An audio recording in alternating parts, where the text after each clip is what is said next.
Hello.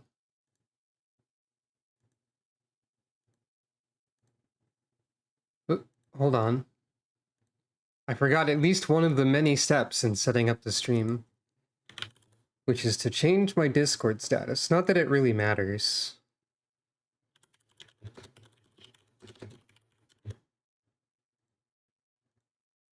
Because Discord sort of does that anyway. But anyway, hello. Welcome to Etrian Odyssey 3 with farming. Thank you for enjoying the stream before it even began, and petting Calico before the stream even began. You can pet Calico anytime as long as all the requisite programs are open. All you need is a wish in your heart, and you can give her a pat on the head, like that. Thank you for petting Calico. Anyway, oh. Hue shifted. She's blue now. I see. That's probably fine. Anyway, welcome, Etrian Odyssey 3. You might wonder why I'm here in the Sonatas. First of all, it's because I hadn't reported stuff. But also, it's because I wanted to point something out. You know how monsters have a triple question marks in gold if they have a conditional drop? Or, well, an item name in gold if you found the conditional drop. I learned a cool tip. I learned a cool fact. First of all, there's many guys in this game. Many creatures are available to observe. Also, it's funny to shift between these two pasaran.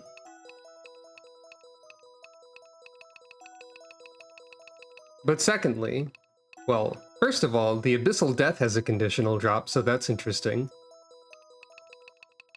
But furthermore, if we were to scroll more, also this hippo can drop a permanent luck increase, which is interesting. But if we were to scroll more, you'll notice that the first and the third ocean bosses also have conditional drops. That's right, bosses have these too. Not only the ocean bosses, but also Narmer. Well, when you say recurring enemy, it's not that they show up again later, it's that you can fight them again. Narmer will respawn. That's another fun fact for you. But yes, these enemies have conditional drops. This bird specifically will drop its item if it's inflicted with Armbind when killed. You'll notice it resists Armbind. Oh yeah, that's true. I do have... That's a Guild Wars character. Do I have that labeled somewhere? That's a UI, that's a Vieira. Oh right, I actually have it labeled as Dawn Trail Bingo. So, the anniversary event included a raid NPC from Endwalker making a cameo appearance. So technically that checks off a bingo square. You know, I should probably also... Oh wait, no, I did mark Visit the Fabled Golden Cities. Anyway. But yes, this bird has a conditional drop if its arms are bound when it dies. It resists this. However, we have both the means of applying that, and we have 2 formaldehydes, which provide all monster materials if a monster is slain at the turn the item is used. Isn't that interesting?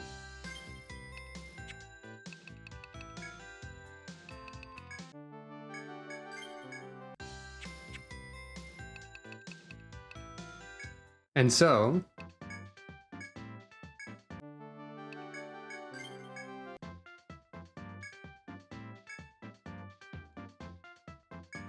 let's go demonstrate just how much of a trump this bird has become.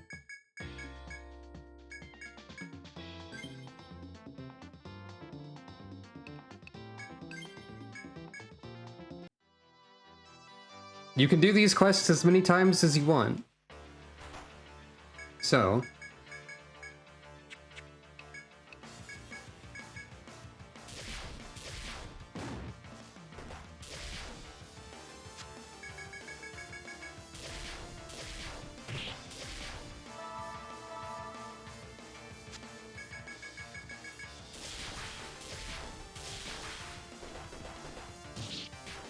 You hadn't seen this before? Did you miss that part, I guess?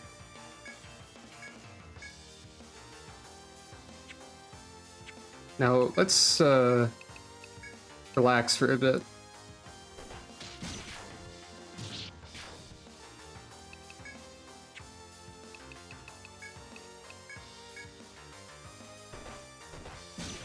Well, this was the first boss of the ocean portion.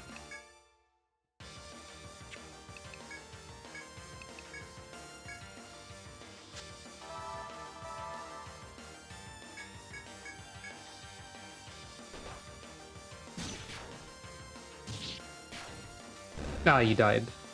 I was waiting for too long. I still get free experience for this. Let me check something.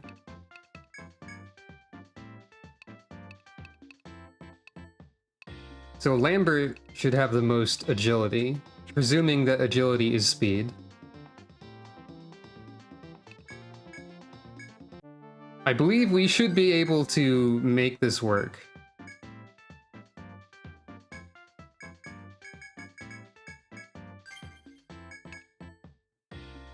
Well, it doesn't really matter what my skills are, I was just mashing. Yeah, yeah, this is it's a pretty cool design. Actually, there's 6 wings by the looks of it. Possibly more. But, it's also kind of funny that this very intimidating sort of design is the first boss you can run into on the ocean. Or at the very least, the first one you're intended to run into. Okay, so Lambert does go first, though Strange Seeds Scattering has priority. Though their activation is delayed. Okay, Jackie went first that time, so it's not entirely consistent who goes first. And the seeds aren't really, like, worth even trying, I don't think. But you can see how little damage this boss does now. Your legs were got. So I think, like, 1, and then I defend...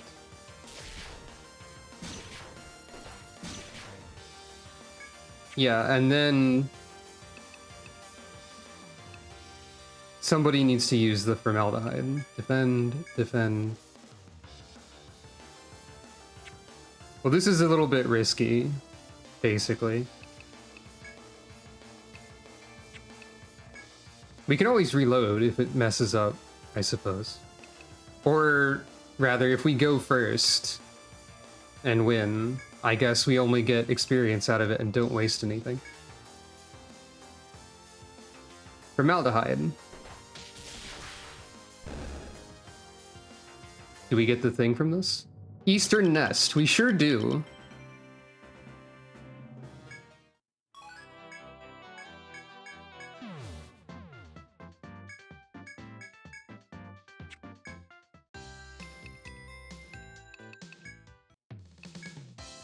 And that's worth 500, and also unlocks a new glove item, the pauldrons. So, the pauldrons are like an end-game item for some reason. They cost 17,600 and give 34 defense. That is the second most defense of any glove item in the game, compared to the other ones that I have available.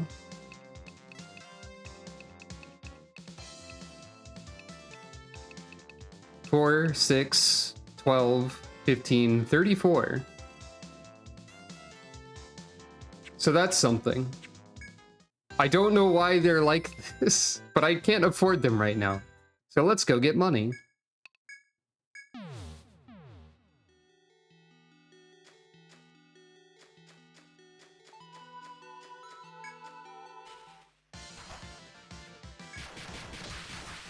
Well, I also think maybe I should forge status effects onto my other... Like, I should... Oh, right, that's the shortcut. I should forge status effects so that, like, not every weapon that I have is Volt and Poison. Maybe I should just diversify the options a little bit more.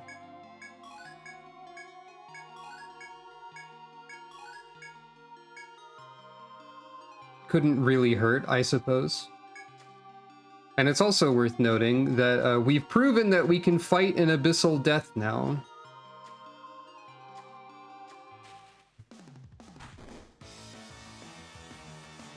Well, it doesn't help if I get blindsided, I suppose. That's a little bit less than ideal, but I believe I can just fight these. I mean, it was a little bit close last time, granted. It wasn't a perfect fight. But I believe it is worth trying.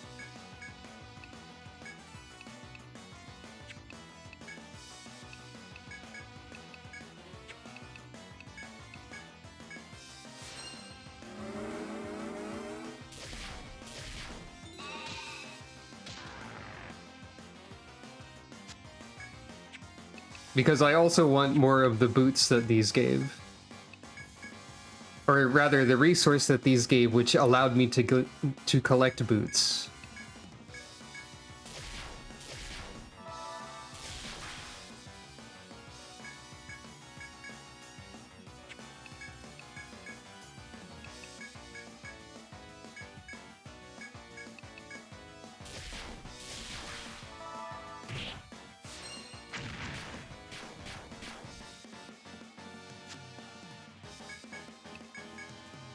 Maybe the seeds will be more reliable when I max them out. Rusula needs one more level for that.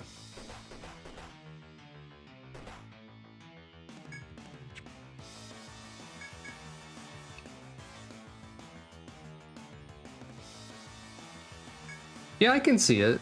There is a resemblance to fancy Animal Crossing wallpaper sometimes.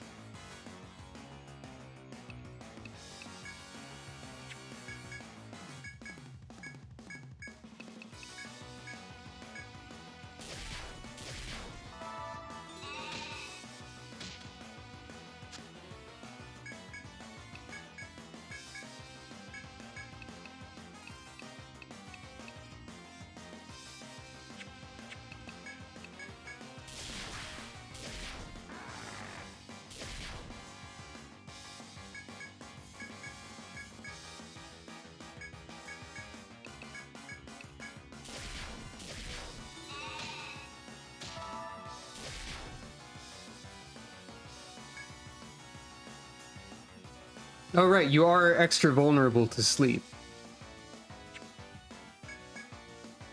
And resistant to all binding. Resistant to the idea of books being put together.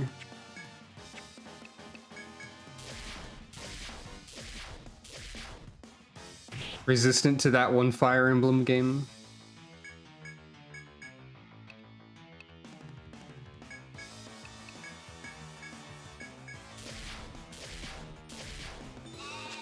Oh no, it missed.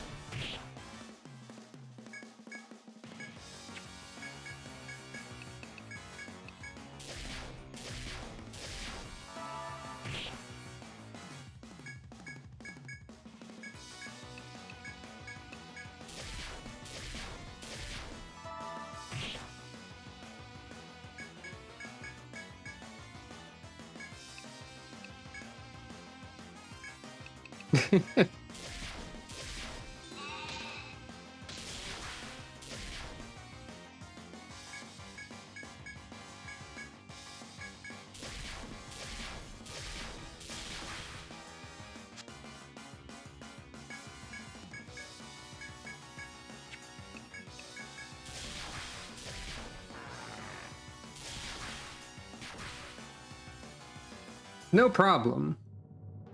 I didn't get the material, though. That's a shame.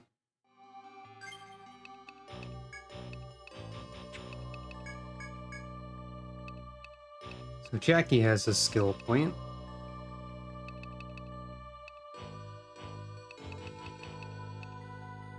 Well, I didn't get the material, so obviously I need more waste not. Clearly. And, everyone else just working towards persistence at the moment, I think. Well, Ramsey needs more egg. I need to power up the egg. You're getting Braveheart. Egg.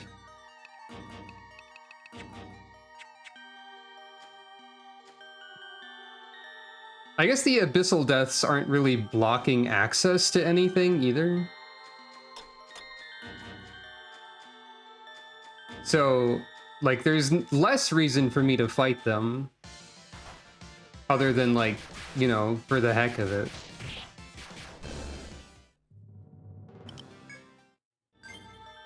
But I'm actually gonna do this. And then that.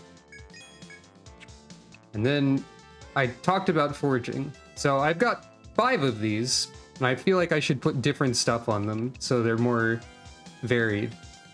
One of them can stay poison and volt, because as we learned, there's no reason to put 2 poison on something.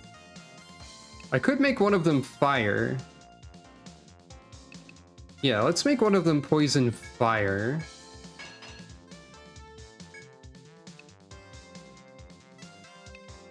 And then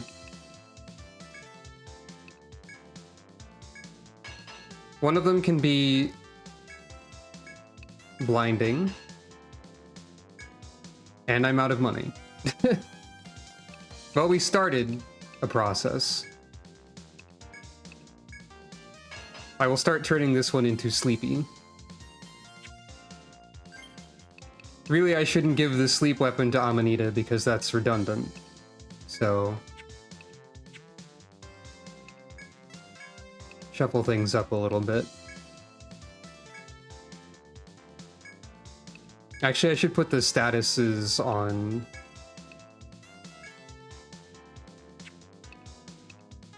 Well, I'll figure it out. You can have the fire one for right now. And, well, no, it doesn't matter if the front row's the one with the status or not. The front row should have the damaged ones. But Amanita's like the status doer. So Ramsey can have that one.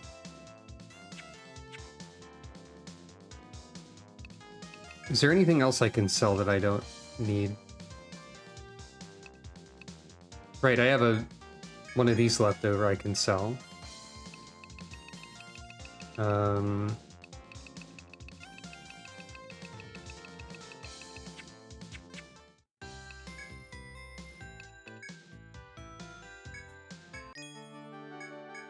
In is up to 170 now.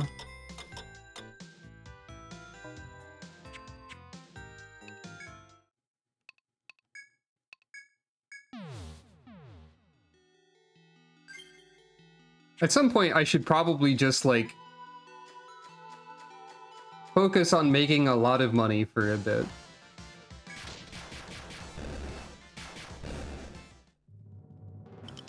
Oh, I found a rare drop from these. Red bones. Those are the ones that don't stay dead when you kill them. You have to be careful about those. I don't know how I got that. I'm going to assume defeat with fire damage, since that's the only...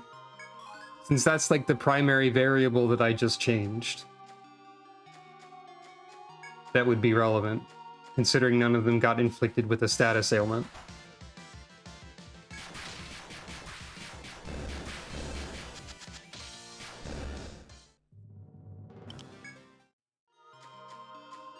So we've gathered mining stuff. Oh, that counts? Wait. Why did you patrol into this space on the map? Because, like, this is your patrol zone. I mean, I was gonna fight you anyway, but still. Strange behavior from this creature. Unexpected.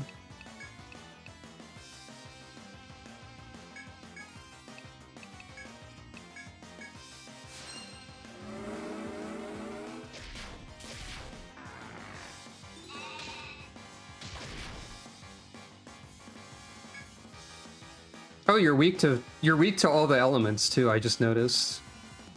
So I will be doing a little bit less damage because I just switched away from some. I don't think the Abyssal Deaths normally chased stuff. I don't think they did that. I could be wrong. Like, what just happened would imply that I was incorrect, but you know.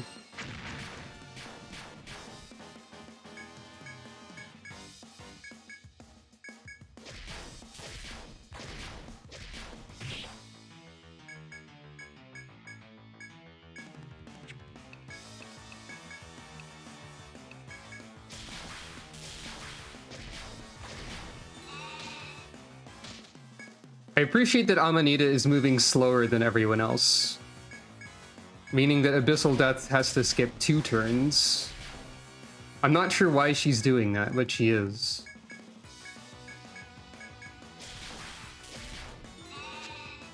Okay, she missed this time though. But she was immediately woken up by the very cooperative enemy. Okay, she didn't go last that time.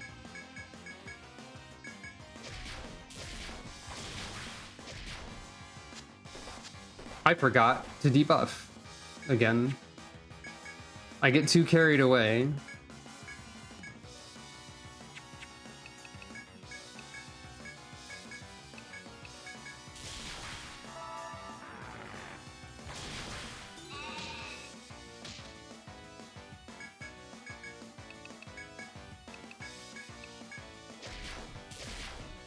Somehow this fight is only getting easier as I do it more times. I mean, I guess that makes sense given how, like, you know, gaining experience works. And yet, I'm a little surprised, so.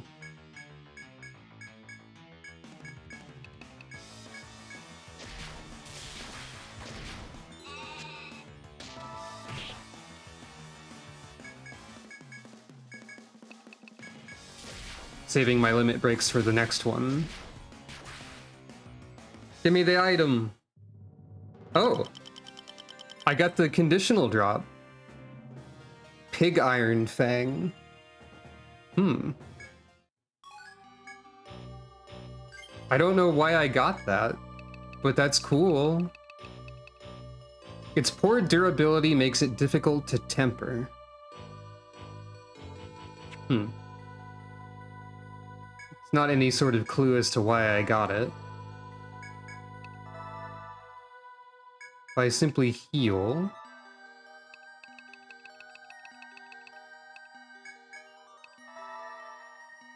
Okay, and Amrita 1 is like almost enough for the expense of that fight. Let's try something. Hey you. Okay, you patrol a little bit farther than I thought. So there's also that.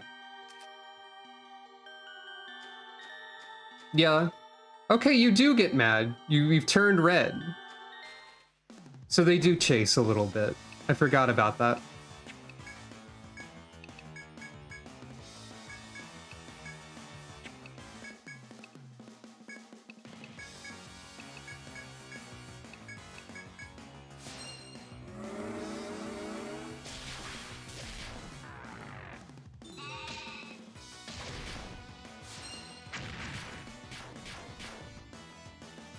Oh, I should mention a funny fact about these enemies, too. This is an enemy that appears in, like, most of the Etrian Odyssey games. In the previous one, this is 3, so in 2, they were called Muckdials, and they were, like, one of the enemies in the bonus floor that were, like, infamously dangerous. So they took an infamously dangerous post-game enemy from the previous game and put it as an FOE that you have to fight in the second stratum of the third game. They must have known what they were doing. They must have thought, this'll be funny. And they were right. But the Abyssal Death here has also been called... According to #science, pig iron is produced by smelting iron ore in blast furnaces or by smelting ilmenite in electric furnaces. I have no idea how this relates to the funny monster.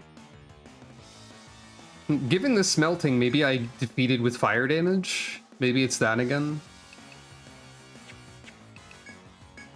So maybe there is a connection there, but yeah. Abyssal Death here has also been called... Oh, poison. Has also been called Creeping Death, and Muckdial and Dinogator is the most recently used name for it.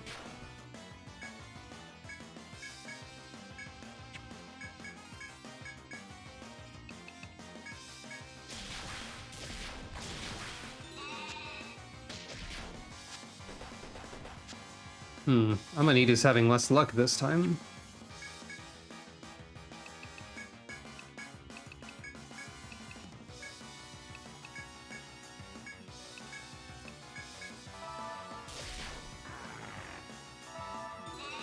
There we go.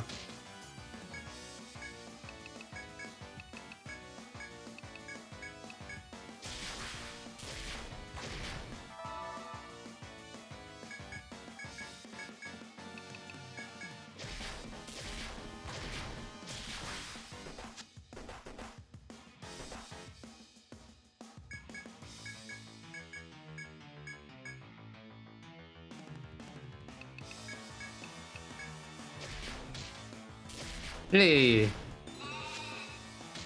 The weapon sleep procs.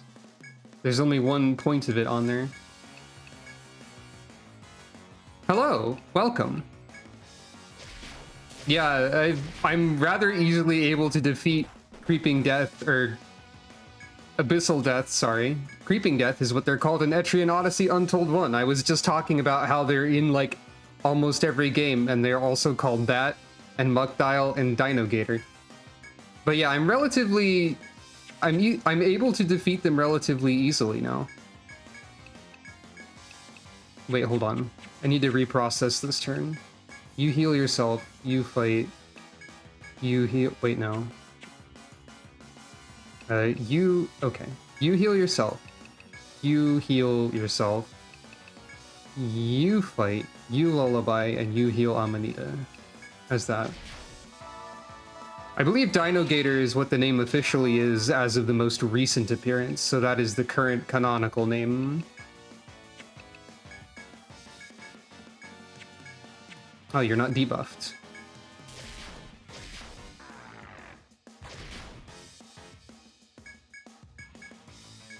I got a rare drop from them, or rather a conditional drop, and I don't know what the condition is. And speaking of conditional drops, another thing I already did is the ocean bosses, 2 of them, and also Narmer, also have conditional drops. And I went and got the conditional drop of the first ocean boss via use of formaldehyde because it was funny, and because I knew what it was. And I'll go look at that again in the store in a second.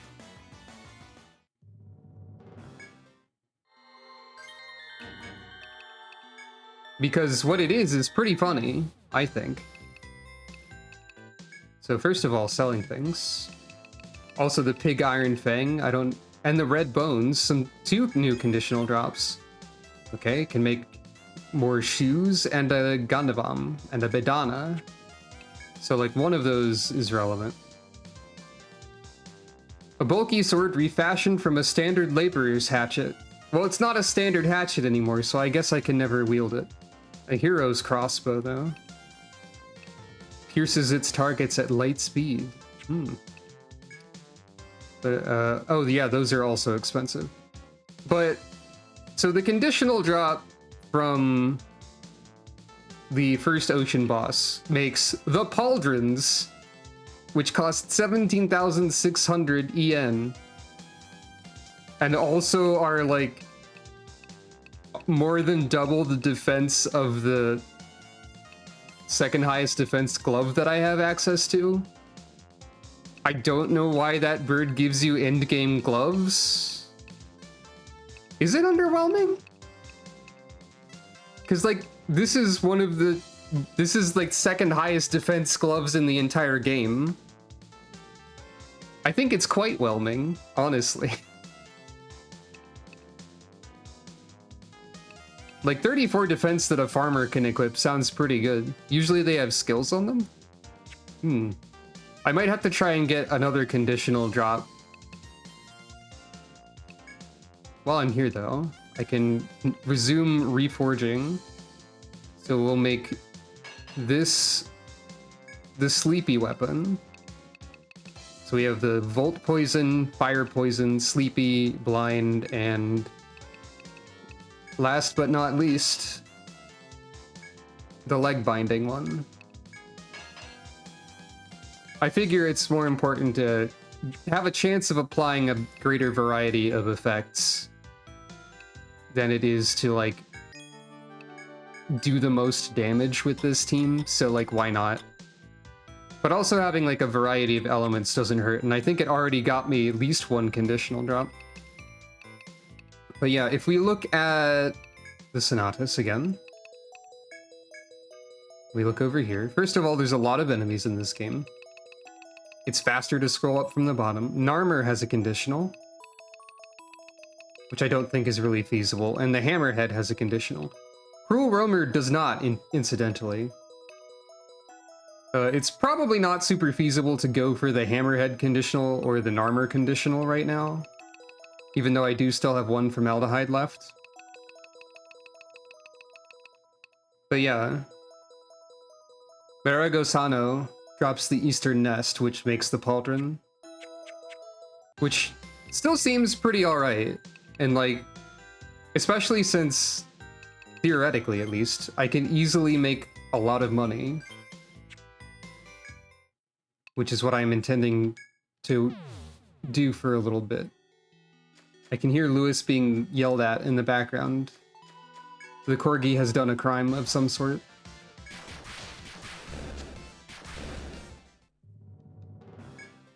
Also, geez, being level like 35 is probably a lot for this point. That also means, because I almost forgot, maximum strange seeds for Rusula.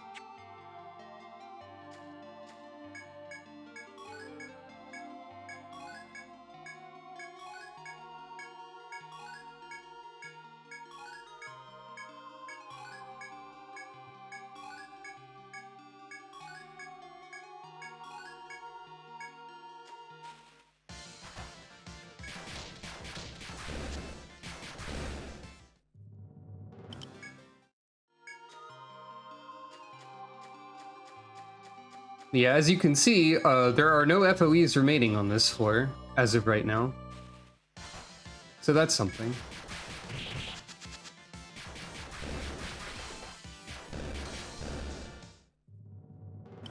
Regular enemies are not always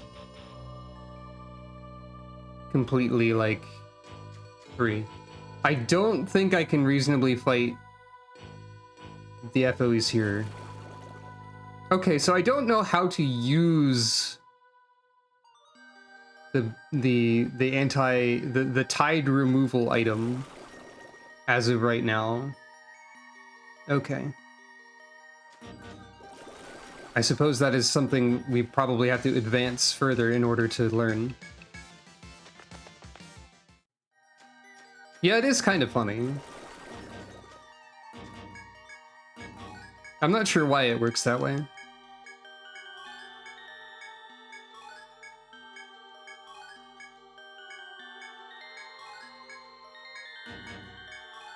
I think it would take a concentrated grinding effort to even be able to afford one pauldron at the moment.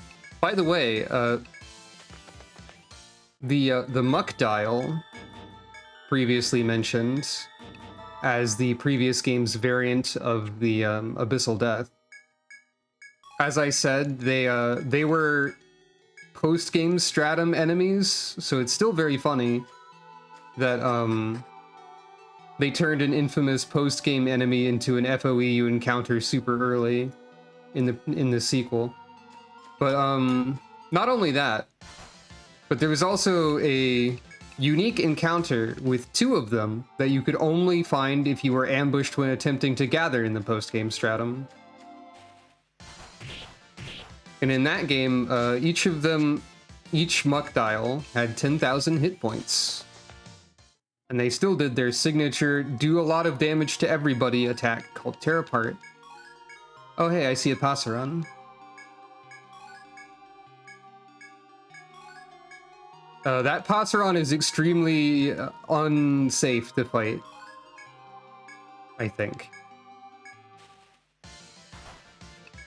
It's funny to get a preemptive attack and then run away when ambushed gathering. But yeah, that Passeron is not only one that I can't reliably fight yet because I don't have a way to reliably inflict headbind to prevent it from exploding. It's also directly next to an enemy FOE that pursues you. So I think it's probably safe to assume that I would get exploded if I tried to fight that one. So let's just leave. We did what we were here for, which is to make money. And with this money, I will buy a healing item.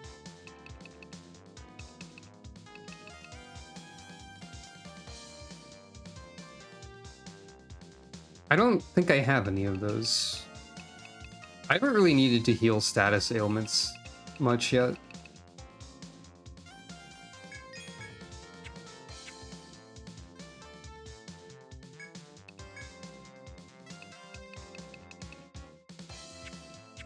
I will save most of my money for now. I don't want to just, like, do a billion gathering runs. I guess that is something I could do off camera, technically. I don't know why I went to nighttime. But anyway. Yeah, I have 0 gathering because it hasn't been a day. So I can't even do it. I've removed my temptation to gather. Subconsciously.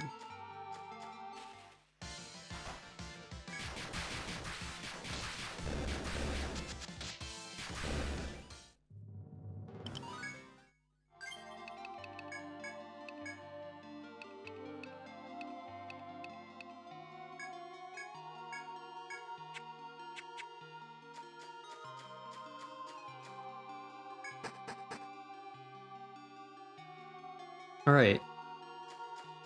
I think the current plan is to proceed forward and see what happens. Perhaps there was some sort of location where I could use the key item?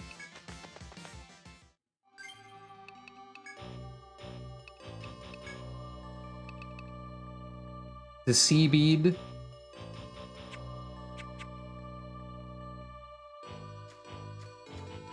Apparently, yeah. I don't recall seeing a location where I could use it, so I'm assuming, at the moment, that it is simply a place I have yet to go.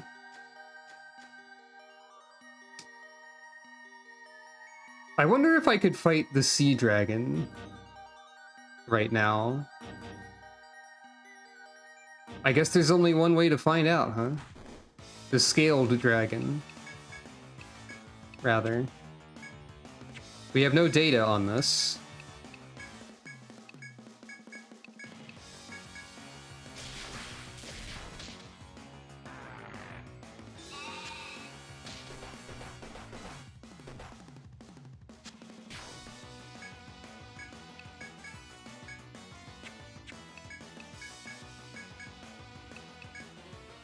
Try status ailments, at least a little bit. Not as vulnerable to sleep as the Abyssal Death. Doesn't seem to care about strange seeds too much.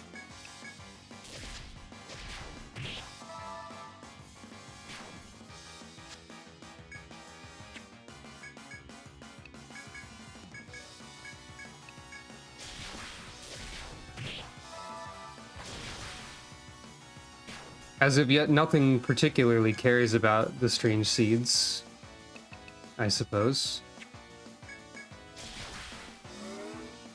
You do charge up, that is right.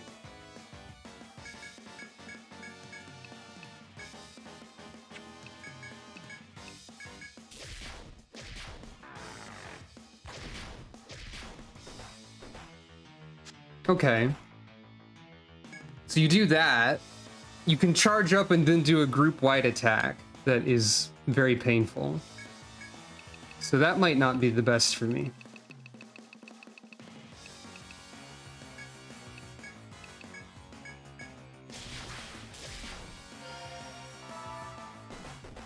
Okay, and you can spam the group attack. I think it's probably safe to assume that we can't really manage this one.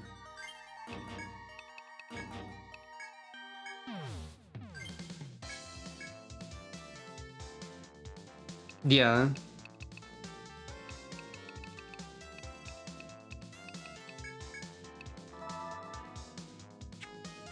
I think it's cheaper to use a nectar than to revive at the end.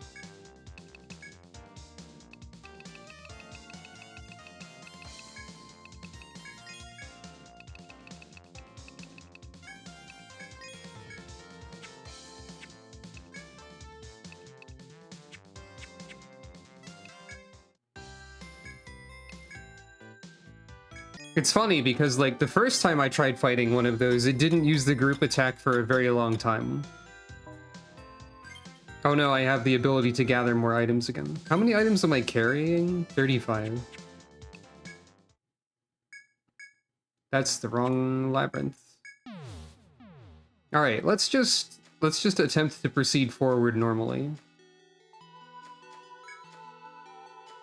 I will gather once, simply because this mining spot is in the direct path. Okay, there's also a take spot in the direct path now that I think about it. But I need inventory space too, so.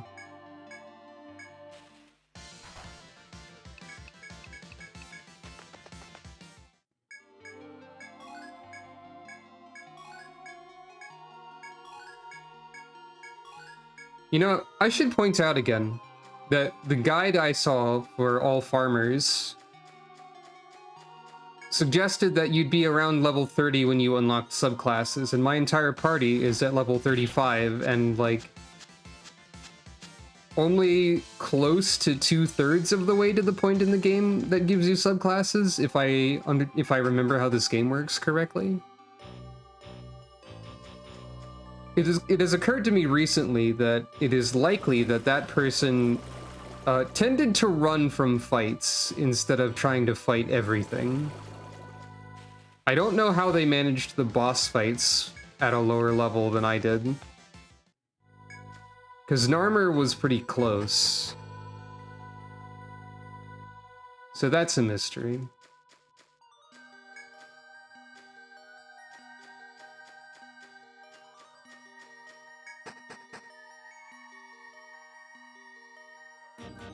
So let's see.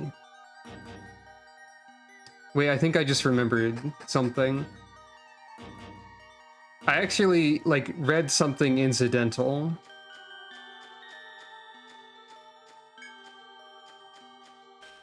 I think in order to proceed, I actually have to go back and talk to Kajura at the camp. They might have saved consumables. No? Do I not have to? I thought I had to talk to somebody to proceed. Because I checked something, and I inadvertently found a topic that was like, how do I continue after I get the sea bead? So there might be a trouble here, where I don't know how to continue. I suppose I should just go to where I was and see what happens.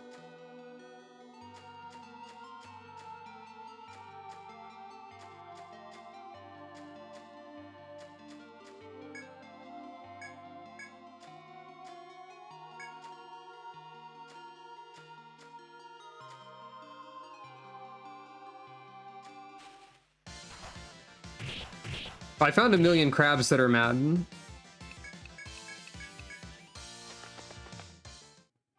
I don't think that's what I'm looking for, though. Well, there's nothing in here.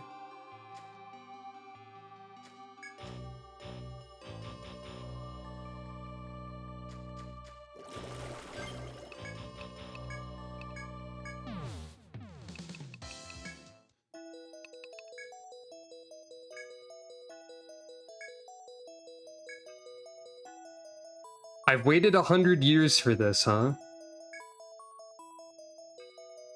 Your true age, huh? What does that mean, lady?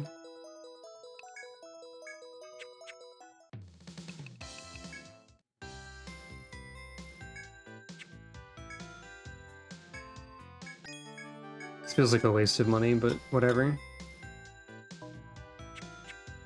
Let's see. Any clues from talking to anybody?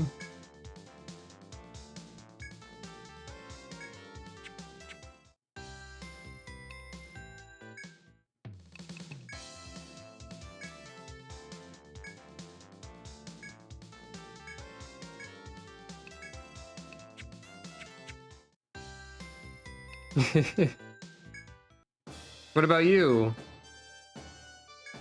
We're the first that have made it to the 8th floor, apparently.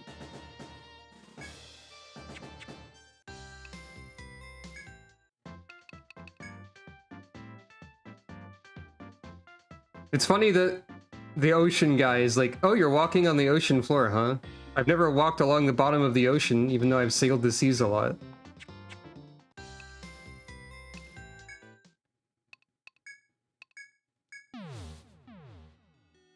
Maybe the other camp is the one with Kajura in it. I think I was at the wrong camp.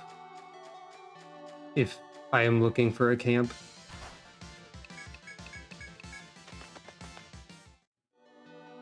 Also, I've gone the wrong way.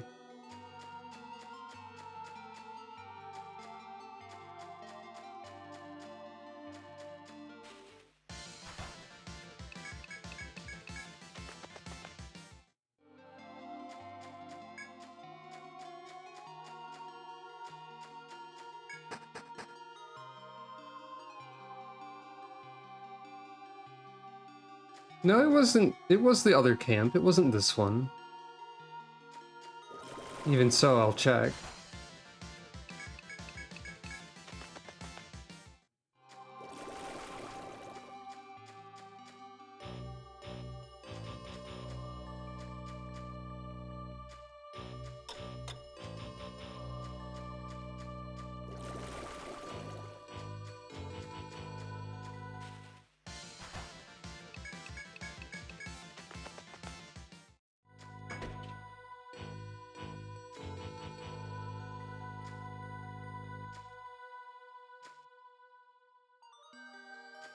Nobody here.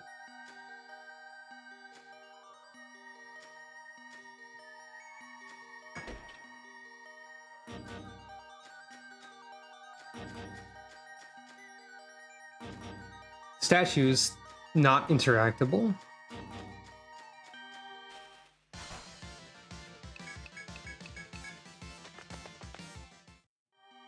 I'm not fighting, I'm trying to solve this puzzle? This is where Olympia was.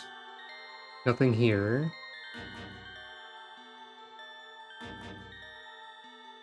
You don't suppose the bead opens the moon doors for some reason. It doesn't make sense.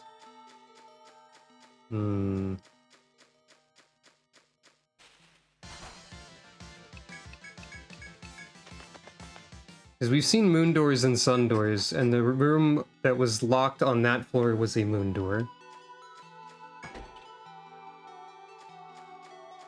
This is where Kujura was, but is no longer.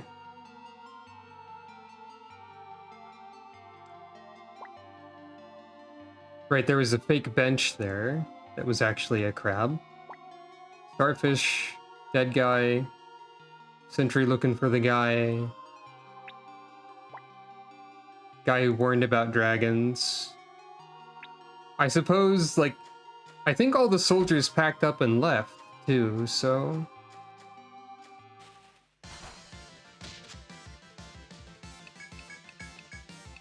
I don't think any of the treasure chests are suddenly available. Okay, this guy's not there anymore.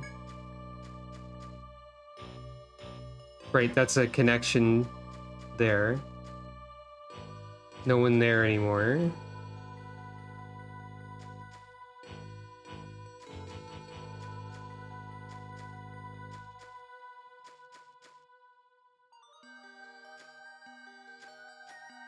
I never went over here. Is this anything? This is a dead end with nothing in it. There might have been a soldier here at some point.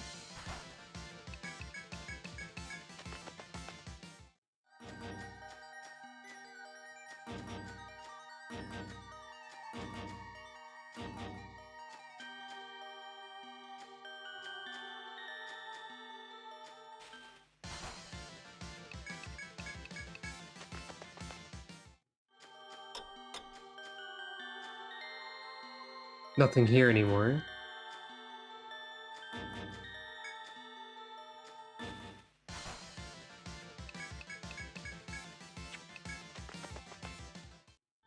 Nothing here anymore.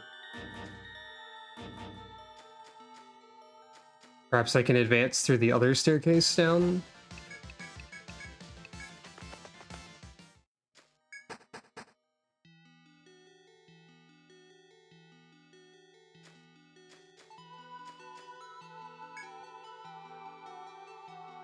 A beautiful crystal pillar that crumbles away. Oh, right, the salt.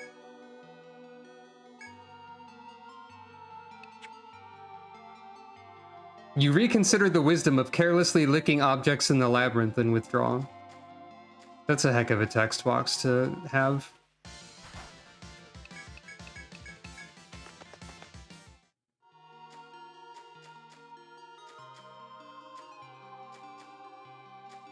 Yeah, probably not. Okay, there was a guy who's wounded over here.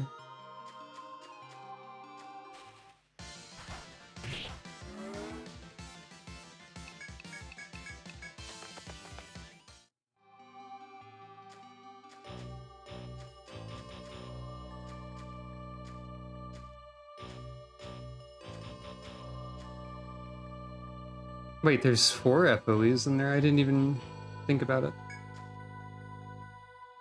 And then...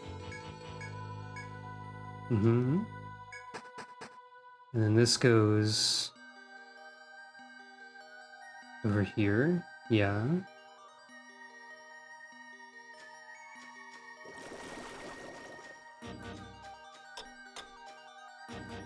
There's the fake bench.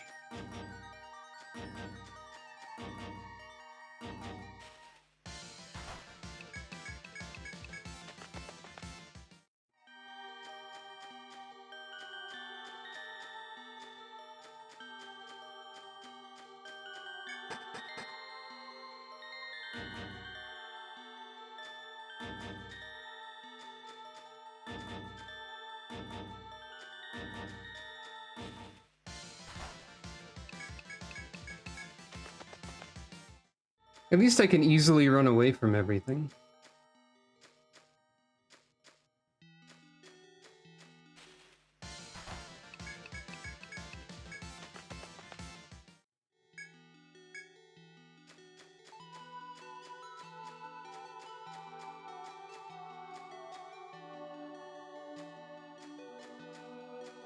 I guess there's 4 FOEs in a lot of these rooms, so it's not that unusual.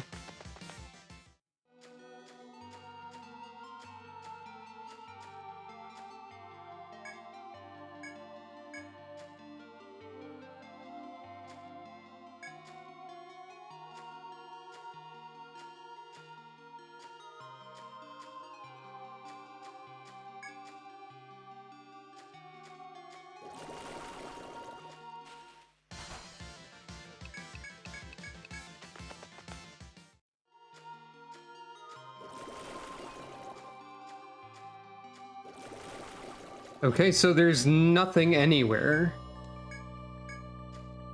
Nothing obvious anywhere, anyway.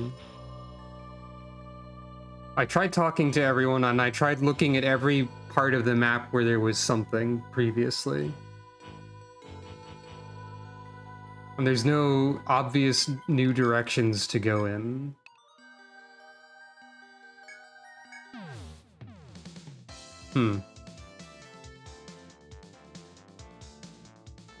I'll just look it up.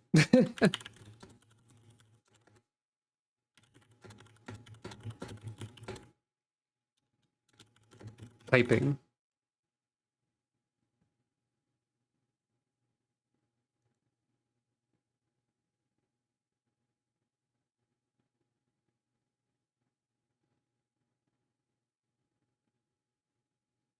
Allegedly, Kajura is actually in the 7th floor camp at the southern wall.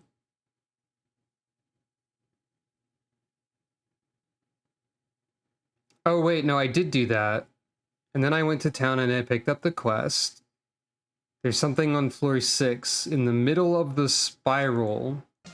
Okay.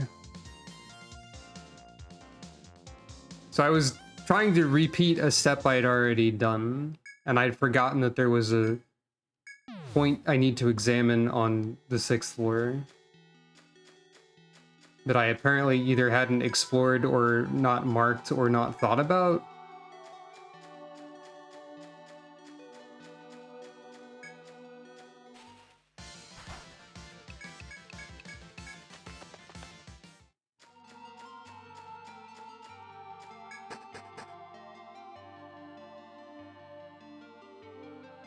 So on this floor, there's something. Somewhere.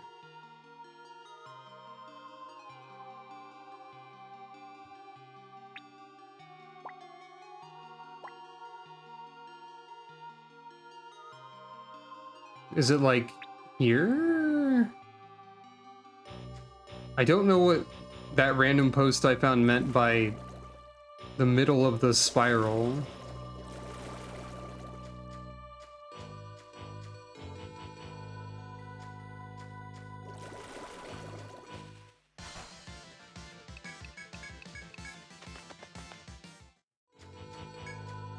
So there's something I'm supposed to have found.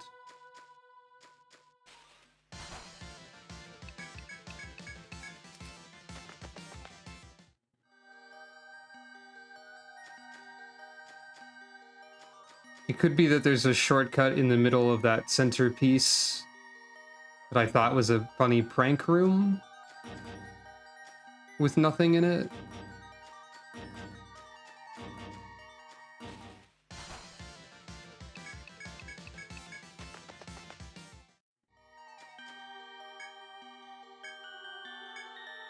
So you're still here.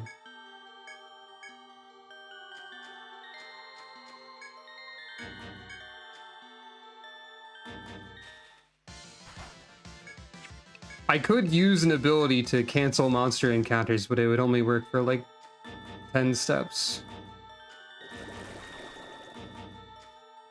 Ah. I did in fact miss something here.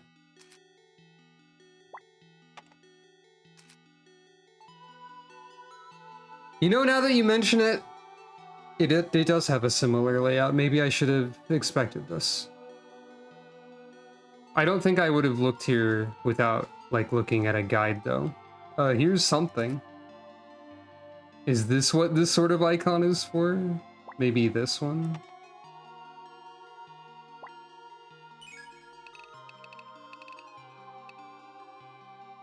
I can't think of anything to write. As you navigate the narrow and complex paths of the sea, you discover a mysterious light. I feel a little bad for not finding this on my own, but... Shrug. Could this be the odd whirlpool Kojuro spoke of? You slowly hold out the sea bead you obtained towards it. As you do so, a flowing sound echoes through the area. Eventually, the sound stops. The device has again fallen silent, and you doubt it will resume. You resolve to leave this room and explore to find out what has changed. And now the currents are gone. So I could just, like, painstakingly remove every arrow that exists on the map, I suppose.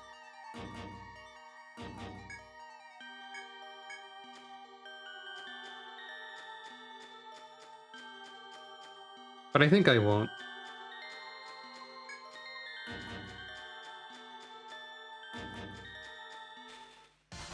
Oh, maybe.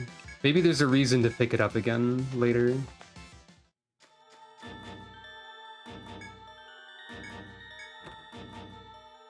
Intelligence book.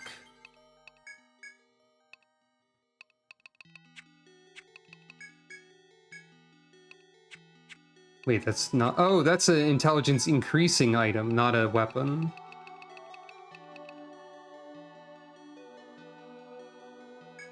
I don't think this will matter for anybody. So Rusula gets it arbitrarily.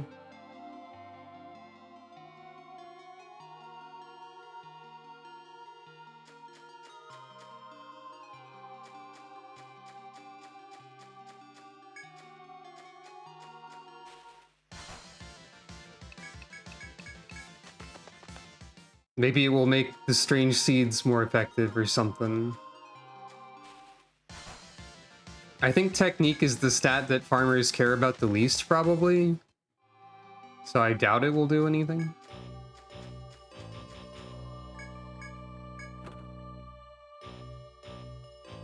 Yeah? The slaughter script, you say?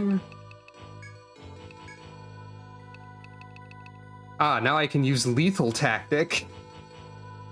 Giving everybody critical strength. I assume that means higher crit chance.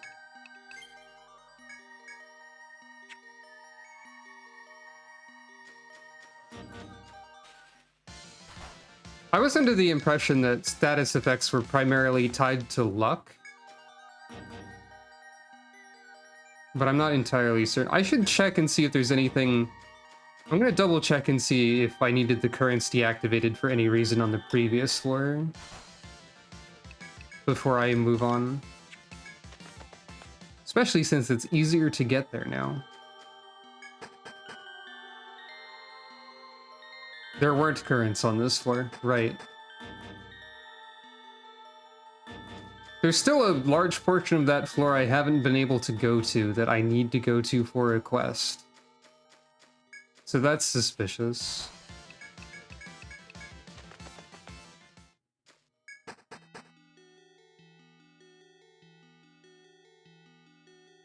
Okay, there's not currents on this floor either. Oh wait, no, there's a little bit of currents.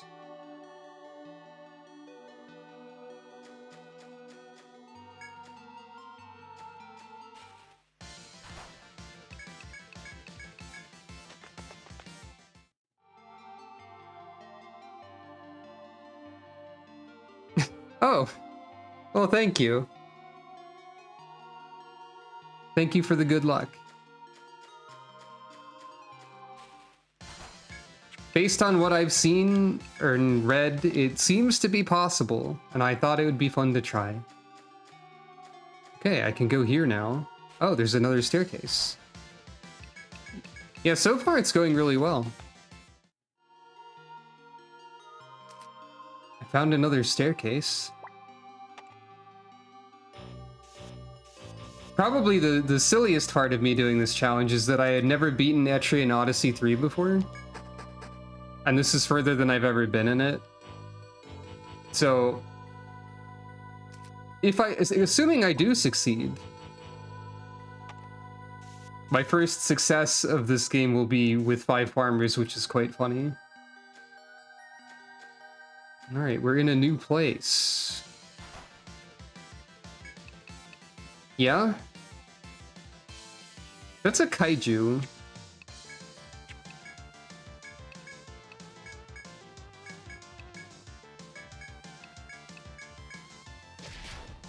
I'm going to treat the kaiju with respect for now.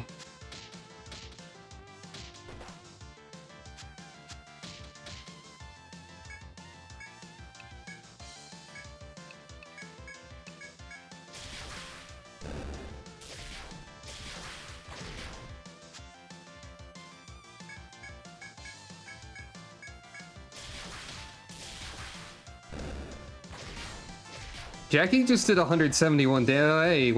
Hey, what just happened? I didn't... Sorry? Why did I explode?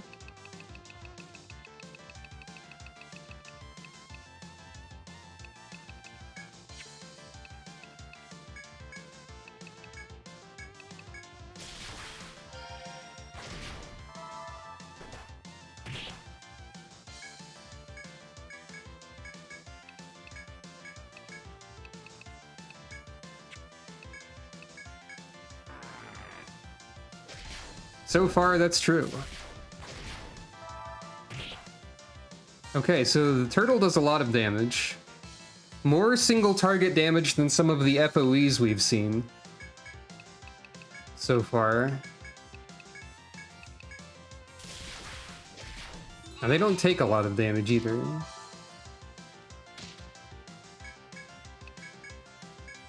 I mean, naturally they don't. They're a turtle.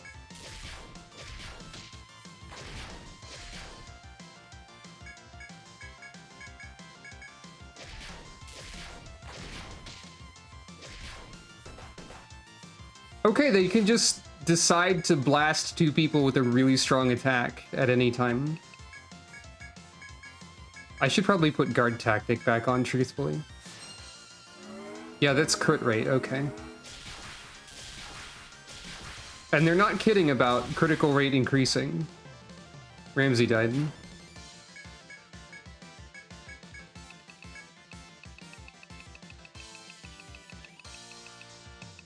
I should buy more nectar.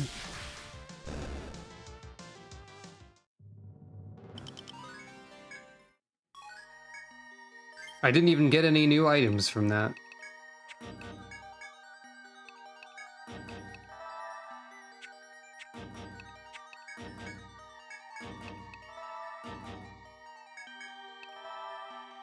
Alright, so that's quite something.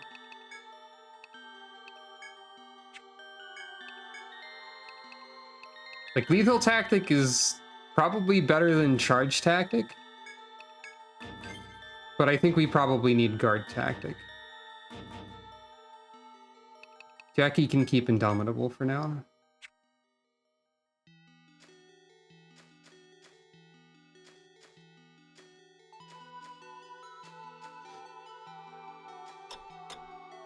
That room seems scary. Let's not for a second. See, there's you know, maybe I just don't fight Gamera or whatever. Laudanum. The miracle cure that solves everything if you're on the Oregon Trail?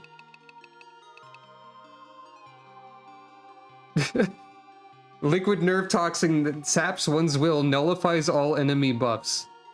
Okay, it's very funny that... I was expecting it to do something beneficial based on old, outdated medical knowledge that applied in the time past, but instead it's just toxin.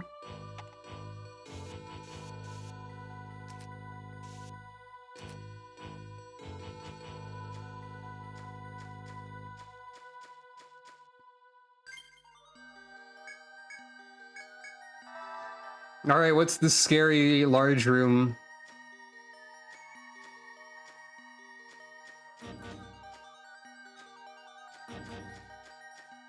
Why is it... Why... What? Oh.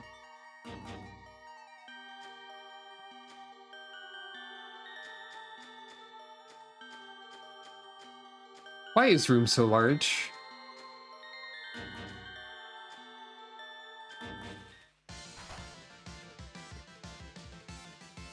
Okay, maybe if you're, like, alone, I can manage. I mean, you were alone for most of the previous fight, so probably not.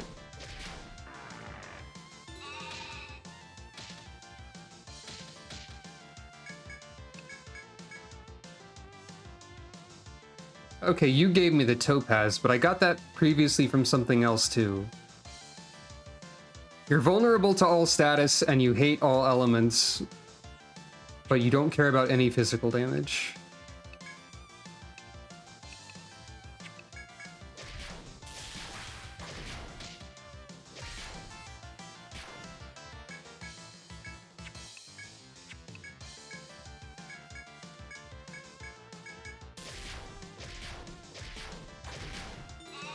I only have like one square of element on my various gear, so...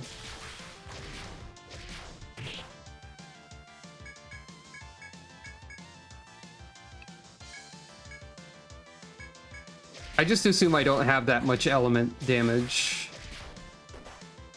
Oh. And yeah, Lullaby is fun. It's a fun move.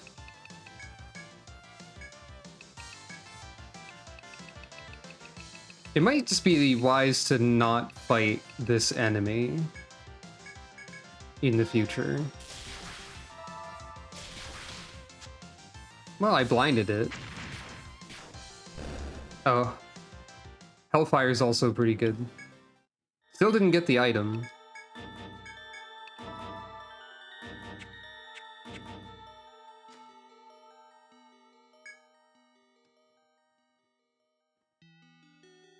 This is not what I was expecting. Also, please note the map. Please note the map. Please observe the map closely. We might have a problem behind us suddenly. As you proceed through the forest, you notice several mangled monster corpses. The bodies are chewed and torn in a way unlike anything you've ever seen before. You think back to the request you accepted about investigating a mutated monster. Did I do that? When did I do that? I forgot. It's possible that these corpses were ravaged by that great beast. You approach the bodies to take a closer look, but you feel a chilling presence behind you. A horrific creature searching for prey has caught your scent and entered the area. You manage to draw your weapons just as the monster attacks. Oh, it's one of you, but like you have a different name and the FOE music. Okay. I'm concerned.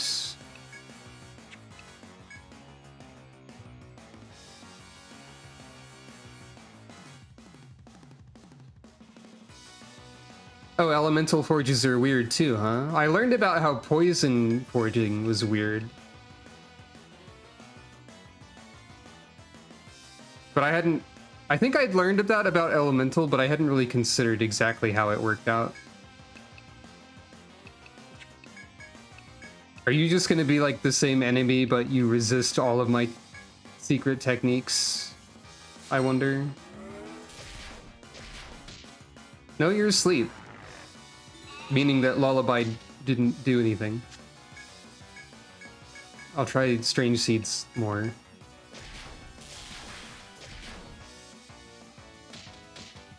Okay, you're basically the same enemy, I think.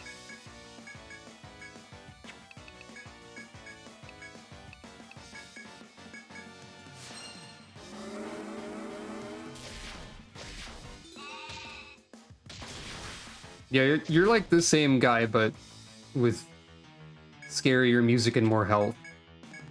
Okay.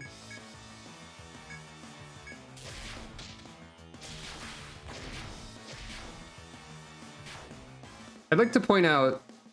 Okay, well it's not so true anymore. I was gonna be like, I've applied so many status effects to this creature, but there's only currently 2 of them.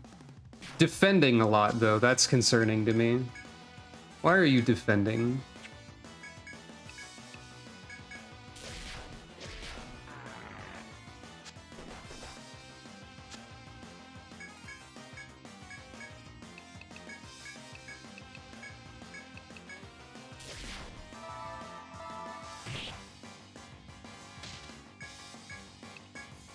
I'm gonna keep using Strange Seeds, because that does seem to prevent your big move when it works.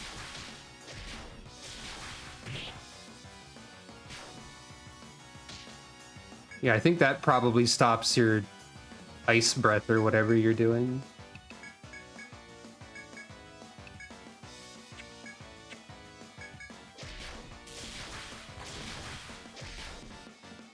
Yeah, saw it there in the text.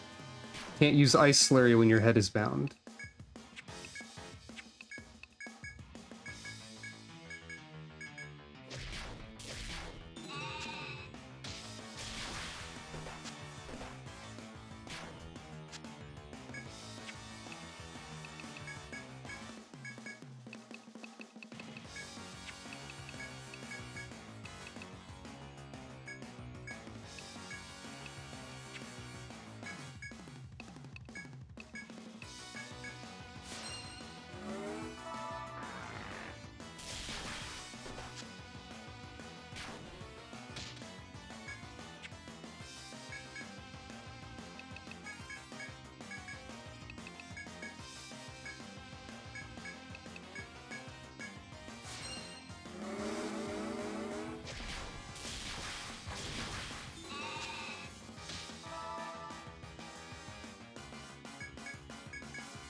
Poor luck with Lullaby in this particular encounter.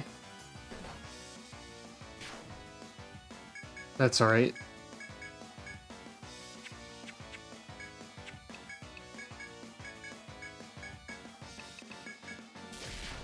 Never play a turn like it's going to be the last one for sure.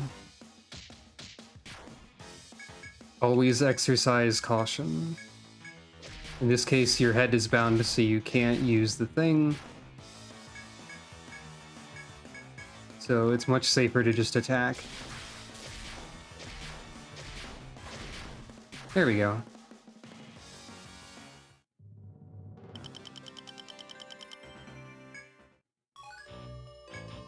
The monster collapses at your feet as you deliver the fatal blow.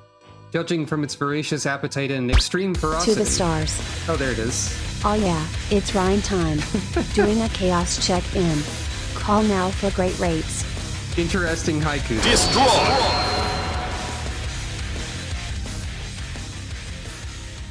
Judging from its voracious appetite and extreme ferocity, this must be the mutated monster.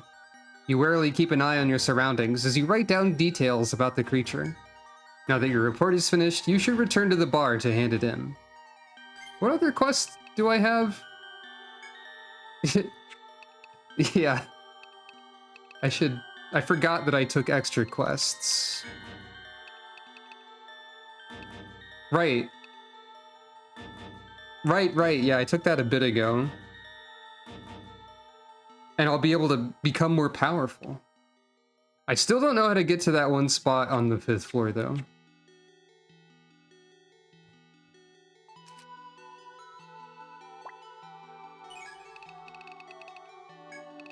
So this was a mutant turtle, though it was not a teenager or a ninja, to my knowledge.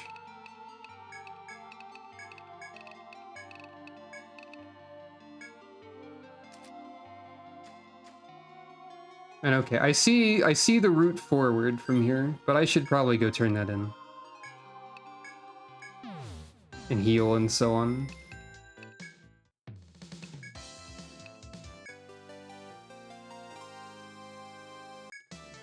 Oh, you're back! Did your monster investigating go well? Let me be reading your report. So you ended up killing it after all. Huh! You crazy adventurers just use force to solve every problem in the world. I will be letting Scott have your report. Here's the reward for you. Good work as always. Thank you.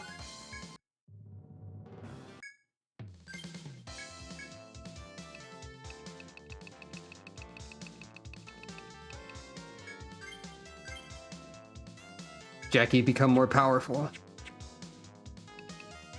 I will probably give most stat books to Jackie just because she's like the most mimetic character. Double best viewers advertisement. Oh, you got both of them.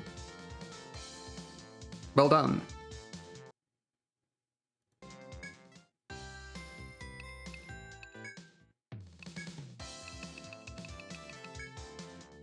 They were even using the exact same advertisement link. I feel like there's been a lot more of these bots lately. In Extreme Unreal Tournament voice, double kill. Indeed.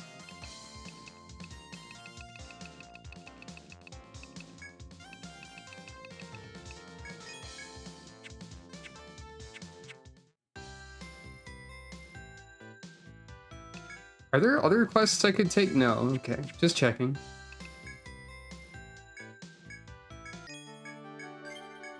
If I get to Stratum 3 without solving the quest for the thing on the 5th floor, I'll have to assume that I missed something. I guess you could say that. Because, like, there's clearly a shortcut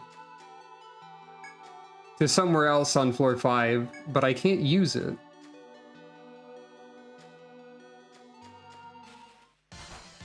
So I was assuming that you accessed it from a different floor. And while that may eventually become true, it would still be unusual for me to have unlocked the quest to find this so early.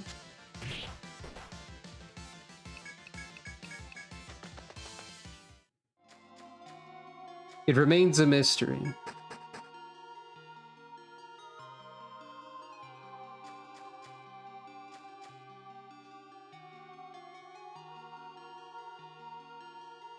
It could also be accessed through like that moon door over there or something, maybe. But I don't know how to access those, so that would also be strange, I feel like. Oh wait, I can just do this.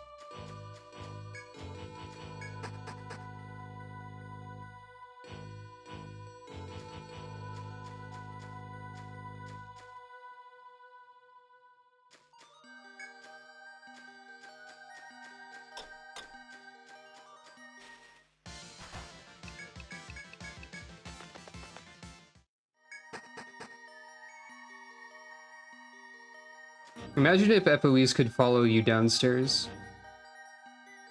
Wait, no, I'm supposed to access this from elsewhere.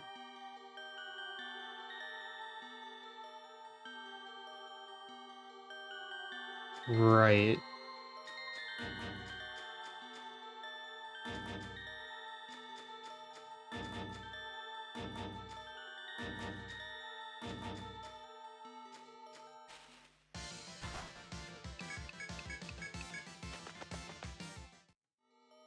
Just so I don't, like, forget. I'm gonna put a mark next to that. Oh, a Passeron's over there. I'm gonna mark the staircase as the currently important one. It's not this one. Hold on. I'm gonna, not do that. Because it's this one.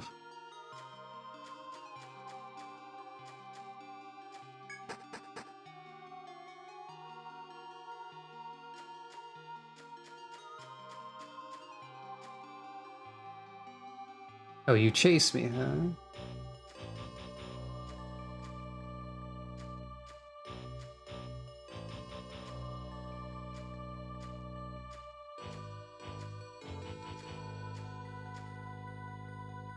I wonder if that's an abyssal death or something else. Given its behavior and location, that would imply it's an abyssal death, perhaps. So I could theoretically fight it, if that were the case. I could also just, like, learn what it is right now. Wow, it's an abyssal death. Well, might as well.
Dang it.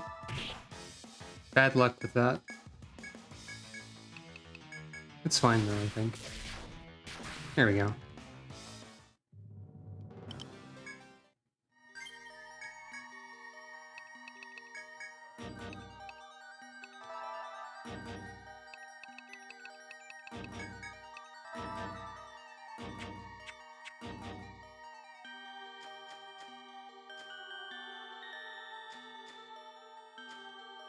Door.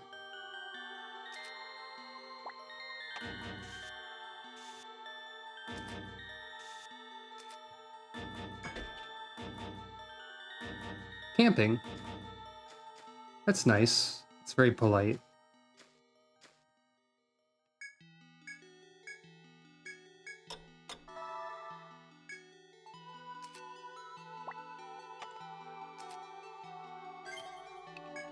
This campsite that's like very locked away behind a number of obstacles.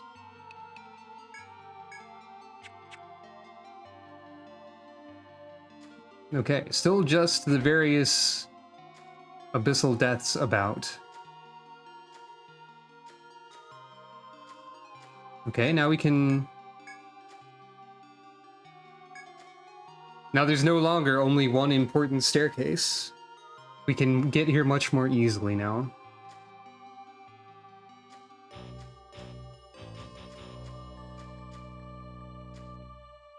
Oh, a chopping point.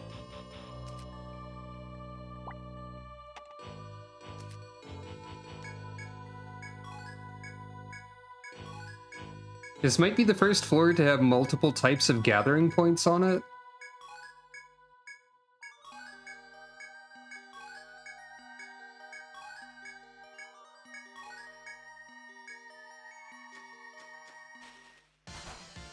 Nope. I know there's an item I haven't gotten from that enemy yet, but I am not convinced that it's worthwhile yet.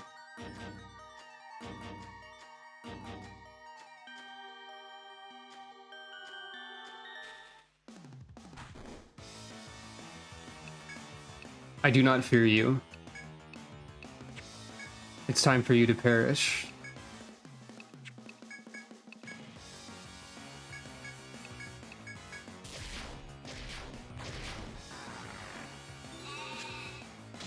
Or Lullaby could continuously miss, I suppose.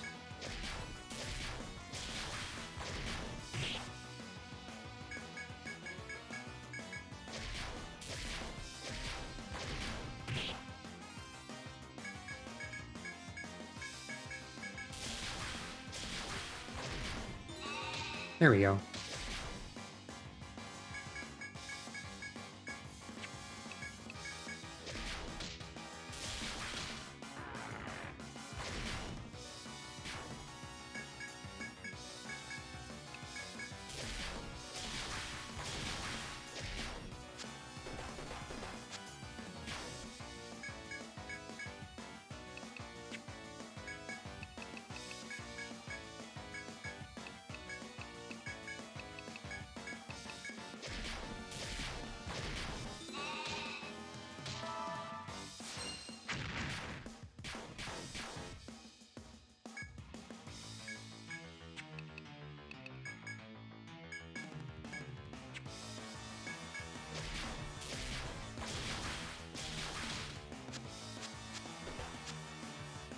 The only person you hit was the one who needed to be hit to wake up. I'll take it.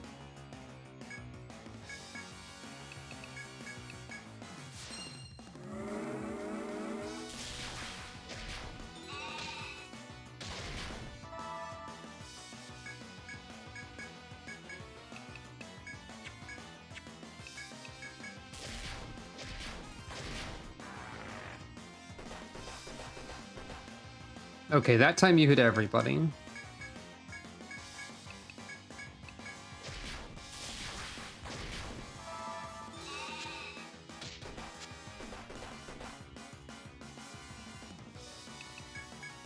The real use of Indomitable is so that I can use that turn to heal other people instead of Jackie. I can delay needing to heal her for an extra turn. Which is surprisingly very often a useful concept. I got the pig iron fang again. Don't know why.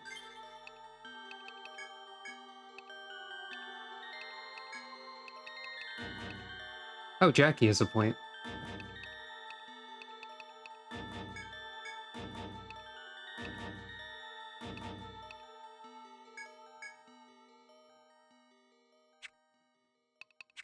And I'm almost out of healing again.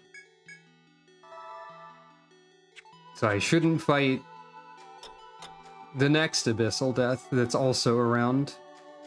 But I can mark the map a little bit more.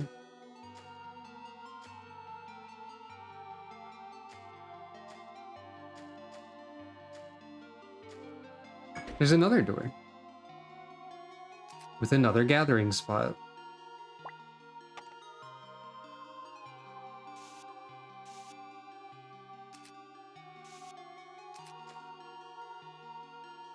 Oh, this floor actually has all 3 types of gathering spot on it.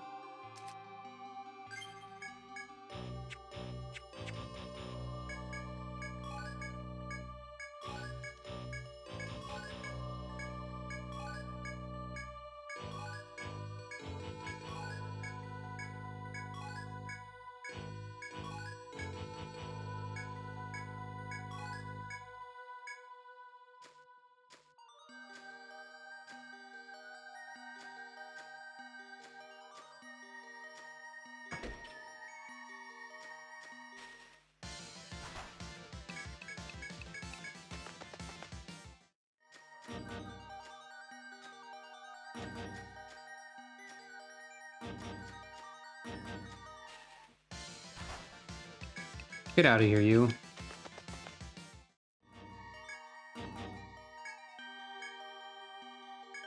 Okay, we've got another locked star door.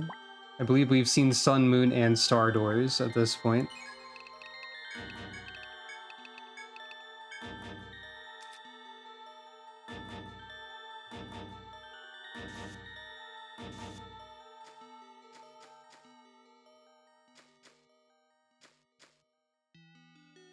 Yeah, this is clearly a wide room that leads back into... So these rooms are wide entirely so that you can, like, have an abyssal death follow you through them.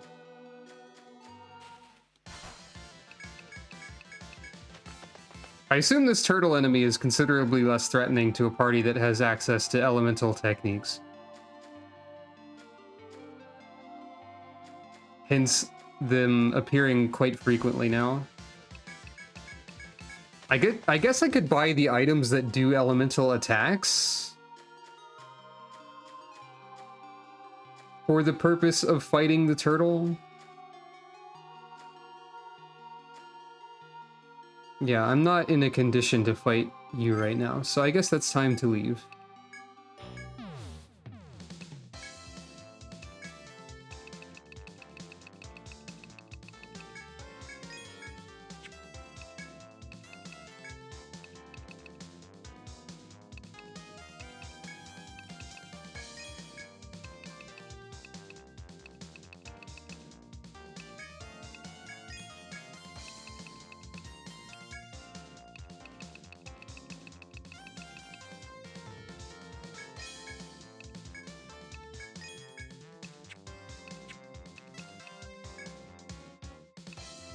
Right, I hadn't finished forging everything I intended to.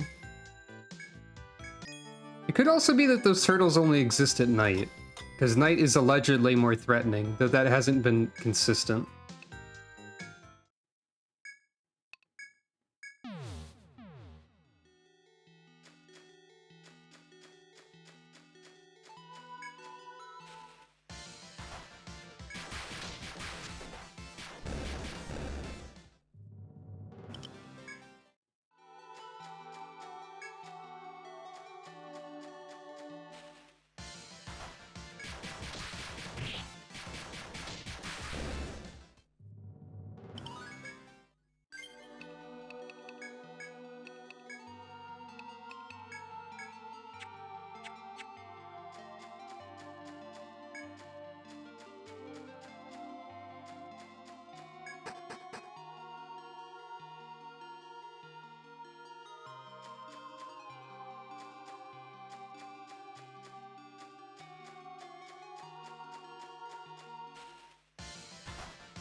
I don't think I can auto this one. So I'll be a little more careful, but I will fight.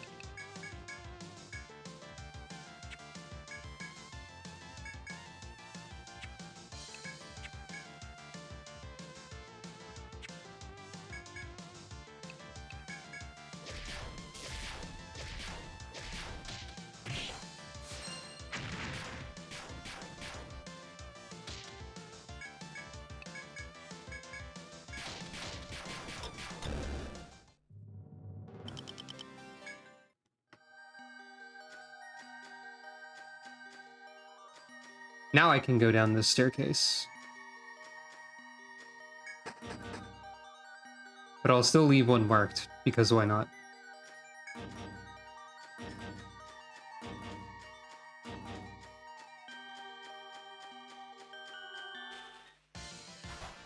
No, the turtle's still here during the day.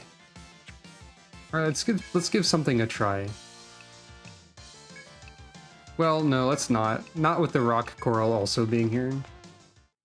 If I encounter a single turtle, I will attempt to use combat item on turtle.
That particular abyssal death was a little bit more rude than average.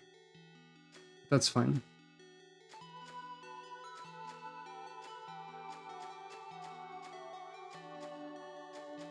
I guess these couple of circular rooms here, well, square circular, are also for the purposes of leading the FOE around.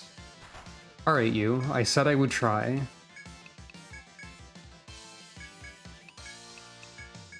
So, fire jar.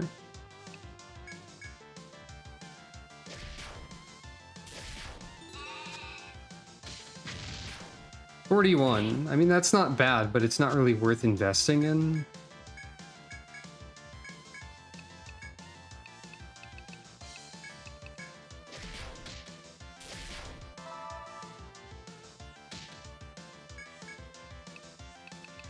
See if it's higher in the front row. I guess Ice Mist is if something... Oh, wait. Wait. You do use ice attacks. I guess Ice Mist would be usable here. I don't know if it's best to save that one or not. Let's see if it does more damage from the front, though.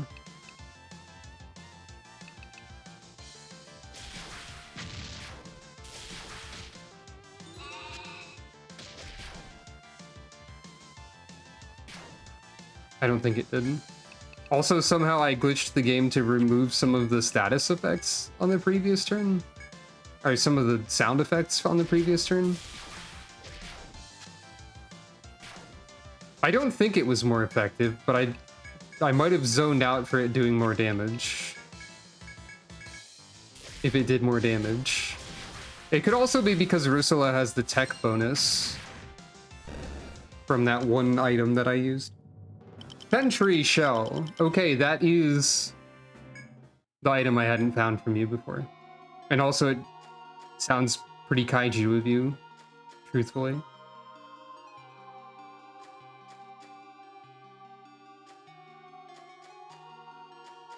I say this not knowing a lot about kaiju media, but Sentry Shell sounds like some sort of special attack name that a turtle might have. Is this nothing?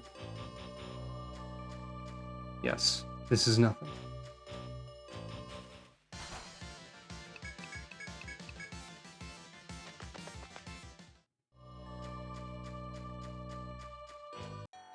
As you stand before the door, you sense an overwhelmingly powerful yet noble presence.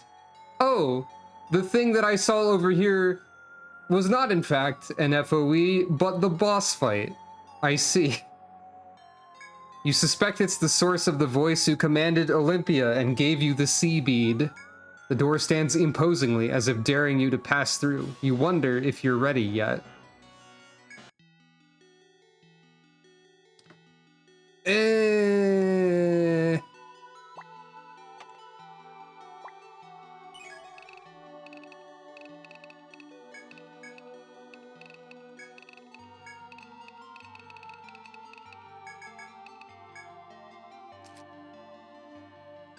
Let's get back to that in a second. Let's make sure we're absolutely completely prepared.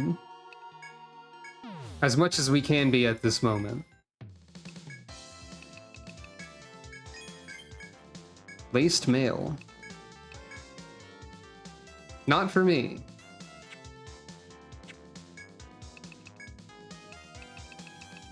And by completely prepared, I mean, I used some healing items.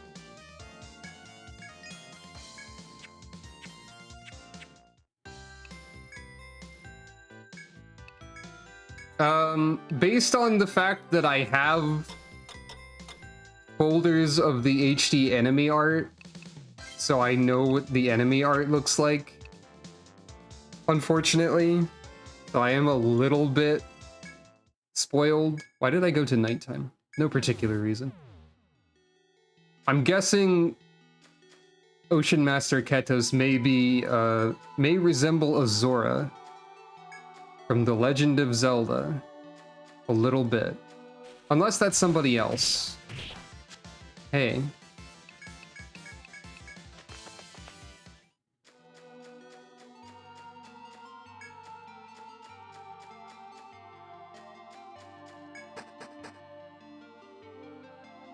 Either that or Ocean Master Ketos is some sort of gigantic fish monster. I don't know.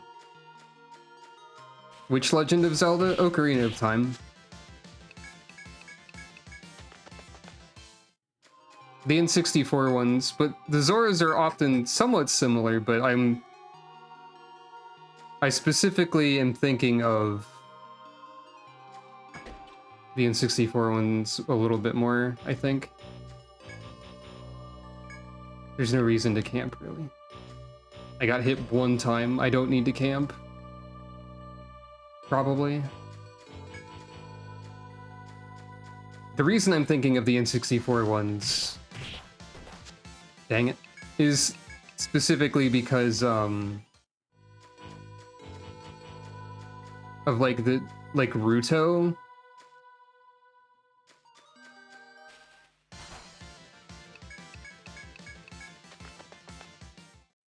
I think there's a Zora-like person who's like a little bit more similar to Ruto than a regular Zora, like in terms of the fin or head shape.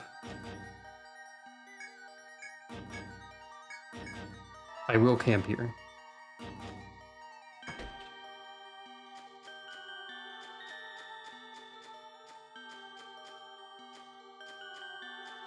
Does Ruto have extra eyes?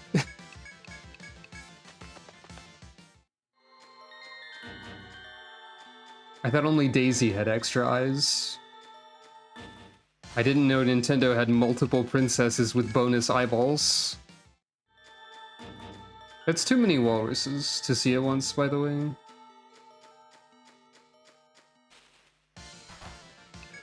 Yeah, like, that's too many. I didn't realize she had 4 eyes. Anyway. You've come, little ones! You must have been determined indeed to come so far. In this hall at the bottom of the beautiful blue ocean is a whale of tremendous size. Okay, that was my other guess. I did say giant fish. Zora must be somebody else. So this is the windfish, then. I was close. The white whale gazes at you with clear eyes glistening with intelligence, then speaks again. Your resolve is magnificent, yet your journey ends here. Rejoice that I am your final opponent. The hulking form before you lets out an ear-splitting roar of a battle cry. Steel yourselves. Hello. While I have access to the enemy art, I tried not to look too closely at it, so I did completely not notice the whale. So, you know. You have a conditional drop, I see. So I know that bosses respawn, but it's also funny that this boss who is like a person and a character also respawns. So like after you beat Ketos, he's just like, alright, I'll be back in a few days. The crown barnacles are pretty good, yeah. Well, alright, let's see how badly this goes. As usual, we attempt the status ailments, though we don't expect much. Rotten egg will continue to be good, though. Evasion up, huh? Well, now your legs are bound, so much for your evasion, I guess. So you are vulnerable to at least one form of binding. And sleep.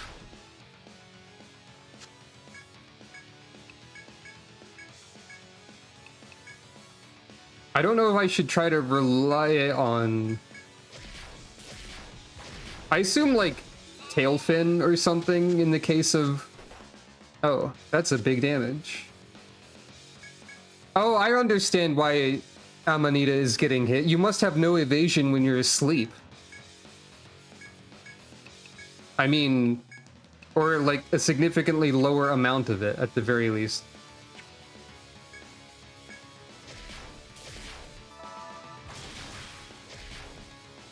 Ocean Rave!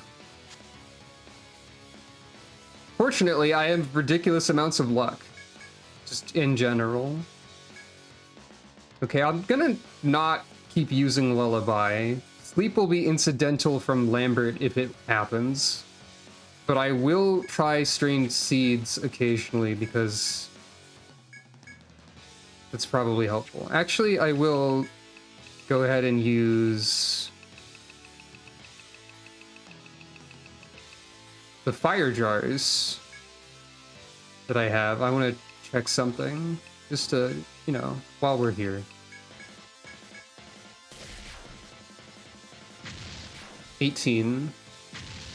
27. I think Rusula's increased tech actually did a lot for Fire Jar. Even though she got like 1 point.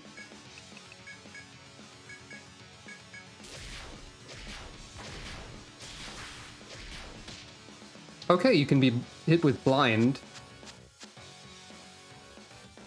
I assume you're not supposed to dodge that attack every time. I assume that's an unusual circumstance due to farming power.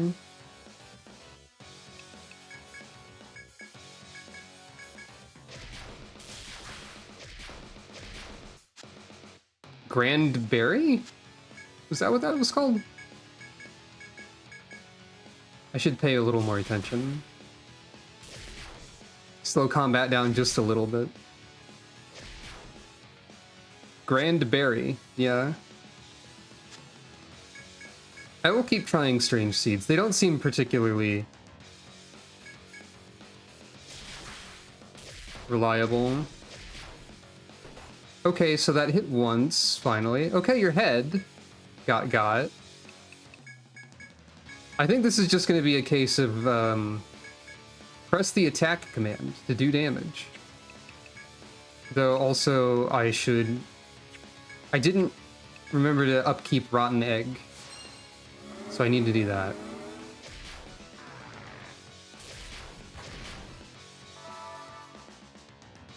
Okay, you can't raise your evasion when you have Headbind.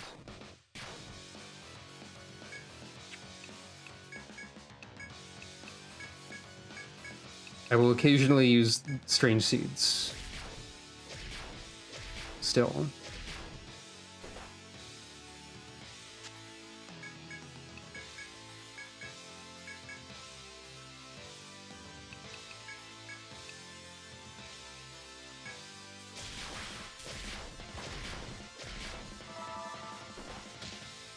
Okay, that can cause paralyze.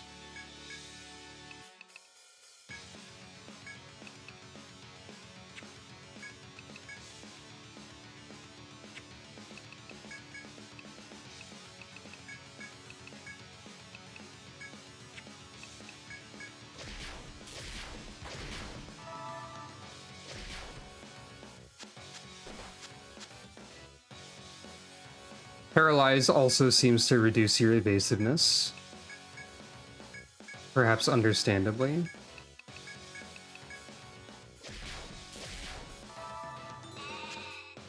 I feel like it's worth occasionally trying that. Got your arm.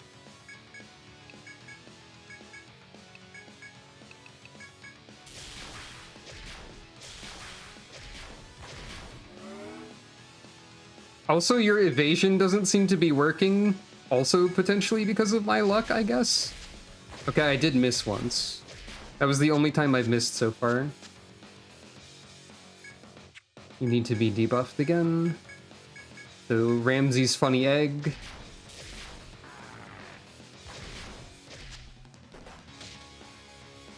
Mm-hmm.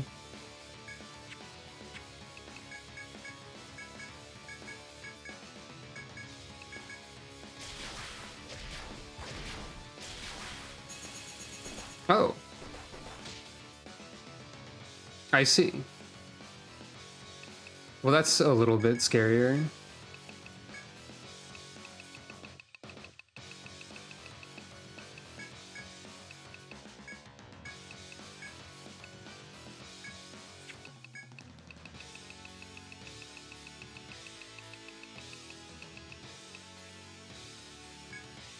Maybe I should wait until Jackie's alive to use that.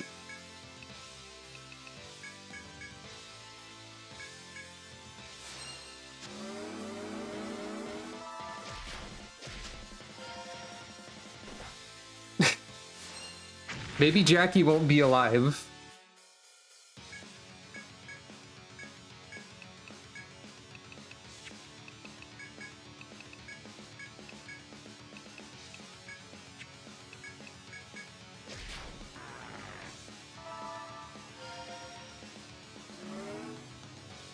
There we go. She wasted her limit by trying to use it when paralyzed, so that's good to know. As a thing that happens.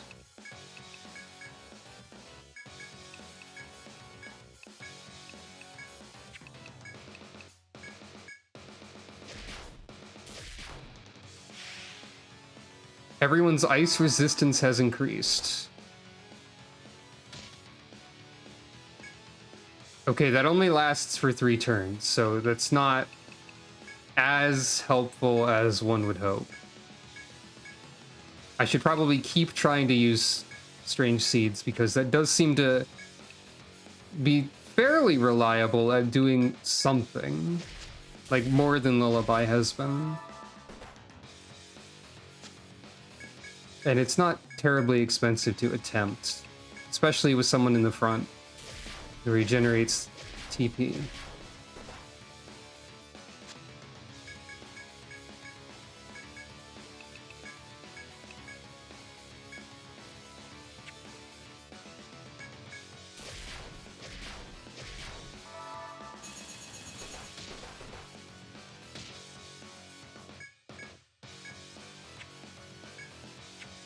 So the ice resistance was taken into account for that one, so that's good. How many healing items do we have? Not that many, all things considered.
Okay, you need your legs available to use your ice move.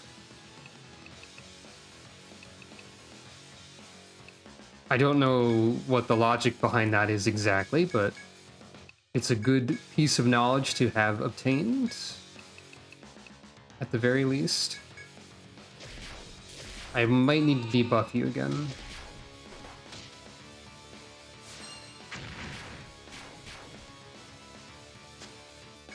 Yeah, I forgot to renew that.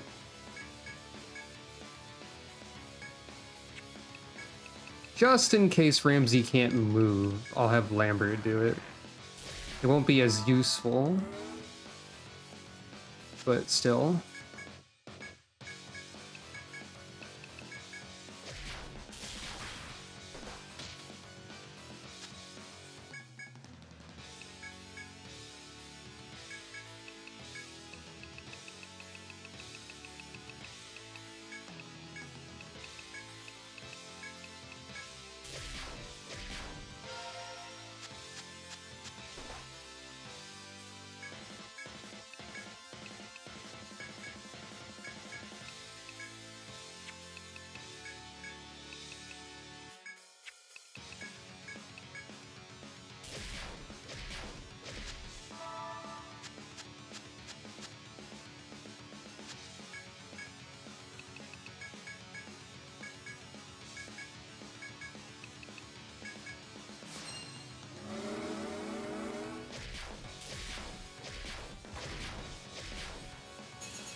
Okay, that's it. That hits a row, not the entire team.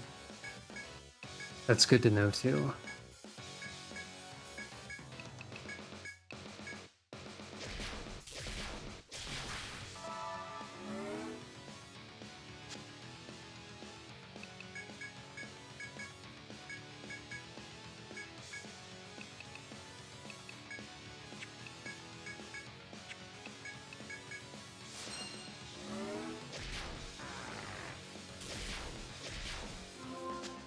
Great melody.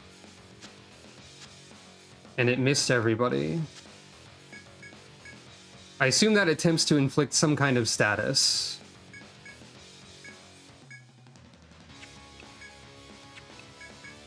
I really wish Lambert and Jackie had something to do with their TP a bit.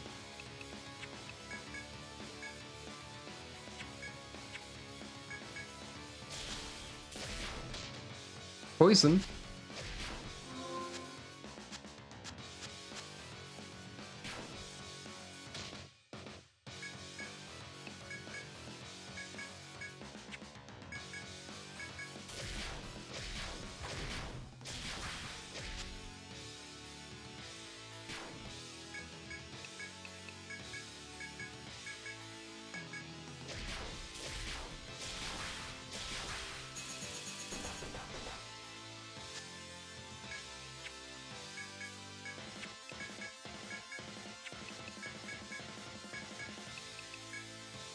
These are my last healing items already.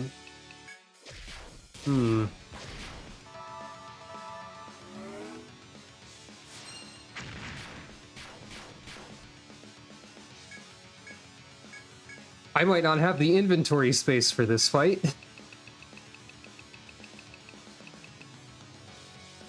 I can nullify enemy buffs. Is that anything? Not really.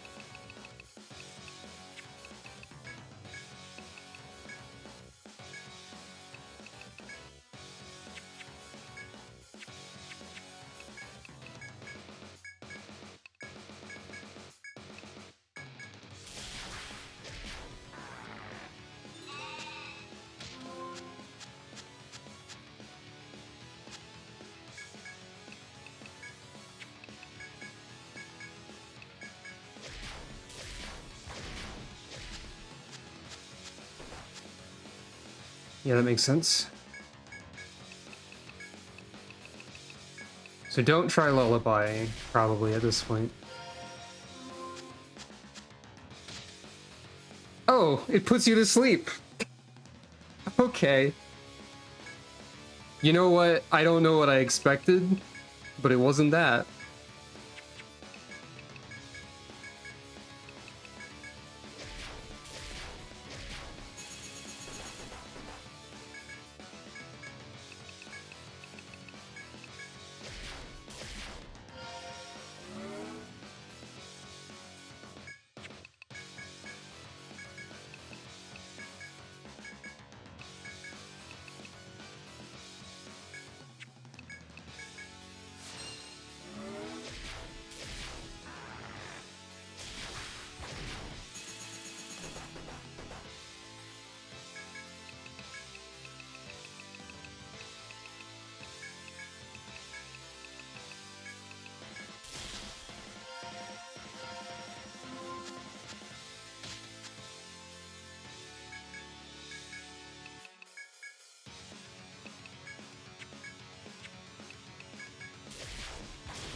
I think there's a pretty low chance of me succeeding at this fight at this point.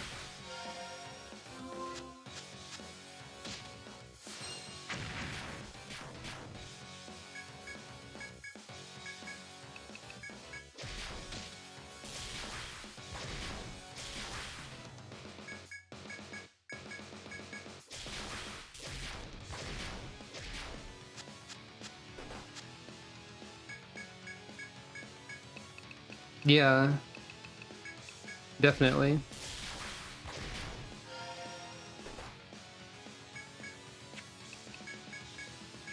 Guard tactic won't help me very much. I'm out of revives now. So, okay.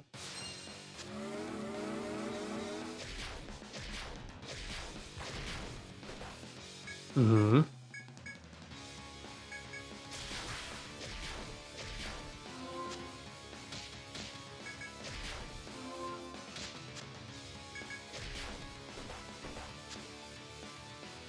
Well.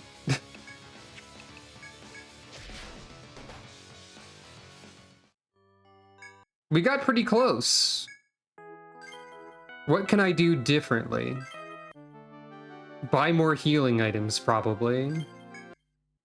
How much inventory space do I have? I can afford 14 more.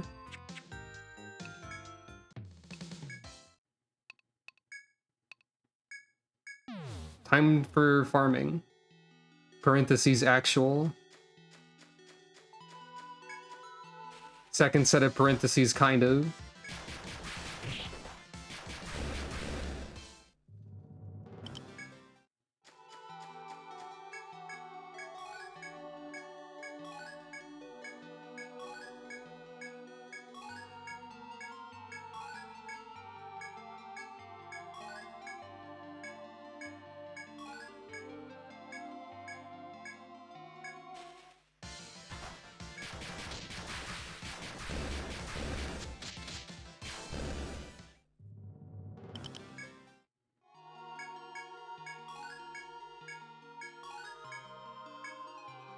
Based on what we experienced during that fight, we know that Ketos can be hit with leg bind and sleep, and also poison and blind, though like all of those are fairly rare. But we could put like the same status ailment, like sleep for example, on every single person in the party's weapon. Like if we just had an entire team of people with sleep stalk cutter, that would, in theory, increase the chances of putting Ketos to sleep. And thus, well, sleep just removes a turn. So I think it's probably the best option. Like, the whale already had pretty poor accuracy for whatever reason. Leg bind only prevented the ice row attack, which was the most accurate and therefore most dangerous attack the whale could do. I got red bones again. I don't know why. So maybe. It also wasn't clear if the whale cared about elements at all. So sleep also speeds up the fight. How so? Oh, I can't hold anymore, right? Oh, right, because you do extra damage when something's asleep. That makes sense. All right, so let's work on this.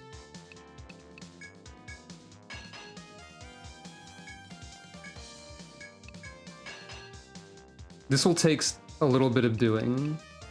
Oh, I did actually finish forging what I intended. This will take a bit, because we can only carry so much. I suppose I can avoid fights in order to get more materials.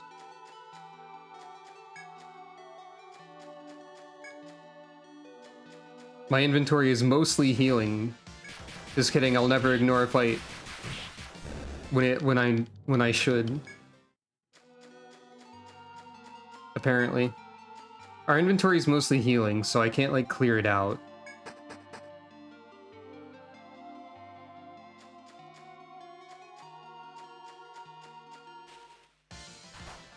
Okay, fine.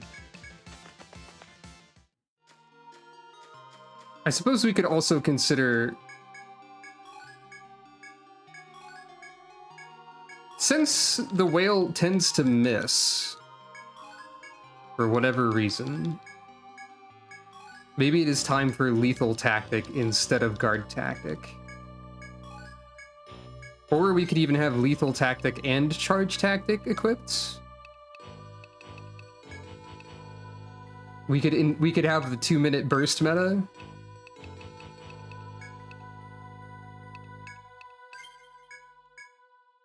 Where everyone needs to get as many attacks in as they could during the party buff window. That sounds funny. Let's try that.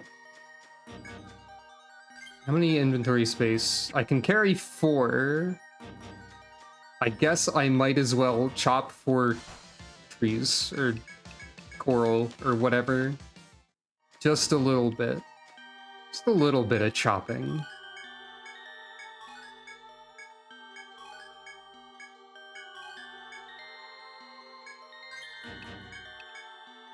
You never get, like, an upgrade to how many things you can carry, do you?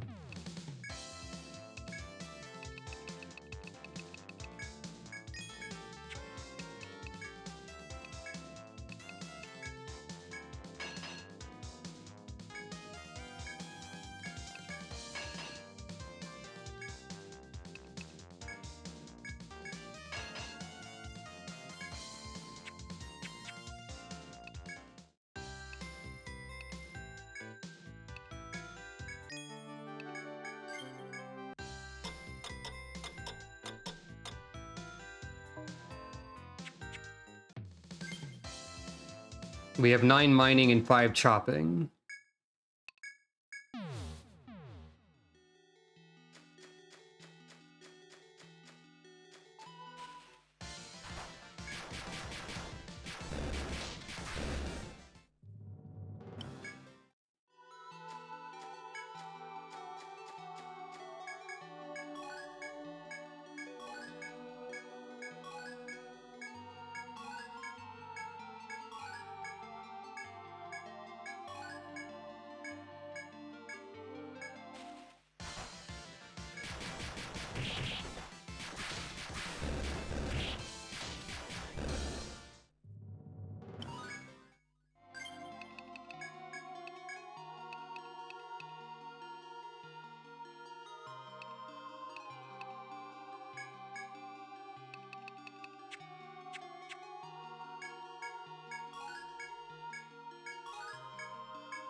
No item space, though.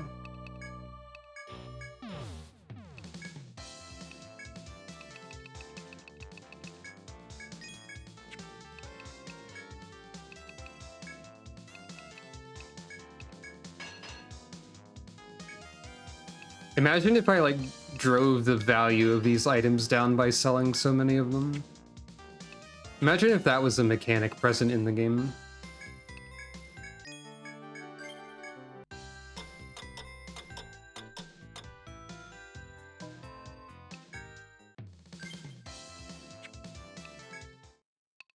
Oops. There are games that do stuff like that. It would just be particularly funny in this one during this challenge. The person who could benefit the most from getting more levels right now, aside from statuses, is Ramsey, because I haven't finished maxing out Rotten Egg on anybody, and he's the designated egg user.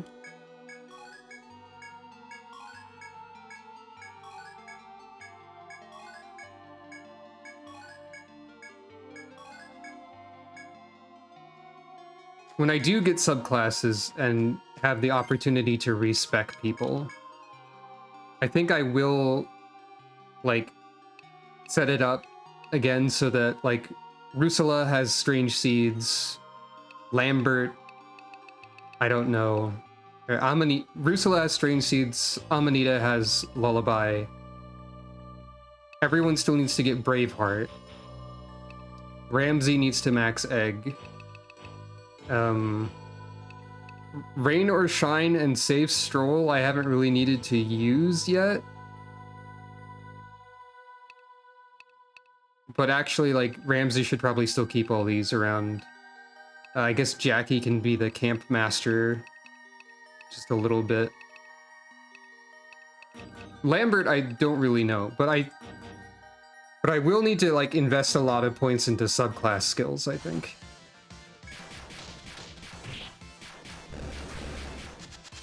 And it might be more important to prioritize those. But I'm not entirely sure yet. You were getting Waste Not.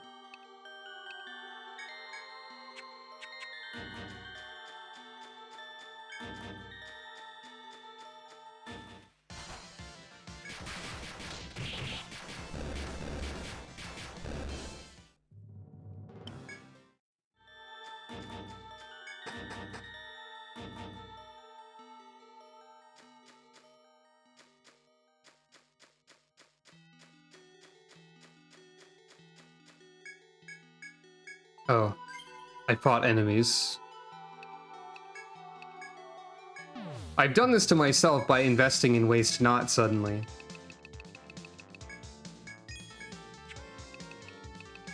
Though this is still a fairly profitable endeavor. And I have maximum sleep weapon now.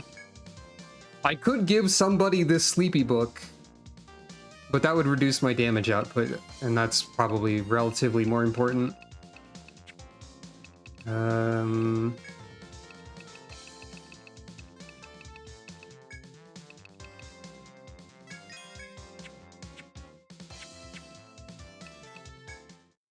One more farming run.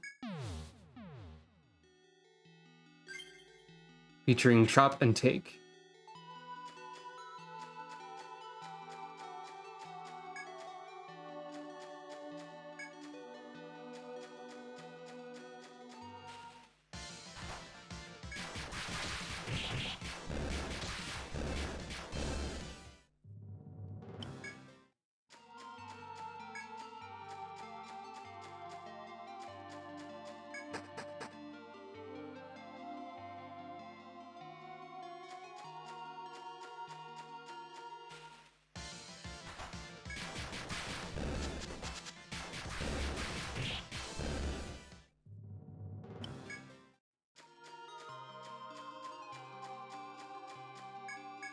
Or at least take.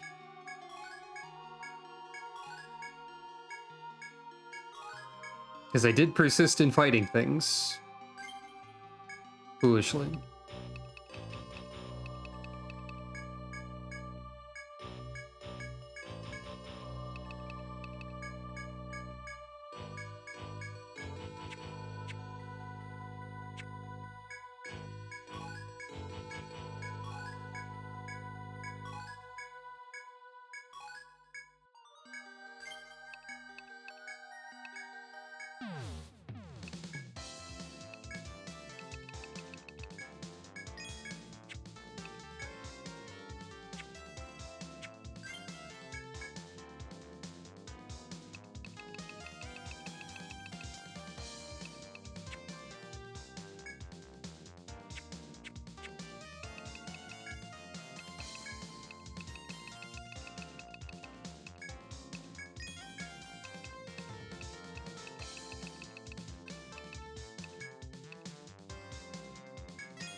Maybe fighting the whale at day is different in some sort of fashion.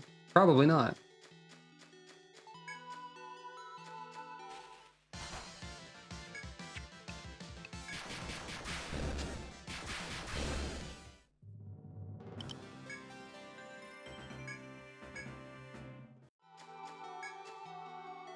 I mean, I know for a fact that there are certain bosses in the series that behave differently at night and day, but that might be limited to specific super bosses at the end of the game.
Whale, take two. Oh, that my limit gauges all went down. You can't. Maybe running away reduces those, or I can't save them. Like, I can't carry them into a fight or something.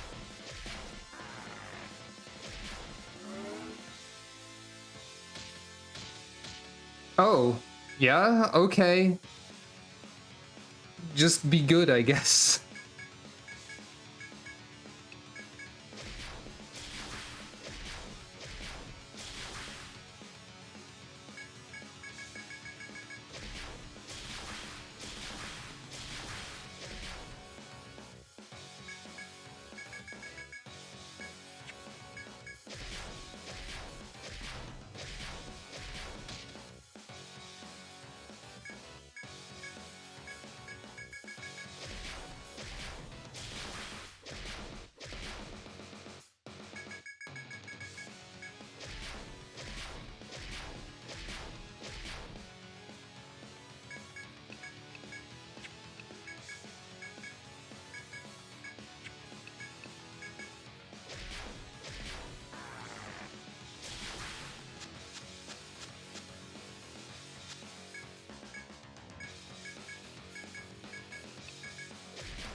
First phase, go!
So the sleep isn't working that often, but it is, I think, a little bit more helpful to have like a focus on hopefully trying to inflict a status effect instead of having it spread out around like all the different possible options that I have.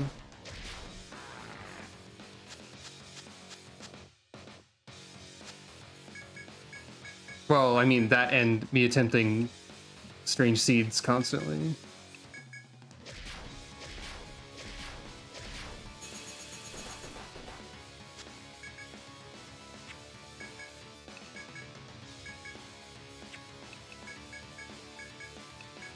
Whoops, I hit escape.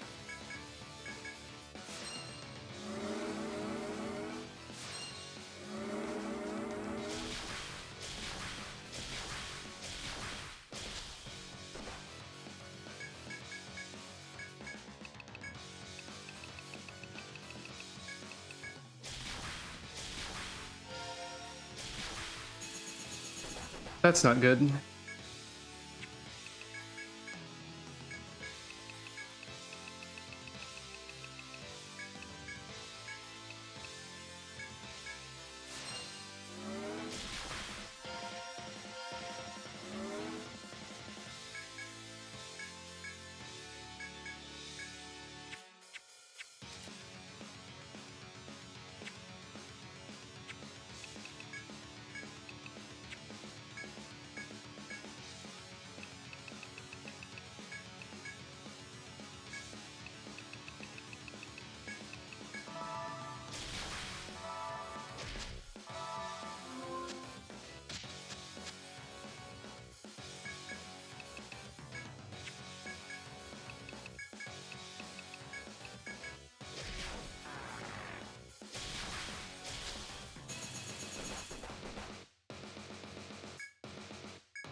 It's funny that I'm being quiet, as if I really need to concentrate.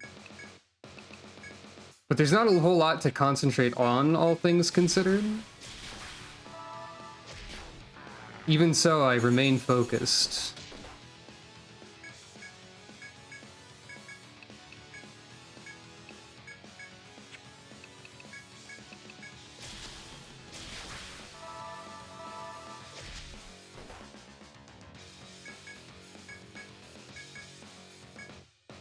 That's my last heal already, huh? I mean, the whale has been more aggressive. And I've been healing more aggressively, perhaps.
Only one nectar too, huh?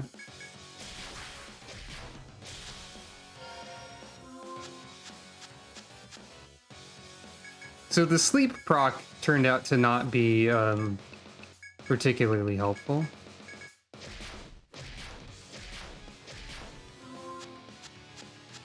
Yeah, just keep trying to do that.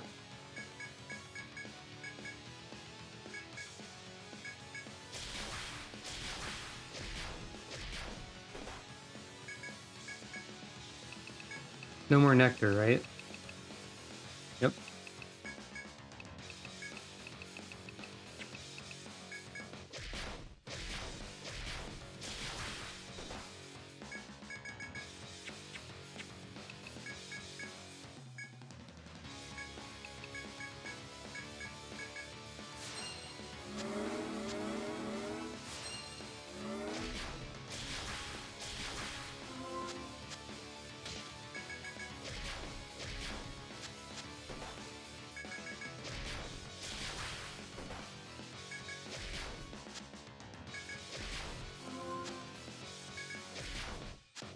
Imagine if this worked out.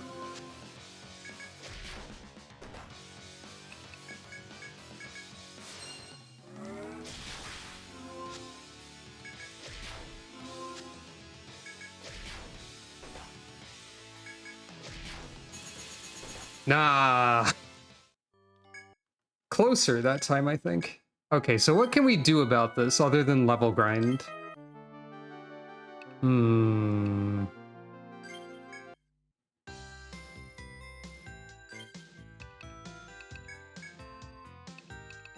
Probably nothing? I mean, other than, like, clear out the parts of my inventory I don't need and buy more healing items. Which would be anything that isn't just a straight healing item.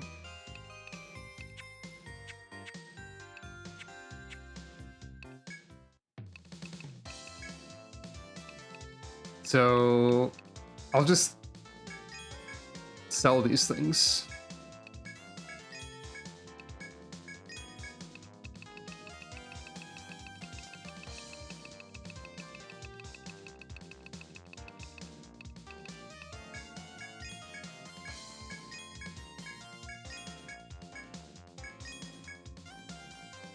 Yeah. That's definitely the feeling I'm getting. I don't even need Amrita. I don't want to get rid of the formaldehyde. Hamao, it's rare but not, like, useful, and I can't buy Amrita 2 yet. So, like, maybe I shouldn't sell those. Maybe... I don't care enough. I'll sell them. Also, this is rare and unpurchasable right now, but I'm gonna sell it too. I could put things in the inn, I guess. But it's too late. I've already sold all of my rare consumables. Ha ha ha ha. And nobody can stop me. Well, nobody could stop me. It's a bit late to try.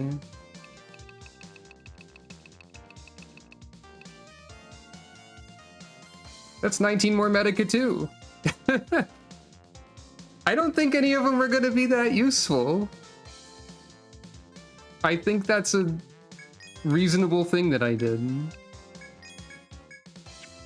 Truthfully. I have no regrets. Unless I sold the formaldehyde, then I have a regret.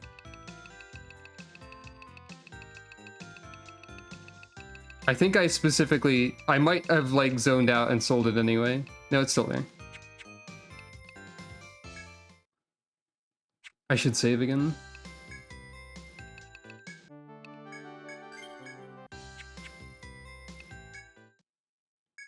I think we got this. Third try is the charm. Third try plus 19 more healing items.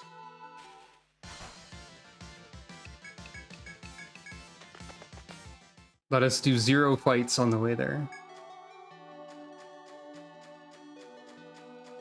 Hopefully I don't get ambushed and take damage. Immediately, huh? Like, streamer's curse, etc. I mean, that's fine. I don't need to worry about that amount of damage, probably.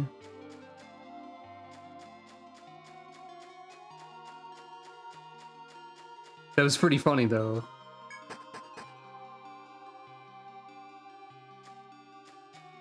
Could have kept one tent, I suppose.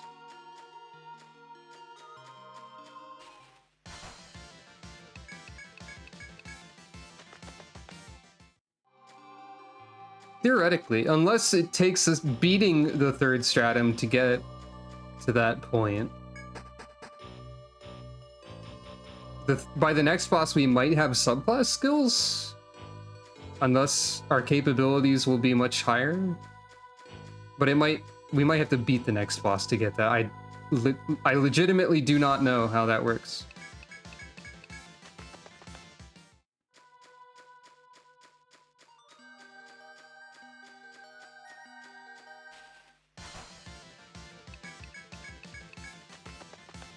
Yeah, I'm not too worried about the amount of damage I've taken. I don't think I need to heal in advance.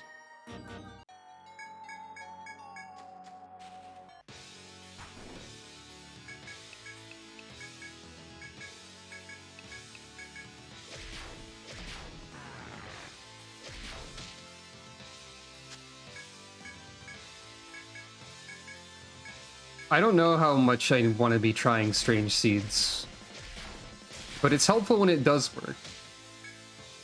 I'll take it working a little bit.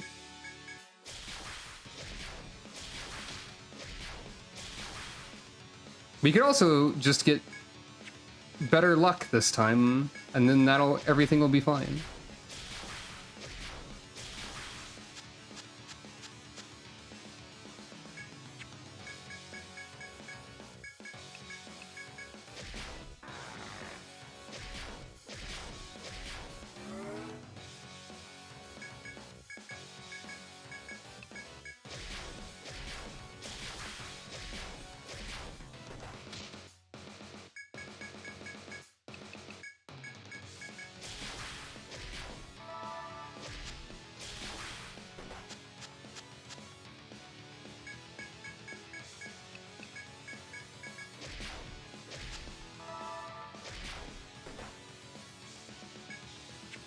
The whale knows how long Jackie survived the previous fight.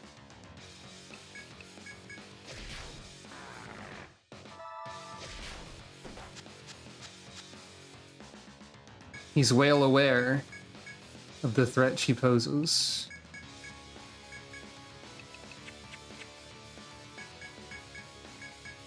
I don't have both limits yet.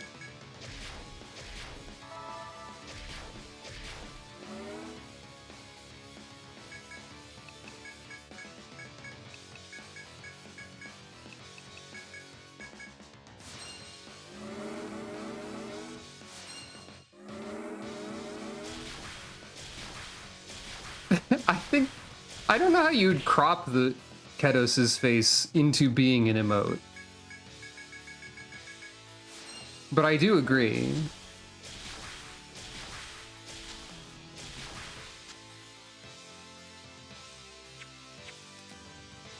Okay, Indomitable doesn't appear on my effect list unless it only lasts on the turn I use it, which I don't think is the case.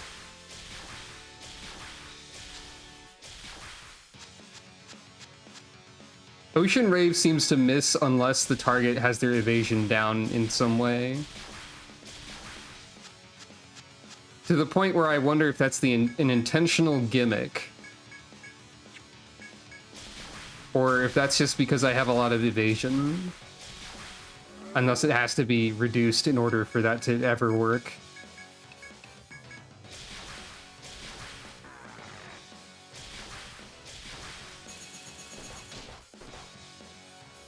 Okay.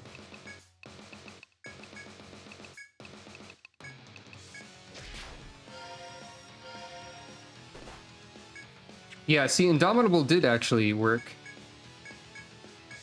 So it lasts and lasts until it is used. So it's always worth using it, actually. So it would seem. I have both limits.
I don't need to use it on Jackie. She is Indomitable. Oh. Jackie is like low priority for healing when her effect is available.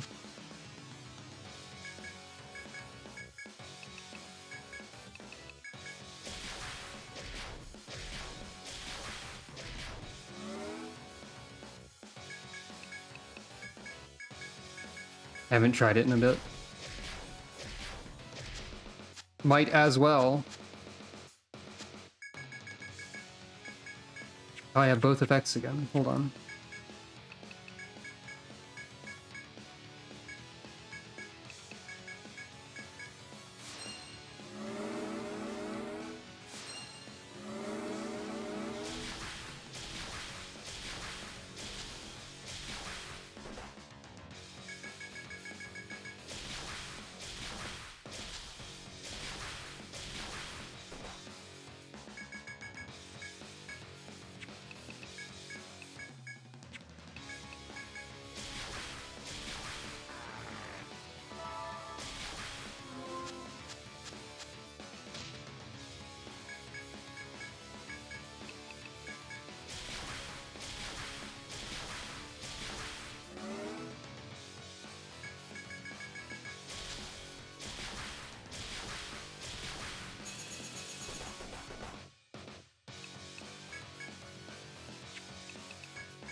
Maybe the way I should do it is like use strange seeds regularly until I have the burst window active, as I'm calling it.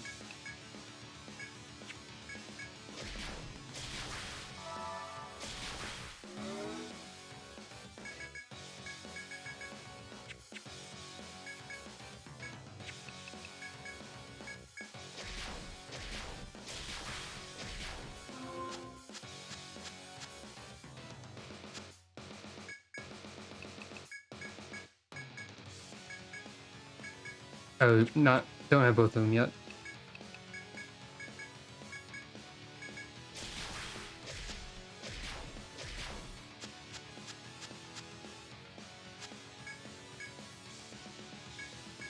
Now I do.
Everyone's accuracy is terrible. Jackie might already have Indomitable still, but still.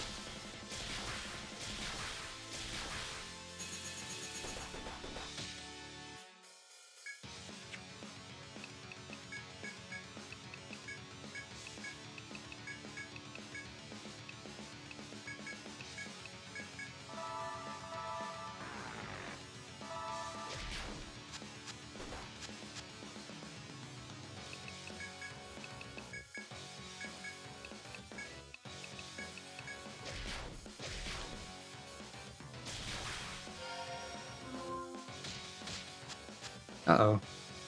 That's bad. That's not good. Not particularly.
Time to wail on him!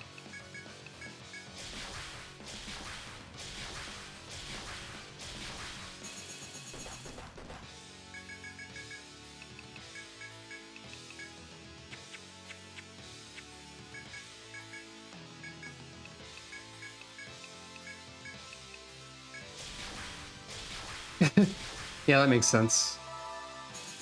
Uh-oh. I was hoping you wouldn't do that twice in a row.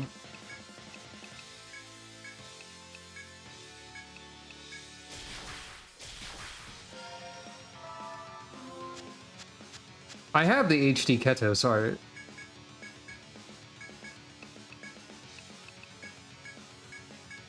But I'm not sure how readable this eye would be at emote resolution. It would depend a lot on how you cropped Ketos, I suppose. I don't know the ideal way to do that for what you're attempting.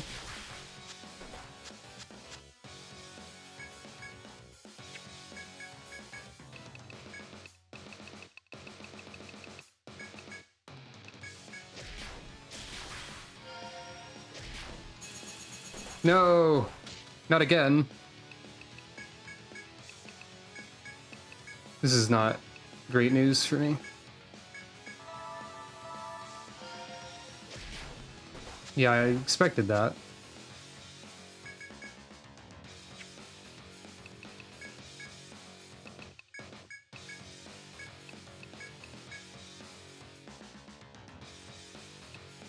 Hold on.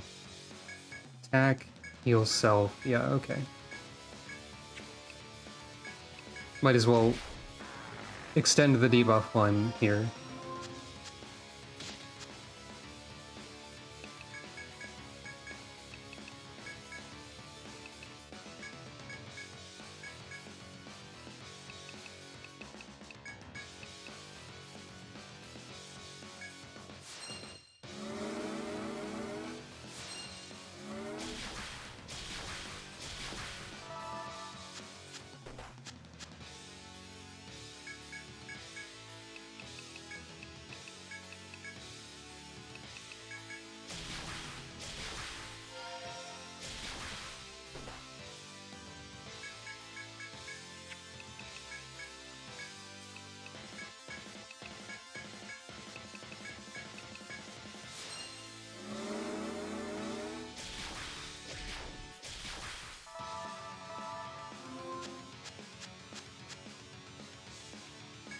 All right, here we go. You think this will be a waste? I don't know. It's funny though. Oh, I didn't get a chance to try it, but I won! Hey! Everyone else went first. To the stars. Meow meow meow meow meow. My ship sails in the morning. Canada is real. I forgot I put that.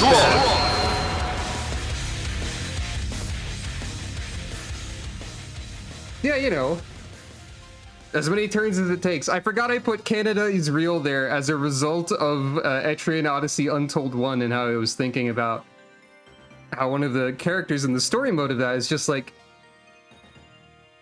yeah, I'm from Ontario. The distant land of Ontario is going to be forever funny.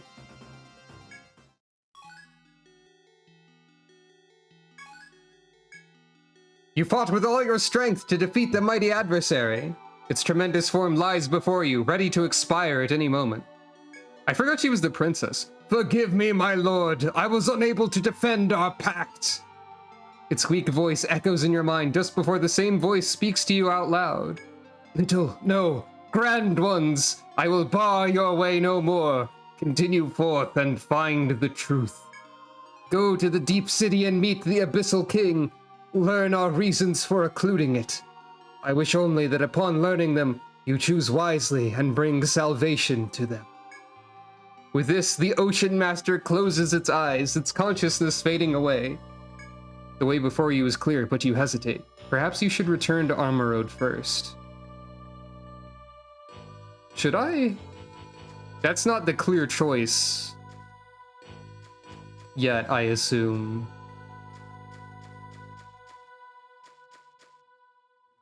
Oh? Oh, there's a little space over here.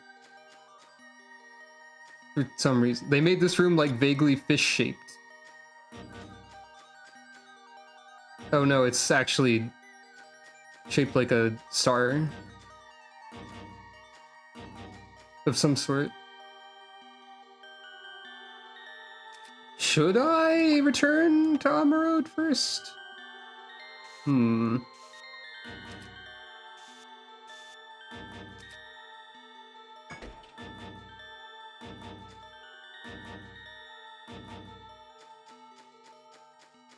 Well, what's over here? Treasure. Star key. Oh! Hey, that sounds pretty freaking important, doesn't it?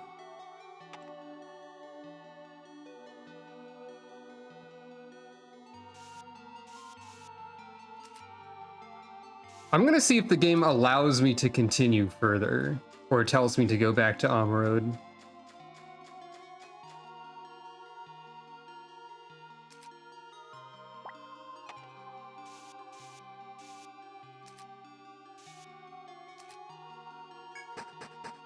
It allowed me to continue further.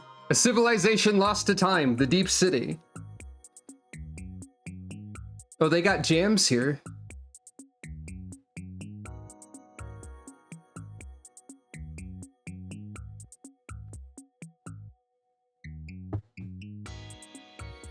After descending a flight of stairs leading deeper into the sea, you gasp at reaching a lighted space. A tree so gigantic that it can't all be seen at once towers over countless surrounding structures. The sight of the city here makes you forget for a moment that you're at the ocean's floor. As you look in utter amazement at the cityscape, a familiar girl's voice sounds from nearby. So you've finally come. Welcome to the Deep City, the phantom city you sought for so long. Olympia appears before you, speaking calmly as if there was never any strife between you. The Abyssal King has spoken. There's a matter he would like to entrust to your conscience. Without warning, the girl takes the folds of her robe in hand and throws it off. By the way, I'm a cool robot. Check it out. Well. Yeah, unfortunately, upon perusing the HD art assets, I did see this form of Olympia previously. Also, I just realized that her ear spikes were contained by her cool headphones, and that's really funny. But I knew Olympia was a robot before seeing that, but I did unfortunately see her cool robot form prior. See and learn one of the secrets of the Deep City. I am not human. Olympia displays her metallic, clearly inhuman form and continues in her usual calm tones. I ask that you remain silent on the subject of everything you see here in the Deep City. Yeah, that's really good. Not only for, I can only imagine that her ear spikes like sprung out of those with like a cartoon boing sound effects when she took them off. Not only for my sake, but for the sake of your kind as well. Will you heed my master's request? Promise not to tell anyone? Yeah. Thank you. Now then, her tone shifts to something softer and more emotional than before. Follow me. I'll tell you how to return to Amarode. There's a submagnetic pole here. Use it to be teleported instantly back to Amarode. Olympia looks deep into your eyes and continues. When you return, tell the Sonatas that the Deep City is only a myth, that it doesn't exist. When you touch the pillar of light, a bright, blinding flash suddenly envelops you.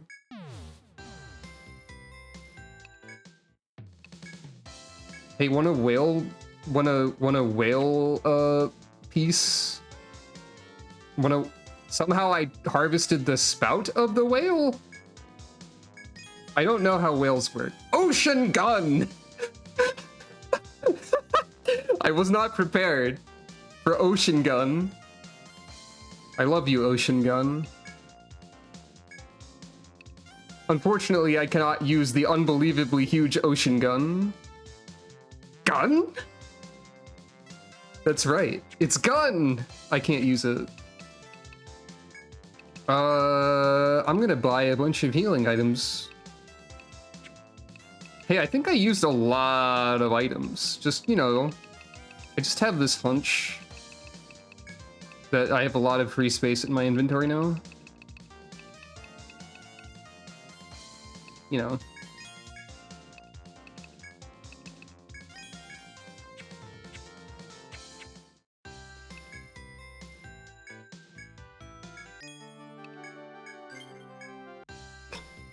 Yeah. Probably. Well. Hello, the Sonatas. You've returned, Almanac. I'd heard that you disappeared into the depths of the sea.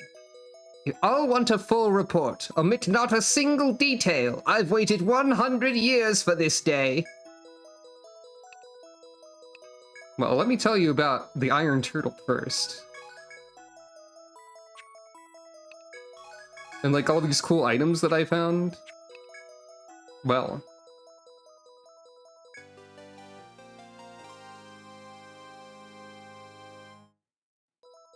So you stopped the current, struck down Ketos, and opened the path, yes? And you found the deep city, I hope? That magnificent place sunk beneath the ocean's waves?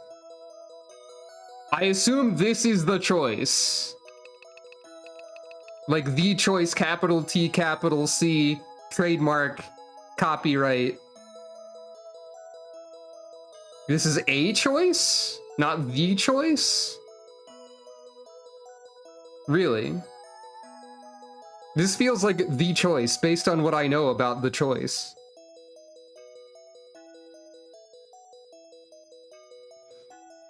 Anyway, seems like a great time to go like this for a second.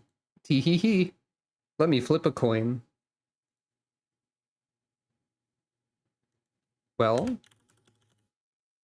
I tested this in advance, and it should work today. This or that. There it goes.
Congratulations to those who chose that. Condolences to those who chose this. Because it was that. I feel like it's landing on that a lot lately. Anyway. So, this lady's clearly hiding information from us. On account of, I've been waiting 100 years for this, and all that. Whatever that freaking means. And also, Olympia revealed to us a deep personal secret. And also pleaded in a relatively more emotional way, according to the narration, that we tell nobody about the Deep City. Furthermore, I think robots are cool. So whether or not this be the choice, I will proceed to lie. No. Are you sure? I would hate to think that you were lying to me. Jura, what truly happened? They are, in fact, lying. I've no idea why. I followed closely behind them. After they defeated that gigantic whale, I saw them enter a magnificent tree-watched city on the seabed encased in a bubble of air. So it didn't matter at all. I don't know what reason you could have to behave so, but this is no idle matter. Tree watched me? It means watched by a tree. Obviously. I tell you our reasons for searching for the Deep City. I'm sure you'll change your mind. Whomst? So you are Guild Almanac, discoverers of the Deep City. I am indebted to you. I'm the Princess of Amarode, Gutrun. Oh, we've heard of you at least once. Finding the Deep City has long been my fondest wish. The royal records say it's a land cut off from Amarode, sunk with our countrymen still living there. We do not know the reasons for its separation or what powers sustain its undersea existence. But I worry the descendants of our people are now suffering in the depths of the ocean. I hear you attempted to conceal the Deep City's existence, likely at the behest of its denizens. But please, do not misunderstand. We only want to establish cordial relations with the Deep City. Then why are you yelling about it's been 100 years, and why do all of you look like you're scheming a scheme? You've got the face of a schemer. You're smirking at me. It does matter, and the reason is completely ridiculous. I'm interested, unless we'll see it, like, naturally, eventually. Thus, I'd like to send a missive and gifts to the Deep City on behalf of Amarode. I had Amarode's most reputable merchants prepare their finest gifts for the occasion. What reputable merchants? I've never seen one of those. Napier? One of the least reputable merchants? Well, okay, she's honest. Whether or not I do a second or third playthrough depends on whether I need to see the true final boss by, like, doing every route. Napier's pretty good. I don't know how reputable I would say she is. I've also selected a supervisor to deliver them. I'd like to introduce her to you as well. Nice to meet you, explorers. I'm the supervisor dispatched from Napier's firm. Okay, it is Napier. I've prepared many gifts, from imported fineries to traditional Amarode crafts. All are worthy of presentation to the king of the Deep City, I should think. Well then, I'll await you at the outskirts of Amarode. Guide me well to the Deep City, So I don't know if I'll do extra playthroughs. I hope to attempt to fight the true final boss with Farmer Team. I don't know if that's winnable, but I think it'd be funny to try at the very least. And I do think you need to do multiple playthroughs to do that. Your task is clear. If I sent only her, the Deep City's denizens would tighten their guard. Please escort her to the gates of the Deep City. Obtained a princess's letter. Ah, but before that, there's one more thing I must give you. It's meant to show my thanks for discovering the Deep City. $3,000.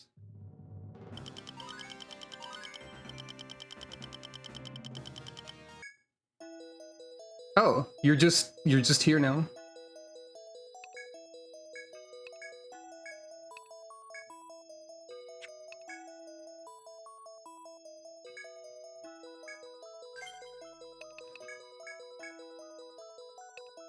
So I guess if it relates to a further playthrough, maybe we don't tell me about it yet. So, okay. Ursula was... She just finished Strange Seeds, so I guess she's just getting play possum for now.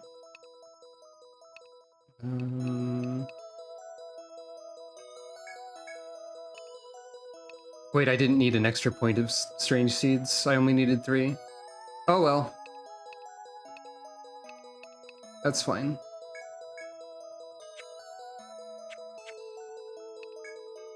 When the citizens of the Deep City read that letter, I'm sure they'll understand the situation. Please return to us once you've been to the Deep City to tell us all about it. I'm very intrigued.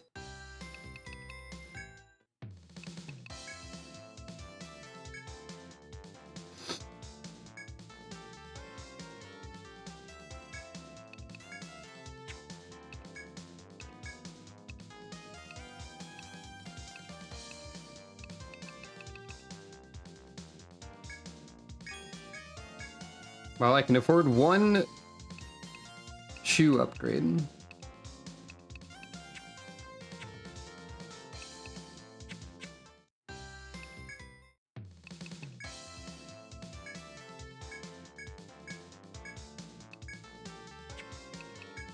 No new quests or information as of yet.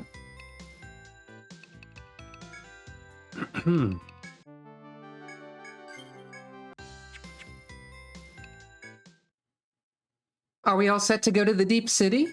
Then let's hurry up and go. If there's a city at the bottom of the sea, I can't wait to see it.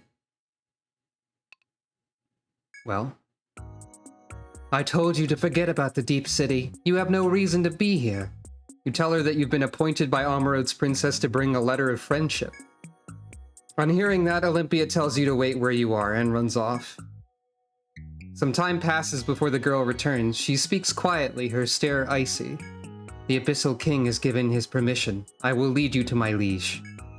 Olympia immediately turns and begins walking. You make haste to follow her. The ancient seat of power, Celestial Palace! Are you the visitors from Amarod? I was told you brought a letter and offerings from their princess. Are you also a robot, or are you merely wearing gauntlets? I am the Abyssal King, sovereign of this deep city. Let us see what the princess has to say. I have here a manifest of the gifts I was entrusted by Princess Gutrun to deliver to the Deep City. Yeah, welcome to... Yeah, it is a sick as hell orrery throne. It's got the zodiac symbols on it. It's got some other symbols on it that I don't recognize that may or may not be fictional. There's some statues that are like hanging out. There's a fleur-de-lis for some reason. There's constellations. Here, I'd prefer if you gave it to this Abyssal King along with her letter. I guess I'll hand them over. I see that Princess wishes to establish cordial relations. I see also that there are countless skilled explorers in Amarod investigating the labyrinth. Yeah, there isn't like an infinity type sign. Oh, there's also the Roman numbers. Yeah, I was talking about some of the other ones. There is more here besides, but it is a private matter and does not concern you. My response to these proposals cannot be a hasty one. I need time to consider this. I will allow you to stay in the Deep City for 1 full day as I ponder this letter. Oh, they could be some fancy numbers. I don't know. I will give my answer tomorrow. Be here then to receive it. So these are the explorers who defeated my dear Ketos. It'd be child's play to deal with them here in my deep city with no one the wiser. But such a show of strength, I fear it may be counter to my aim of annihilating the deep ones. I'm always talking about my aim of annihilating the deep ones when I don't think anyone is listening to me. Presumably this is after we've left, and he's not telling it to us. I'm always talking to myself about my aim of annihilating the deep ones. If they fail, then the matter is ended. These explorers and their power could be a fine tool. An underwater watering hole. Okay, they've got like a tavern here too.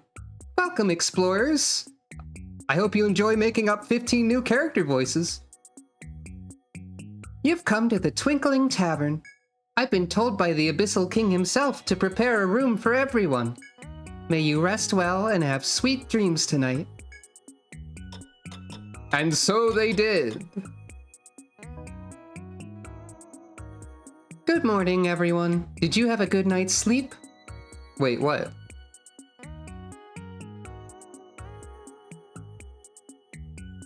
Oh no, you're right. Also, it appears that the pronouns part of the chat bubbles have fallen over suddenly. I don't know why that is. I'm just noticing that no pronouns are being displayed. Huh. I think that is out of my hands. I don't think I can fix that one. The deep ones have stolen everyone's gender, and that's why they must be defeated. Clearly. Well then, the Abyssal King awaits you at the Celestial Palace, if you'll just follow me. Ah, you've come. Did you sleep well last night, explorers? Let us dispense with idle talk. I will begin by telling you what must be done. I've already accepted the princess's proposals as laid out in the letter under my terms. I will not open my gates to all and sundry, but certain explorers may enter my deep city. I have one further request, which depends on your skills in making it as far as you have. It involves the deep city's future, but more than that, the future of all mankind. I cannot tell you the particulars, but it is tied to the reasons for the deep city's inception. If you will not accept, I must find another. But your inquisitive mind and prodigious strength makes you my most desired candidate. A new mission is available.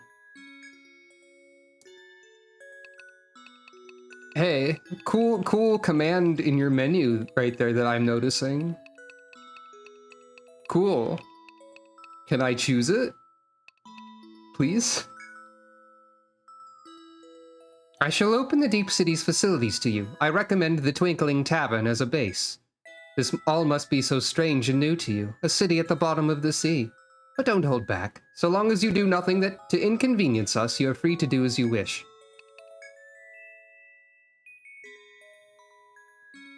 Enter the Hall of Conviction to learn about the threat these monsters pose. I'm grateful for your change of heart. Change of heart?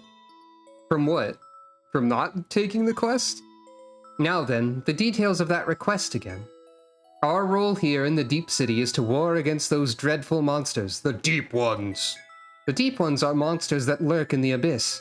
They are sworn enemies to mankind. I could tell you all, but understanding would come easier were you to see it yourself. The labyrinth extends beyond the Deep City. There is a prison on the 10th floor, the Hall of Conviction. Meet the Deep One imprisoned there. Once you grasp the nature of its existence, I will explain in my own words its intentions, as well as what the future holds for mankind. But first, in praise of your bravery, I bequeath unto you a technique handed down in my city. It was devised to combat the Deep Ones and dramatically heightens a human's combat effectiveness. In addition to your original specialties, you may learn and use skills of other sorts. Oh, we do get subclasses right now.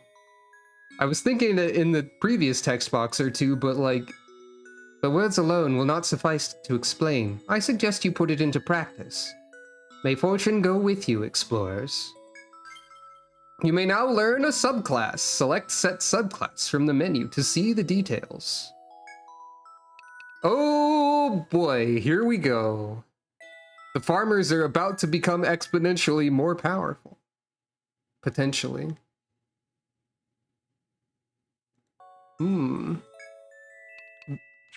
Okay.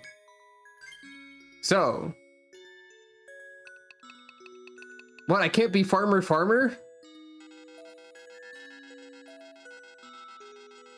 I can't be double farmer? So these don't affect my stats at all.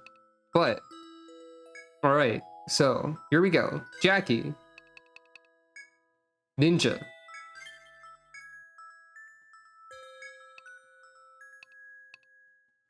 Let's see.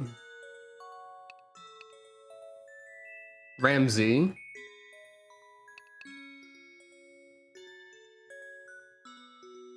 Oh, I'm thinking, hold on. I think I decided I wanted Ninja, Hoplite, and 3 Sovereigns. Ramsey can be the Hoplite.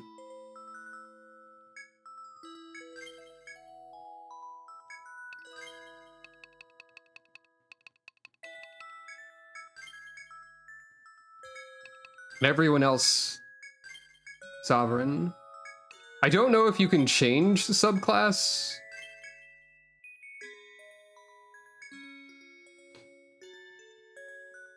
I think Hoplite uses spears.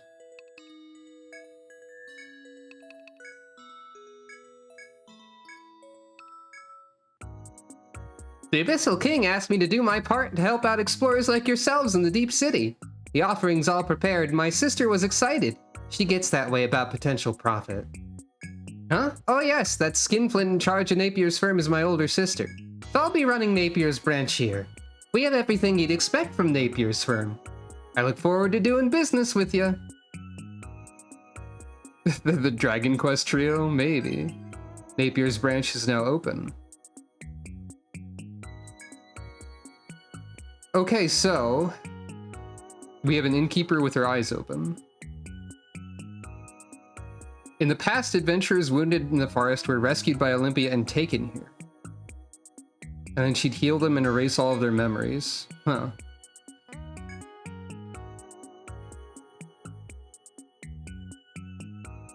God, I forgot about the Slambert thing somehow. Okay, so how do we reset skill points? The merchants you trust, maybe. Gust of wind. Dance. Welcome to Napier's branch, explorers. The Abyssal King asked me to help out folks like you in here in the Deep City, so my sister and I got together and decided to open Napier's branch here. I was aware of this.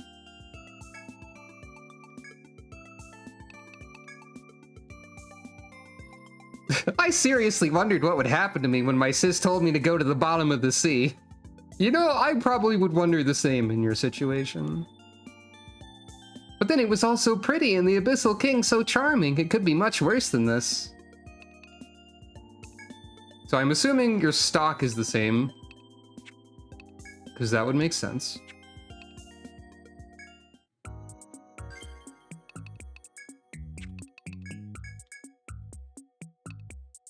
Oh, we got 5 skill points.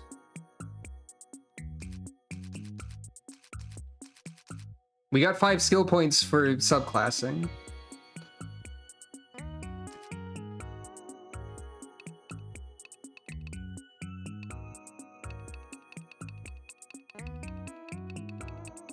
So yeah. How do we respec in this game? Is that available?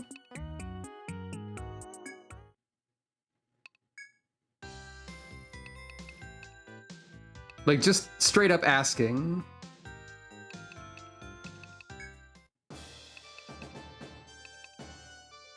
Ah, probably here. Reset skill points in exchange for losing 5 levels.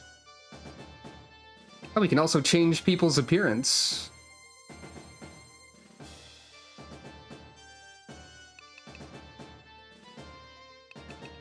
and equip them if we want. I think everyone should reset their stats. Everyone take a break. Like a big break. Big ol' break. Let an adventurer rest. Achievement.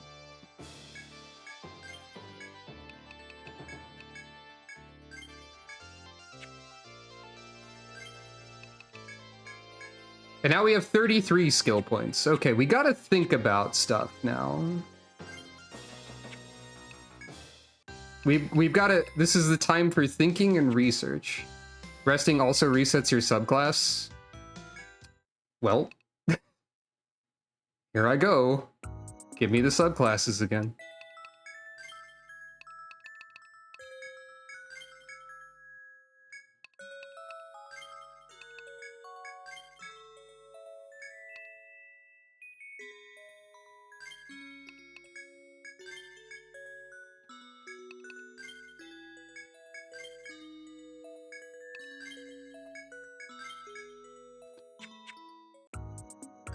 All right, this is good thinking music. I mean, it'll go away when I open up the browser window over here. So let me check. Oh, I foolishly removed a specific unless it's no, there it is. Let me check the post that I found.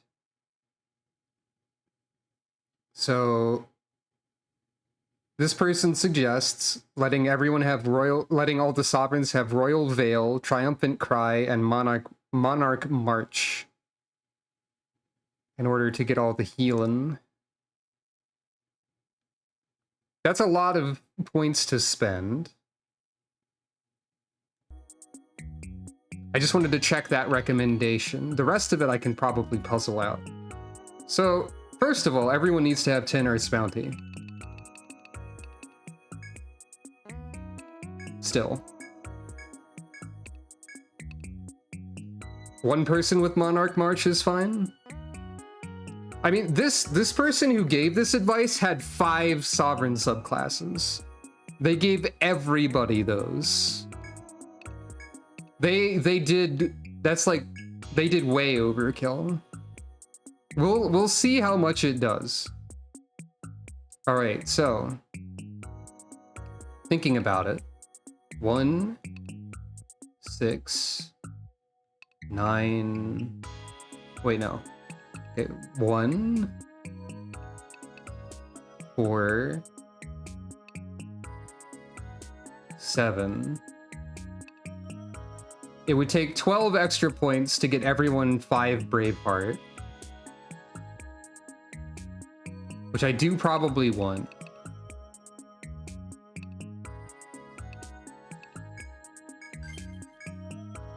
Oh wait, no, it would take more than that.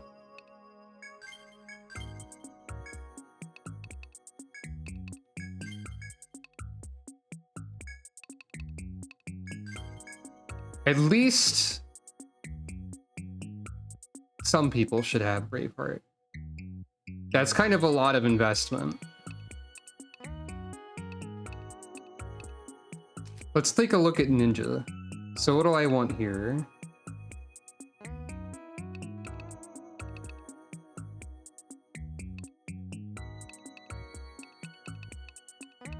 So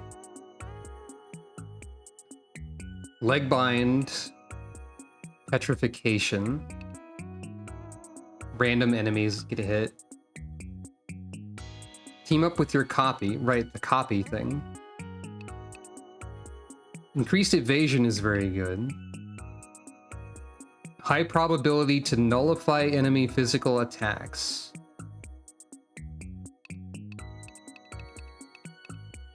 Sacrifice HP for a significant evasion boost.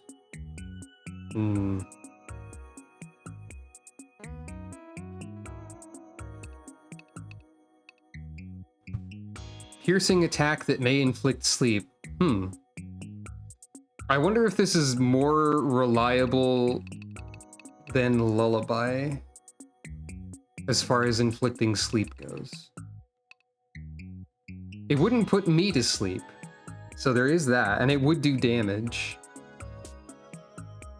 May spread a status from one enemy to all. Okay, this is what I want.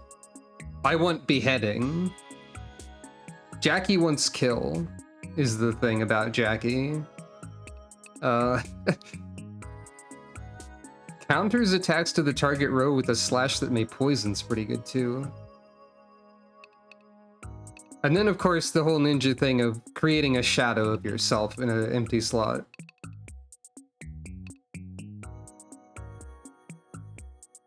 So there's a lot of stuff in ninja that's good. So I think this is the extent of Jackie's farmer skill tree forever for the rest of time. Probably. Unless I really need someone to have slap awake, I guess. Well, she has to have horseplay, though. You know, she's Jackie. She gets horseplay. Okay, now it's the extent.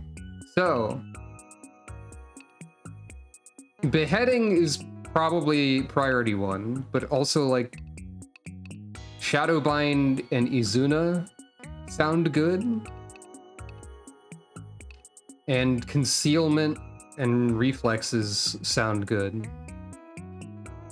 But I guess we're gonna focus on beheading first. So, Ninpo daggers. And then I need 3 daggers to get caltrops. Wait. Okay, yeah, I need 5 caltrops and 3 mirror to get beheading. So I need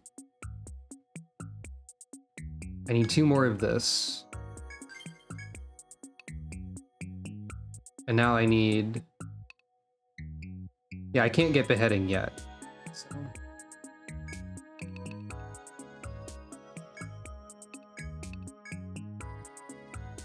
I guess this is Jackie's setup for right now. Rusula.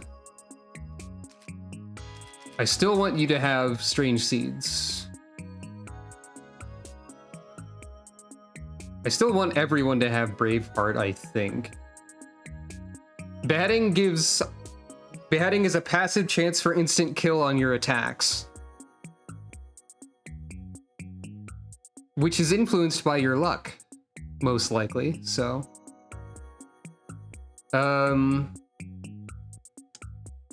Yeah. I think at least Jackie, Rusula, and Ramsey should have Braveheart right away. Well, okay. I don't need Ramsey to be in front. Hold on. Let me... I need to think. How important does the chat think that Braveheart is to have maxed immediately? Meanwhile, let's take a look. Royal Veil. All allies recover HP if your HP is maxed out at turn's end. Good. Not very important. Fair. I think people who are going to definitely be in the front should have it. I can also just buy Amrita, that's true. But like the sustainability of it sounds really useful to me. People who are gonna be using SP at least.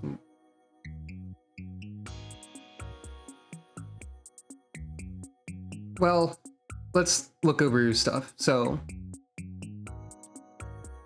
Rusula, I want to have Strange Seeds. I still want your Strange Seeds specialty. So, 3 of that, 10 of this.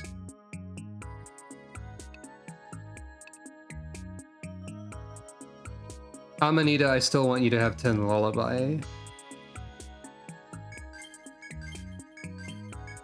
And Ramsey, I still want to have 10 Egg. Well, he didn't have 10 Egg before.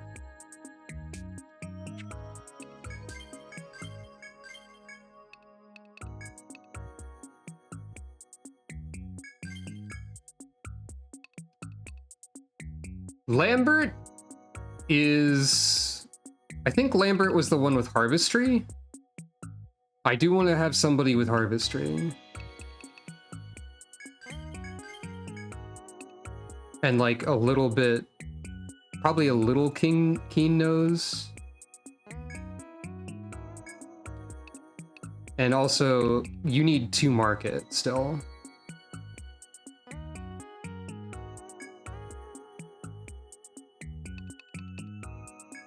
So I'll get you back up on this. So Ramsey's not going to have much hoplite immediately, I guess, but that's probably fine. And I can always rest more if I need to adjust these, I suppose. Okay, so Jackie's set. Rusula, you've got your main farmer thing. Now we're into Sovereign. So we've got Royal Veil, Triumphant Cry, allies recover HP if you're alive at the end of battle. Monarch March, recover HP with each step. So, as Lambert has the most skill points currently, I think he just goes ahead and nabs this line of stuff.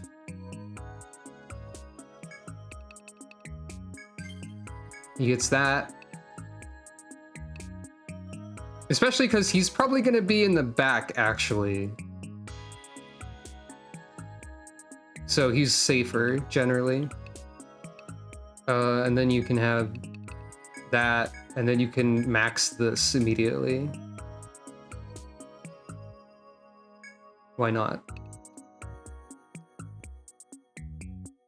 And then go towards maxing that, I guess. I should look at the rest of the tree, but we'll get there. Amanita. So, recover TP when an enhancement spell effect ends. That's, like, not bad. Dispel enhancement spells or to recover HP. The spell stat decreases on 1 row. Recover TP. Specified ally expert. This whole set, not super useful. Probably. However, guard order and attack order. Guard order, reinforce after casting an enhancement spell they recover. Row of allies gains ailment protection. Row of allies gains increased max HP. Gain HP when a turn ends. So I think guard order and reinforce probably pretty good. And like attack order max monarch march is kind of overkill. Well, we'll see. I don't think it's too bad if I spend too many skill points in something. Attack order and the elemental arms. I feel like attack order is less of a priority and guard order is more of a priority. So this increases defense more and increases the cost. Yeah, that's true. But I do have 2 other sovereigns to give the healing, so...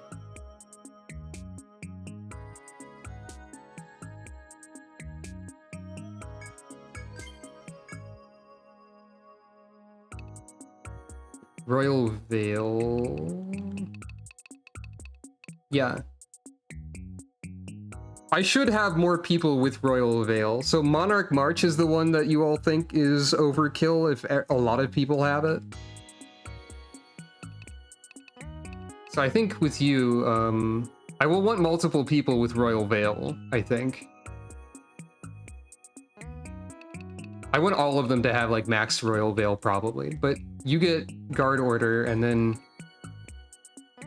many reinforce. And I think Rusula also gets that. Maybe she gets some attack order as well.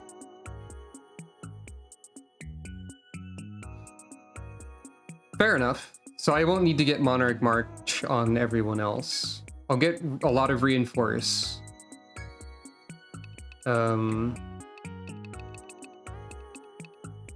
You can be the attack order specialist or something. And then Amanita can be the defend order.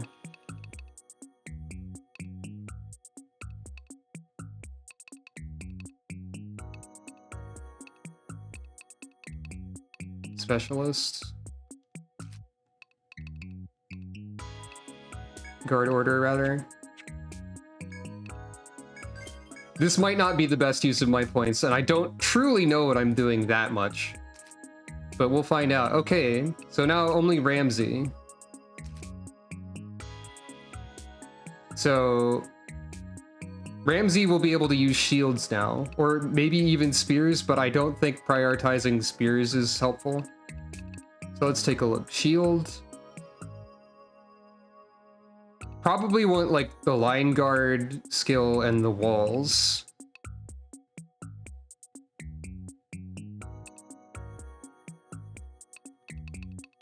So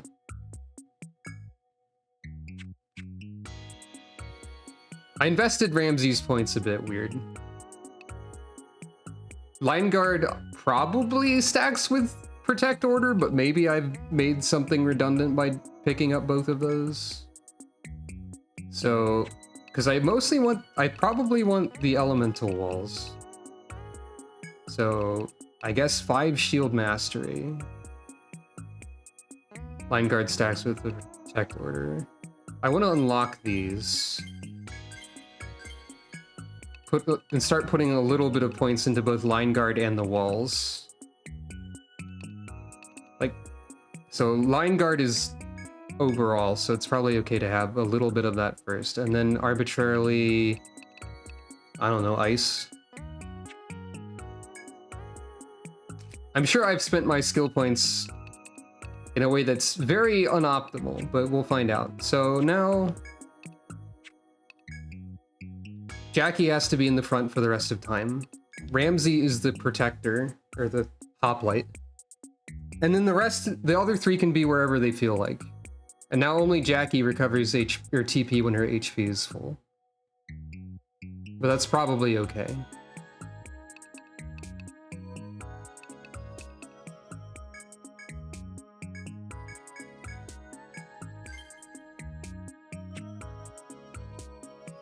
All right.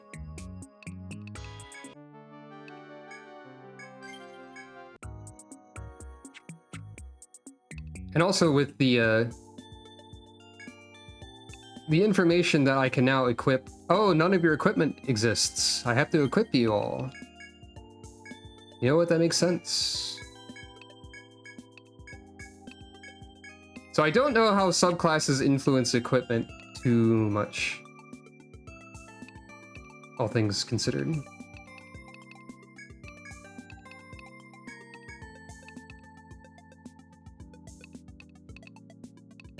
I do not know the details.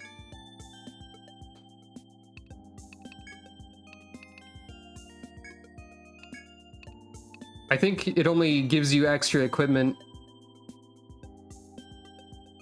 I think it only gives you extra equipment if you like spec into the mastery things. Like Ramsey should be able to use shields now, I think. I think that's how it works.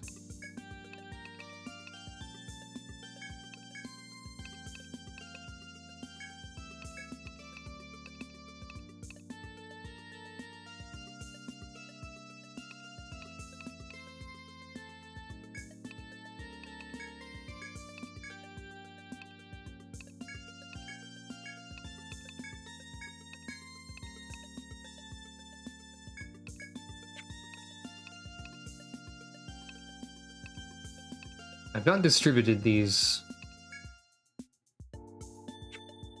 as equally as I could.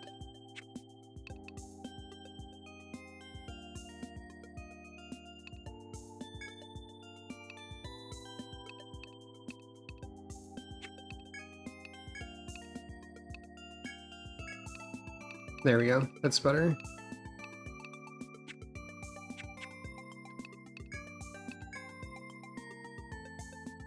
So yeah, nobody can equip this still, even though it's labeled hoplite. So I don't get like stuff that's hoplite, but I should be able to use shields now, I think, because I took shield mastery. Maybe? Maybe not?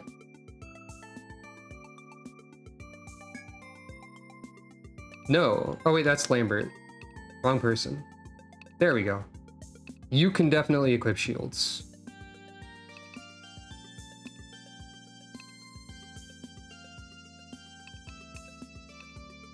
Is it better for you to equip a shield?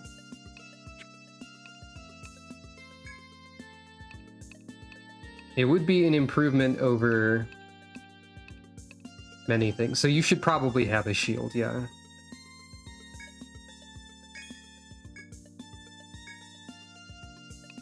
And I wonder if Jackie, well, I mean, she could already use knives, so I don't think she'll get like any new weapon options. Probably. Because knives are already for everybody. So. And then.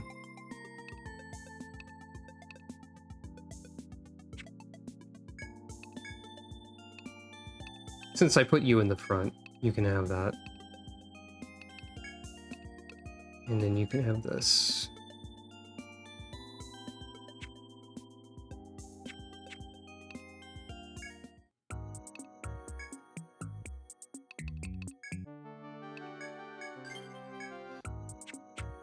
Well then.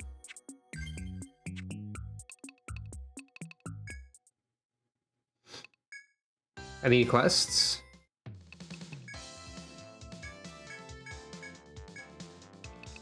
Probably not, because I haven't poked my head into the actual, you know, next portion of the labyrinth.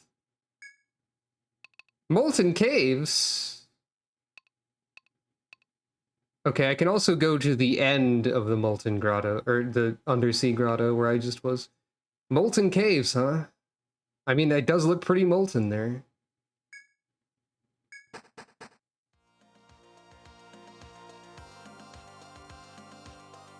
And yet somehow it's still also kind of a forest. Molten caves, reach the 3rd stratum. Well, here we are. This is a pretty funky volcano, you're right. They got jams here, like I said.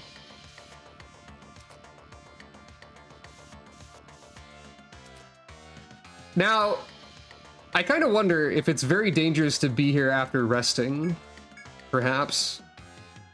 I mean, I only lost 5 levels, and I'm still over-leveled, probably, and I'll theoretically gain more experience or more levels faster. These jams are especially hot due to the location that they're in.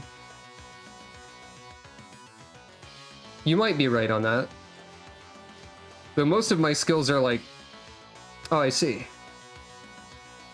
That's fire. Wait. Wait, hold on.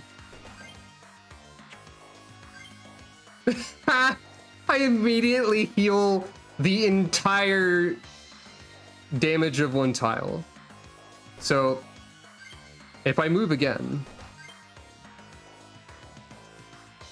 Okay, so I'm immune to damage tiles.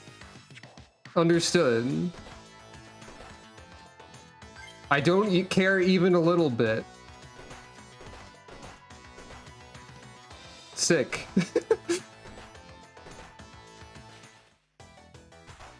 Oh!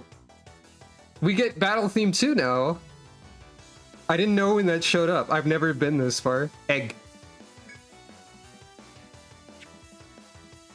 Alright. Time for Jackie to demonstrate her ninja skills that she just learned, I guess. I wonder if having 10 Lullaby might be obsolete too.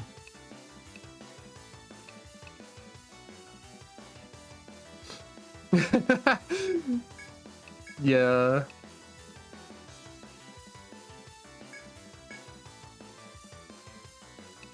Wait. Lambert has no skills? I didn't even think about this. Oh no. Let's try on my new cool skills that I have.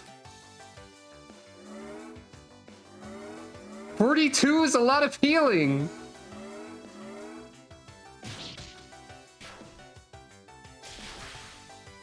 Dragon Egg began wriggling around me too.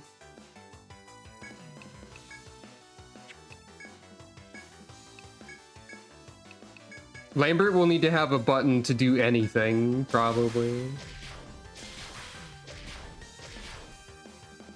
They're wriggling. Oh my god, look at all that healing. You know, one thing I considered doing when I first bought this game, because I was already like, I already didn't want to just do regular things, and that is part of why I never got anywhere, is because I kept like restarting. One of the things I thought was like, what if I did all sovereigns, and like, they would never die ever in their entire life. And I only had 3 of them. Cool fight. Cool wiggling eggs. You've discovered a wiggling egg. I love how the damage tiles mean nothing to me, so I don't need that 1 point. I wish I could like rescind a few skill points. Like maybe I don't need 10 lullaby. I still have the powered up experience gain, yeah. Everyone's got 10 Earth Bounty. That was the first thing I put points into. That's the important one. If I get to like level cap or whatever and we decide to re-optimize skill points, I'm sure I can do that no problem. Oh, we got Wiggle Egg and Rattle no Zuchi. That's a Maverick. That's a Maverick. That's a Maverick name.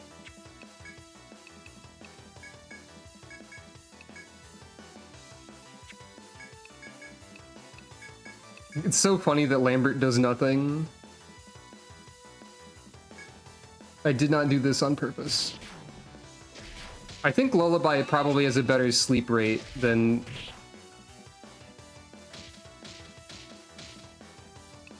Dinpo. At least I would hope so.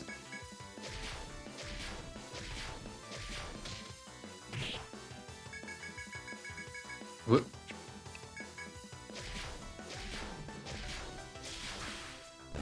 Kill the egg before it wiggles too much.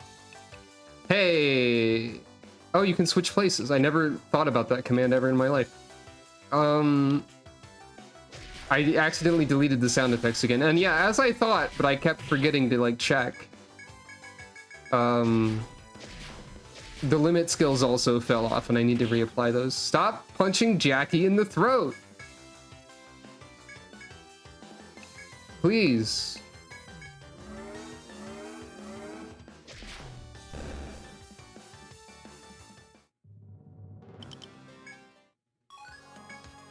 Given the relatively high skill cost of new skills that I have, like Guard Order, I might want more Braveheart, potentially. Maybe.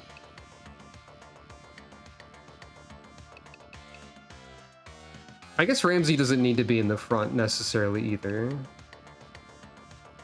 Probably should have made Lambert the expert. Like expert, but for eggs. You gotta make the egg pun sometimes. It's mandatory. Got to close my browser. Right, I was gonna put the limit skills back on.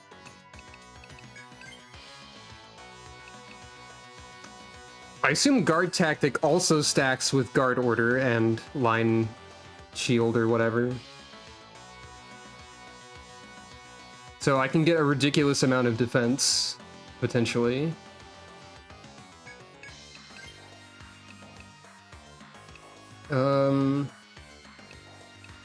I think I still want the burst window though, for right now. I can't imagine Hellfire will be as useful in Hell. They're all used to it here, so...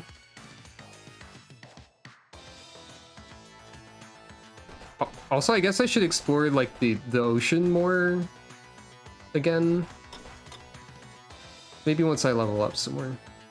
Oh, this is a door. Oh yeah, I have the star key. Also, I need to go use the star key in places. I got stuff to do. I think there's only been like 2 star doors. Oh yeah, I love to camp in hell. I'm always camping. I don't have any tents though, I don't believe.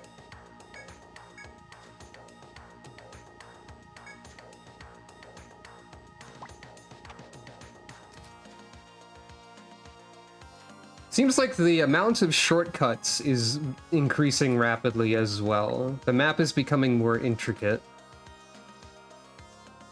as perhaps one might expect.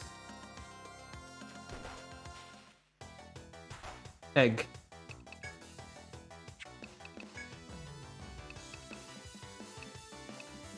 Let's try caltrops. That sounds fun.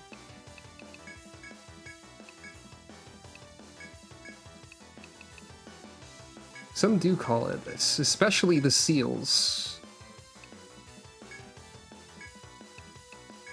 God, Lambert needs a button. I'm sorry, Lambert, I took away all of your buttons. I forgot. I forgot.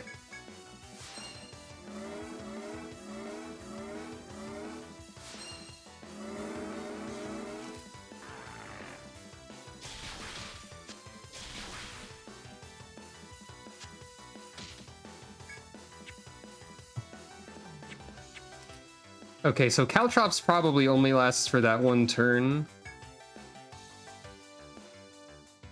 And I think...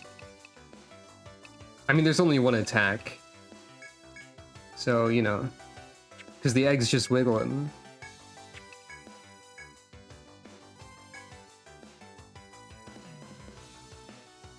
A common dragon egg found in the magma caves. With time, a dragon pup will hatch from it. I wonder if you only get certain items... You probably only get certain items if you allow the egg to hatch, actually. Now that I think about it.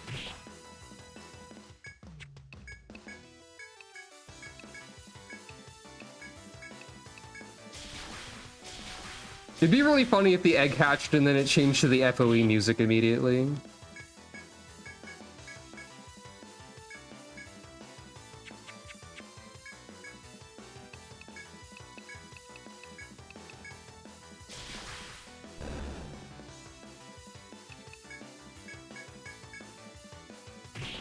The dragon egg attacked. I guess it wiggled harshly.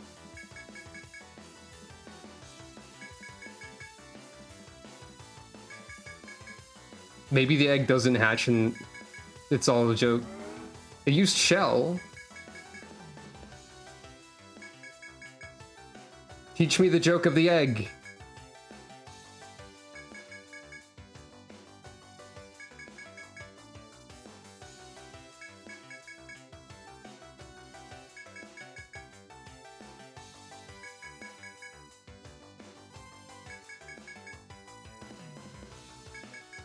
I'm getting the impression that maybe the egg does not hatch.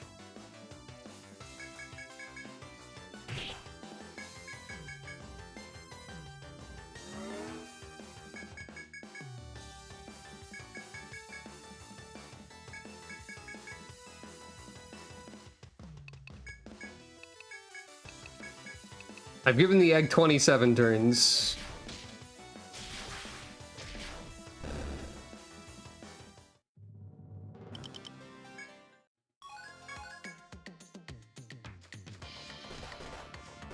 Red iron chip, huh?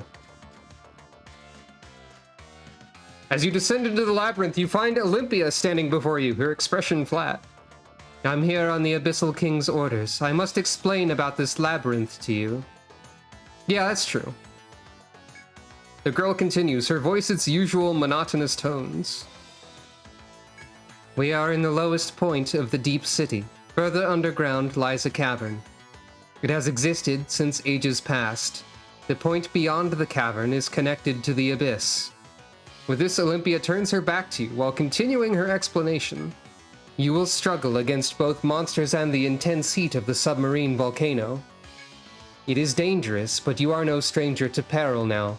There should be nothing to fear.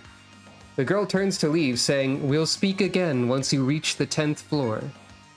You must challenge this new labyrinth and head for the Hall of Conviction on the 10th floor." Yeah, I'm already doing it. Don't worry about it.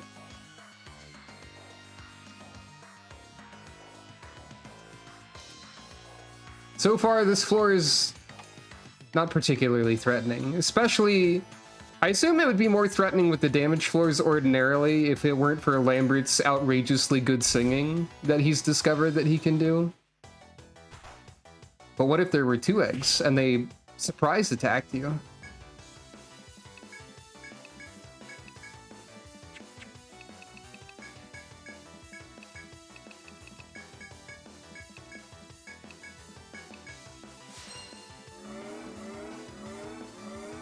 Wait.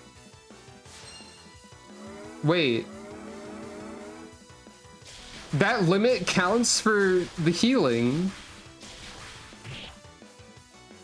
I didn't catch that when I used it the first time. Oh. Huh. Alright.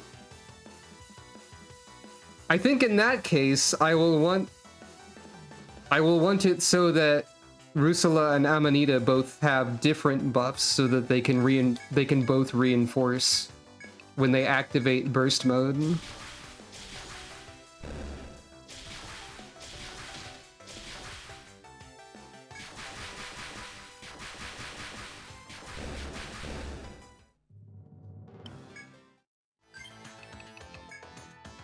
It's also possible that the enemies here are a little bit more lenient on purpose in order to give you time to get used to your subclasses and your potentially respect skill points. Which would be good game design if they did that. Okay, so I want charge tactic to be... Nope.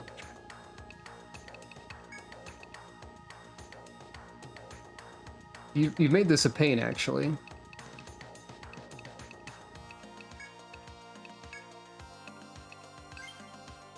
I want charge tactic to be Ramsey Rusula, and I want lethal tactic to be Lambert Amanita. And then only Amanita and Rusula should activate those currently.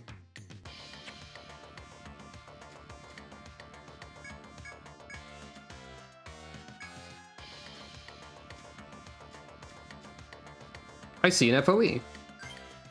Hey, Ramsey.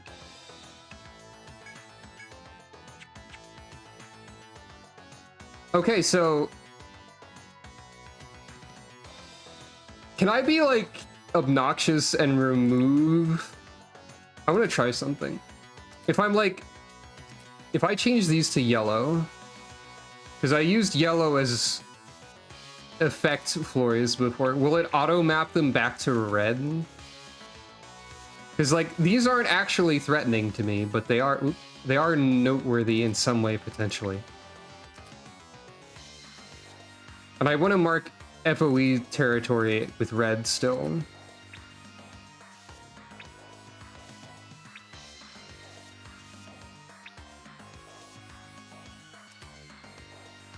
Now, do any of these move? Oh, well, I mean, I shouldn't have stepped directly forward into the Mud Lurker. But, you know. The auto map options are none, some, and yes. Should only overwrite blank tiles. Okay. You know what? What do you do? I have no fear in my heart.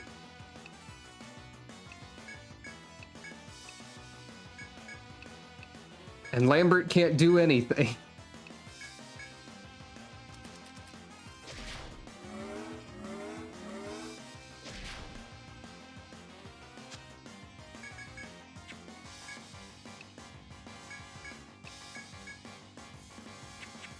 Oh wait, line guard is only for that turn. Right.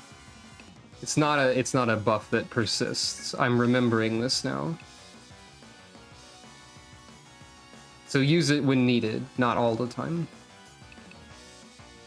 Ice Wall might be... No, I think Ice Wall is probably also for that turn, maybe. Well, anyway.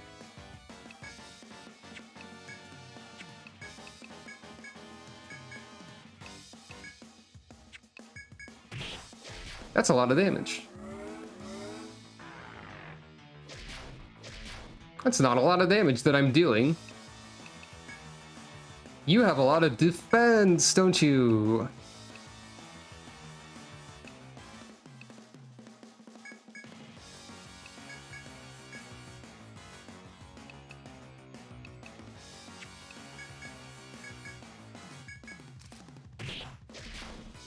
How dare you attack the other row, you silly goose.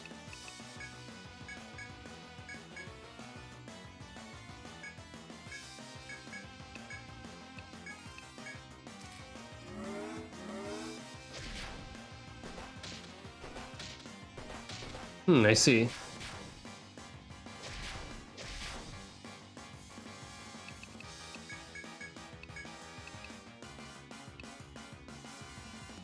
Might just be immune to blunt. Maybe, yeah. Because the caltrops hit for more. That makes sense. I don't think it's probably not worthwhile to... Right, you can't escape when your legs are bound. It's probably not super worthwhile to attempt to fight this creature. As is. Due to, you know, it has a lot of health, and I do very little damage.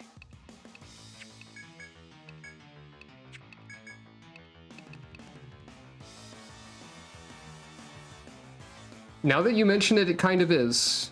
It's got like a little sweater.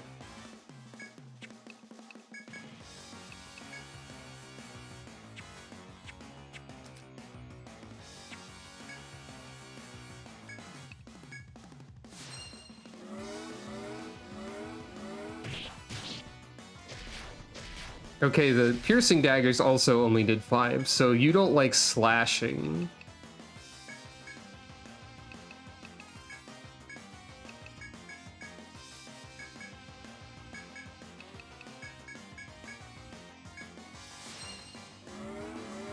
Note how I said it's probably not worth trying to fight this creature, and I'm still fighting it.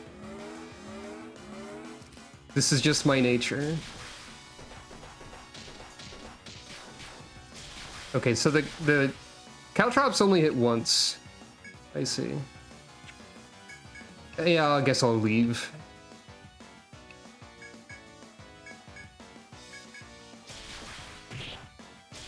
Or at least attempt to.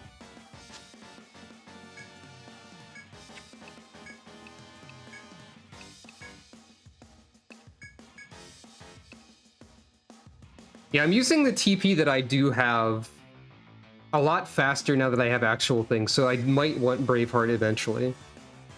But it takes a lot of investment to get there.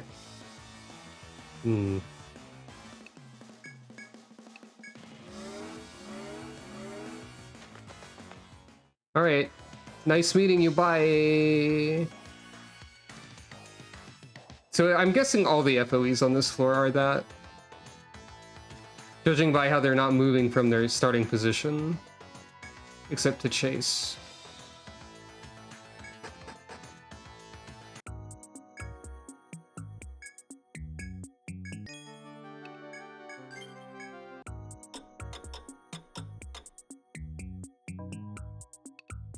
Alright, so...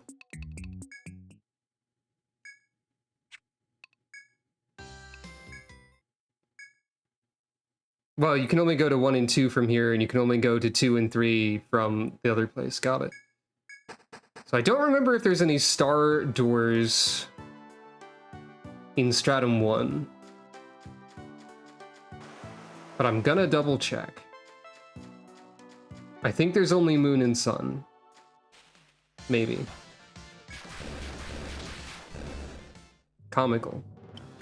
Oh, I forgot to sell the new items I'd found too. I'll get to it.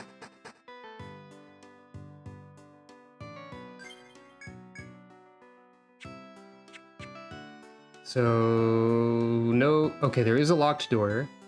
This is Moon, right? No, this is Star. Okay, there is a star door here.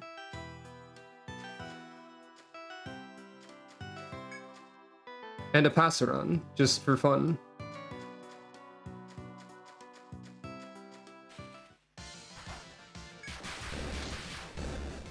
Revenge.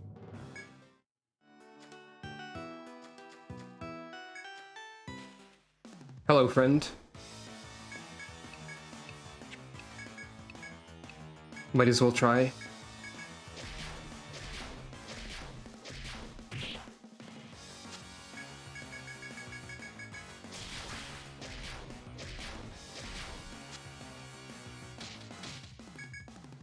Everything but the legs.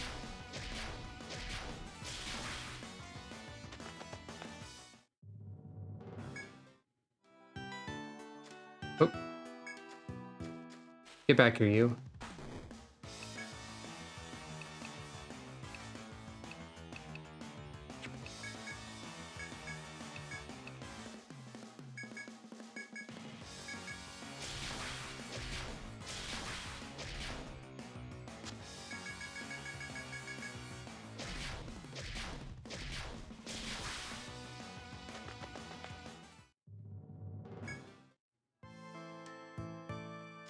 Get back here, you.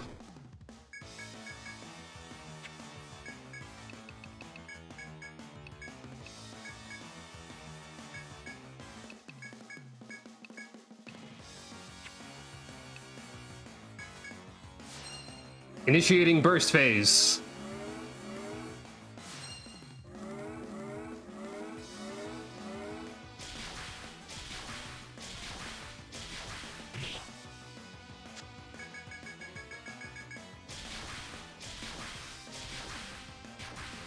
Dead. Not worth terribly much at this point, but still. Speaking of not worth terribly much at this point.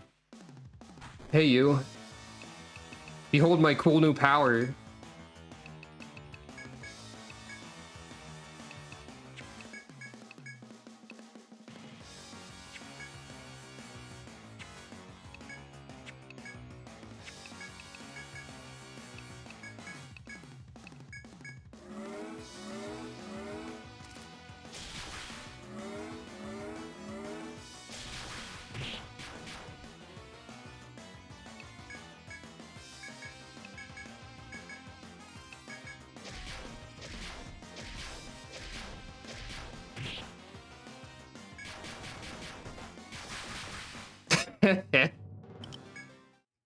Tee.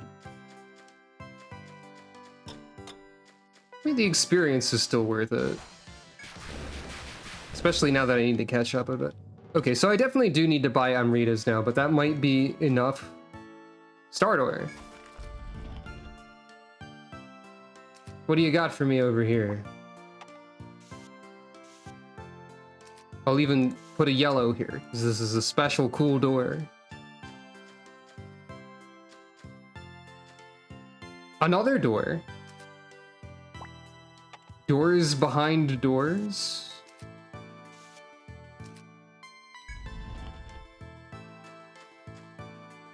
It's a dead end. Cool prank, Starkey. Cool prank. Very good. Oh. Demon Octopus is here. Though. That's new.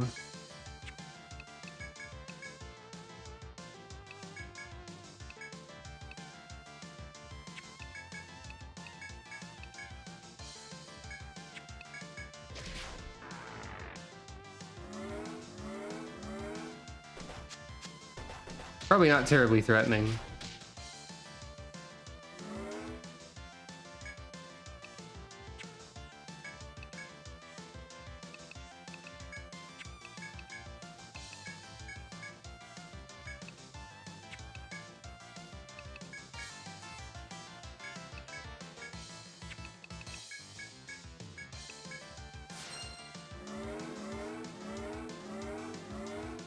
It's funny that I can't speed up this buff sequence because it now also includes heals.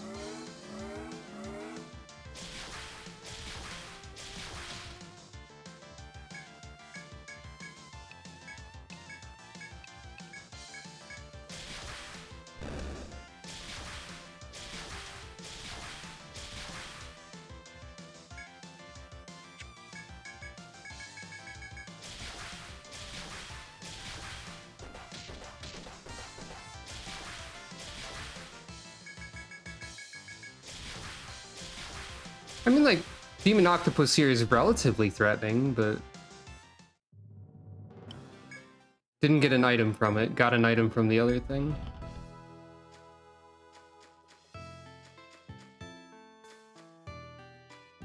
Oh, I see. This whole place is the funny prank door zone. Interesting.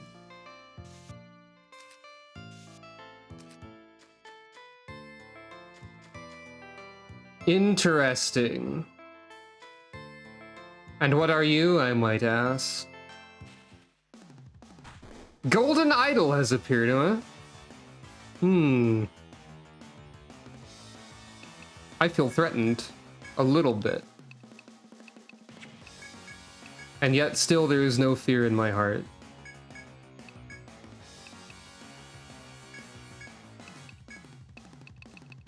I did sell all of my Amritas, right? I have literally none. Yep, that's the case.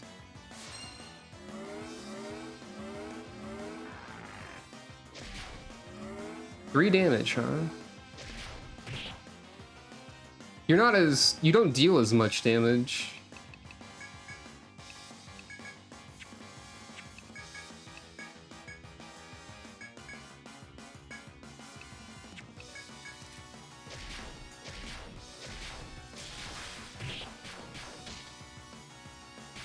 You can be poisoned. Okay, I'm running into the problem of I deal no damage to anything now.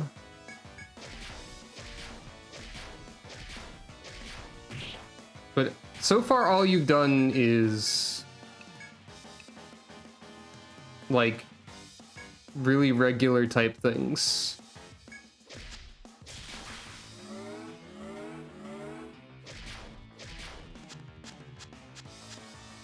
You tried to do something there, I didn't catch what it was called.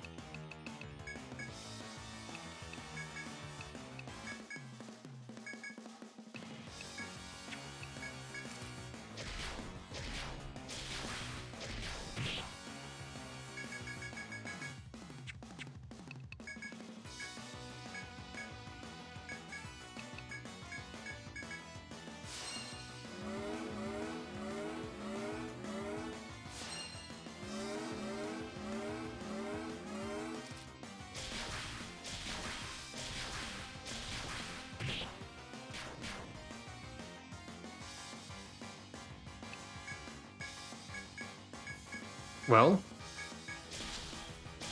I'm thoroughly not threatened, but I deal no damage, so you tried to... Okay, okay, I see then. I'm a little more threatened now. I don't believe I have a way to unpetrify somebody, and I presume it does not wear off. I assume I would need item for this. Well, let's find out if it somehow wears off eventually, I guess.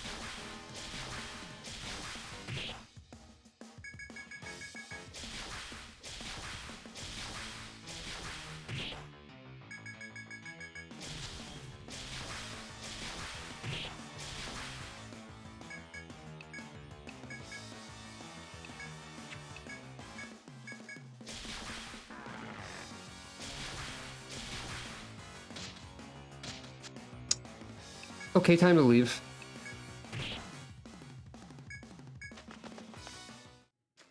Understood. And it persists. Understood. Farewell. And you have to heal it. In this manner.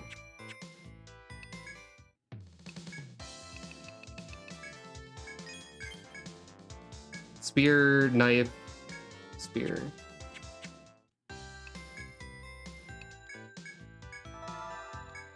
Okay. Interesting.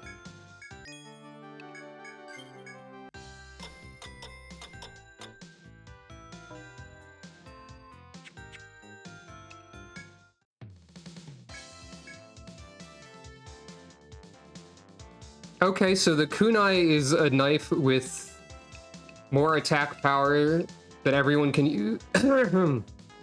Bro, that everyone can use, and it has 3 spots. So I want to get a bunch of kunai now. Understood.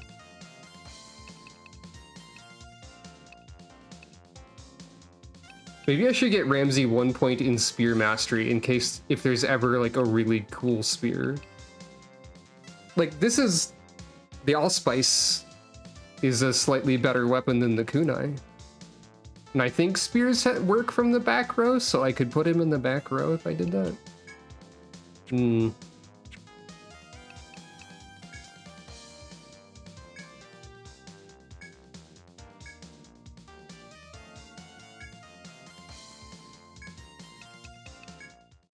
Also, I should check for quests. Hey, if you hang a blue shining branch from the labyrinth out of your window, your wishes come true. Ice Hammer. You're accepting this request? It's from Belle, a daughter of a prestigious family. According to Belle, there is a blue shining branch on the 9th floor. She says if she leaves it near a window, a knight on a Pegasus will see it and take her away. Stupid fairy tale romantic nonsense. Anyway, that's what she wants, and that's what she's paying for. Just find the branch. Now go find it, explorers. I never found that spot on the 5th floor, by the way.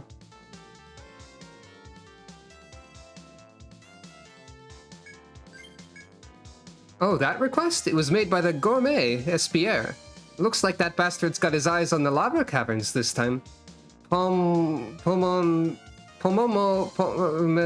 Sheesh, the pomona fruit. There. Are you knowing about pomona fruit? I hear it is a plant that only grows on the 9th floor. I don't know why I'm having such a hard time saying it. Espierre is wanting you to go pick some of those, the pea fruits. Apparently the ants there are fond of it too, so if you find one, try following it. Well, that's the mission. Get going and bring back that fruit.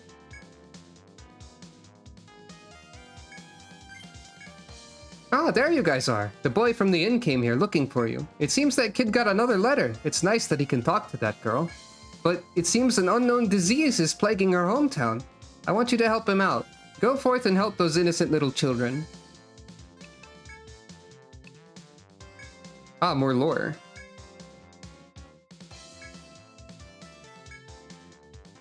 About the Abyssal King. The legendary city you finally discovered in the Abyss is known as the Deep City. Though it being real, I suppose I shouldn't call it legendary. Its ruler is the Abyssal King. Or so it seems, but I have very little information. A troubadour though I am, I deal not in lies. Whereof one cannot speak, thereof one must remain silent. How about another tale instead? Ah, I'll tell you the story of Amarod's king from 100 years ago. Don't give me that look. Today, the Senatus has complete authority over the city, but that doesn't mean it never had a king.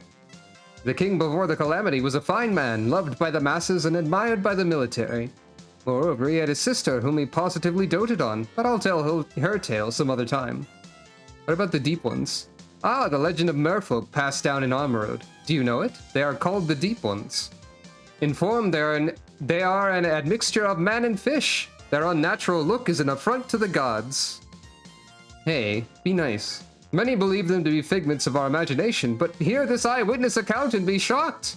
Each night Mr. Bill walked along the port. An awful smell drew his attention to a crouched figure. I say, are you all right? Asked Mr. Bill, but to his horror the figure was a deep one. Mr. Bill hurried away, but it was too late. He was gobbled from the head down and dragged below. I heard the story from Mr. Bill himself, so you know it's... Huh? That's... Well, no matter. There are, in fact, many secrets regarding the Deep Ones. I'll tell you later. I don't think this Mr. Bill is trustworthy, you guys.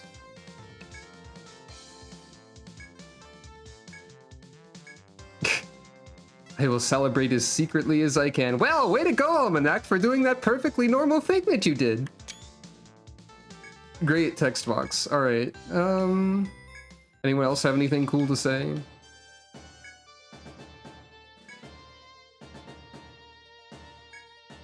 Deep City's been found, but that old lady isn't satisfied. How mysterious. What about you?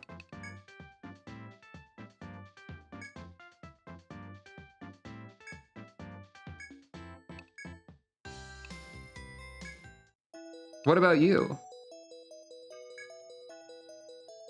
Princess isn't feeling well now, has gone to rest in the porcelain forest. The what?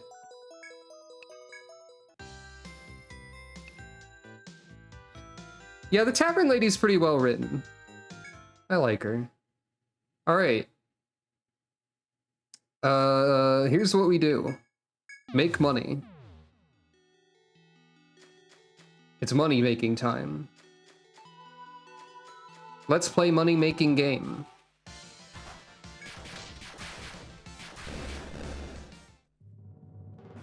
Also get experience while we're at it. Time to get dollar. True.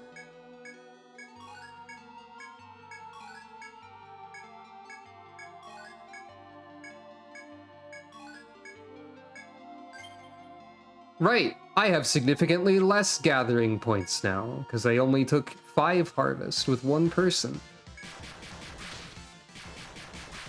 I forgot. Honestly, that's probably a okay amount still.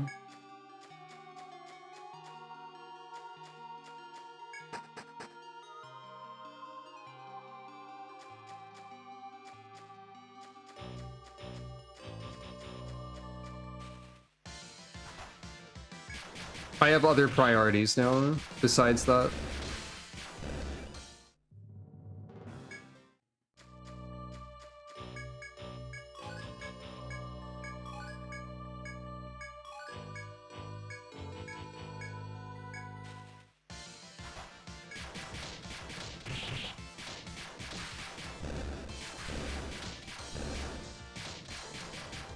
I think the passive healing is really good, everyone. I just have this hunch about it.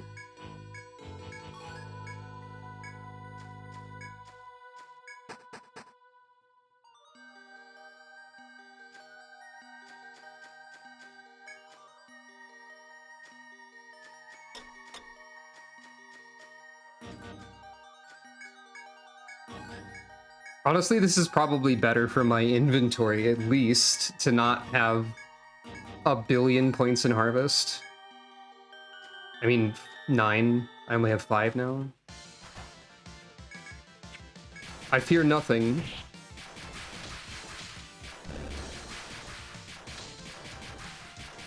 Not even Blue Walrus. Somehow I'm stronger than I was.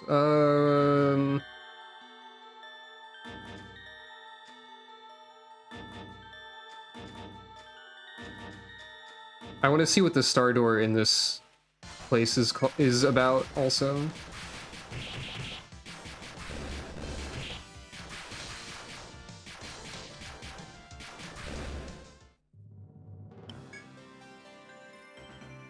Maybe I don't want to see what that is about, considering my inventory's full. I'll get back to it.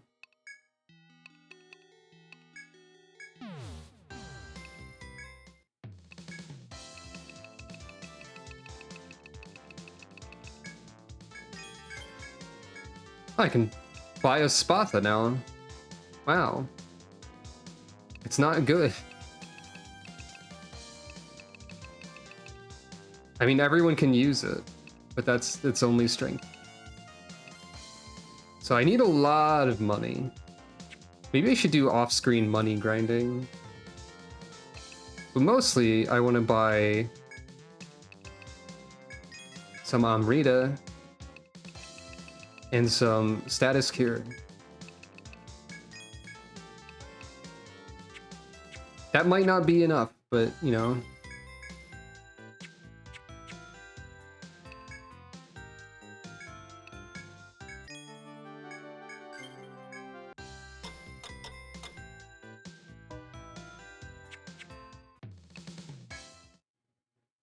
All right.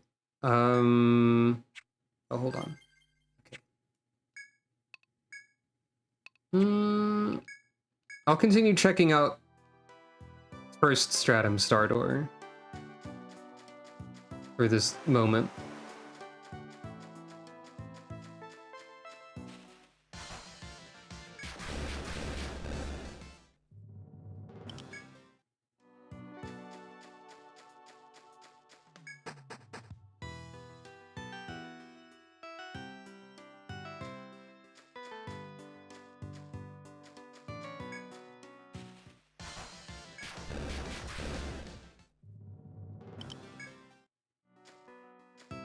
Wait a minute.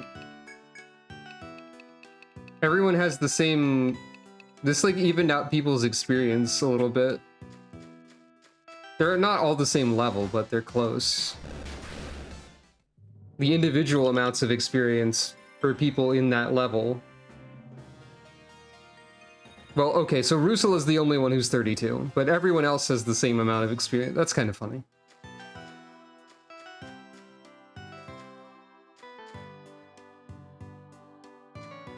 I mean, I guess I could go the other way. Yeah, that makes sense. I could go the other way, but also this is funnier.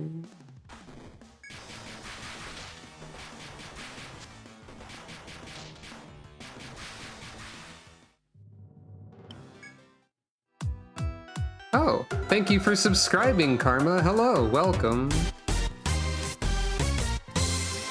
It's occurring to me that maybe my alerts are loud, but I rarely hear them, so I have no idea. The farmers have acquired new power. Subclasses now exist. Wait. I totally marked this. Didn't I? No, I marked the other door.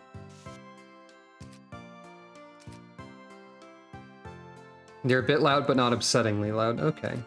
I haven't tweaked the alerts in a while. I've thought about changing them occasionally, but I never have. Not after I first installed these. Back when this whole stream layout debuted, when I pretended to be an Octoling for a day. This is a goofy place. Oh? Funny lemur? Friends? Hello?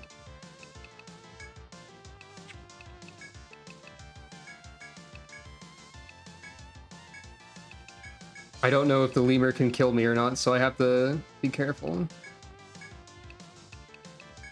I'm sorry you don't have any buttons, Lambert. I messed up. Creature's doing a good job at staring at me. Or of staring at me. Given that it's paired with a crab that I have seen before, I don't think it's super threatening.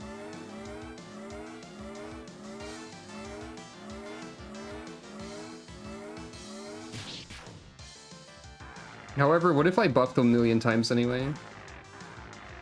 Oh. My buffs! All of them that I just put up.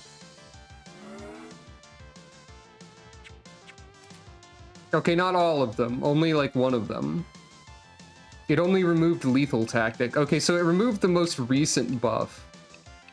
Interesting lemur you have.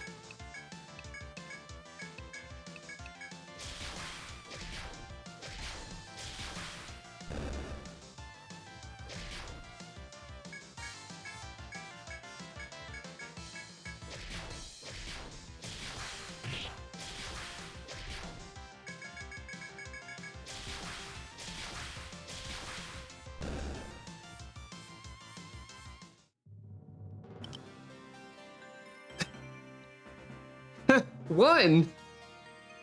Alright then.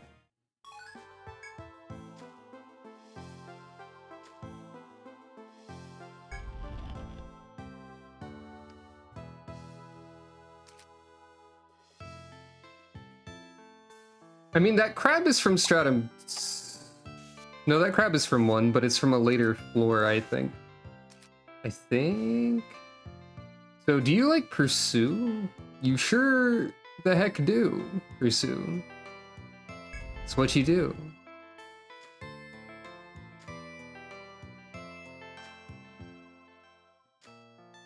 This is a really strange segment of the environment over here.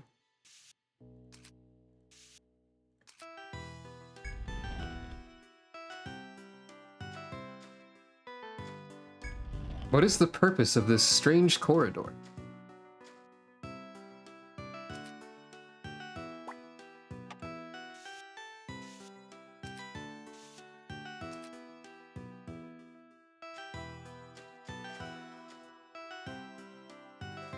So, Wait, the golden idol here is extremely in the way. Oh no.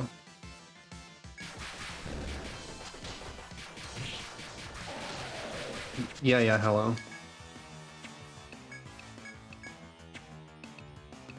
I was hoping I could be done with this battle in enough time. You cannot escape from this battle.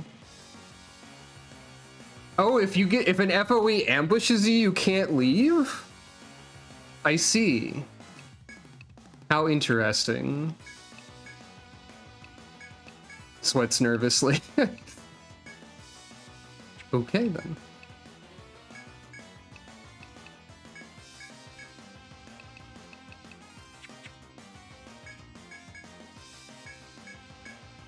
All right, I guess I'll try again at fighting this creature.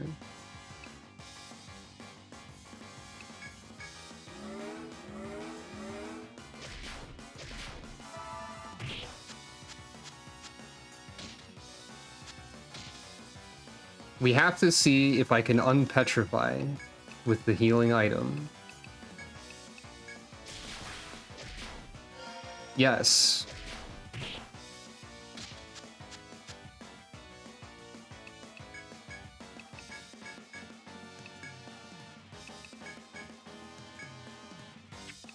Now, I only have like 5 of those, so it's not exactly a good idea. But I'm stuck here, apparently.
I don't think this is gonna be winnable, particularly.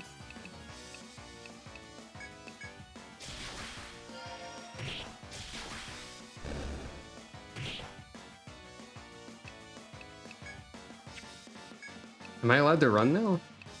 For some reason?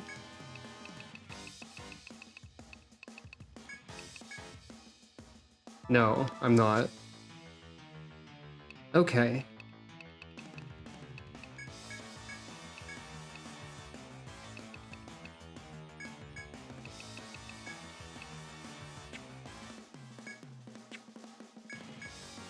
I think I'm dead, probably, but very slowly. I needed like an inventory full of remove status effects to fight this.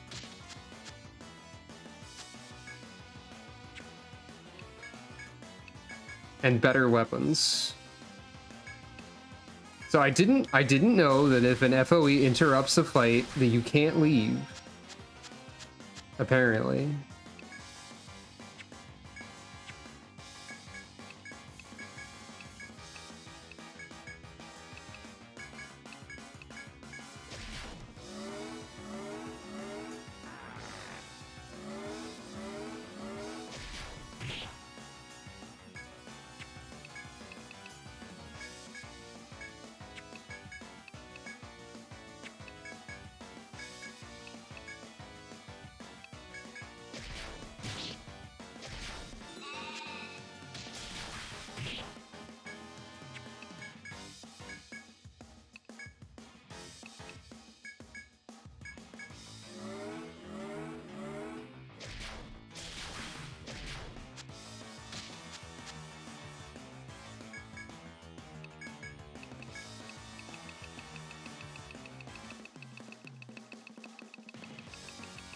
Okay, I'm already out of the status heal.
I might as well, like, pretend to try a little bit.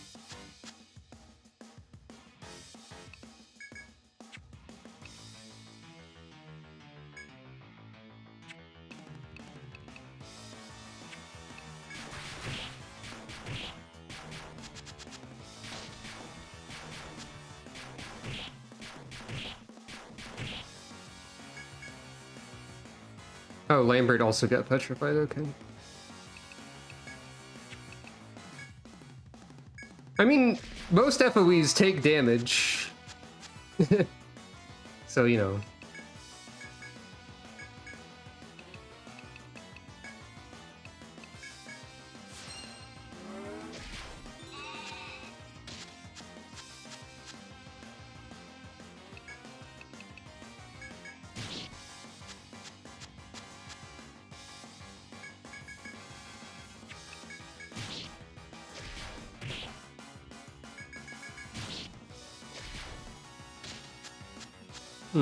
I see.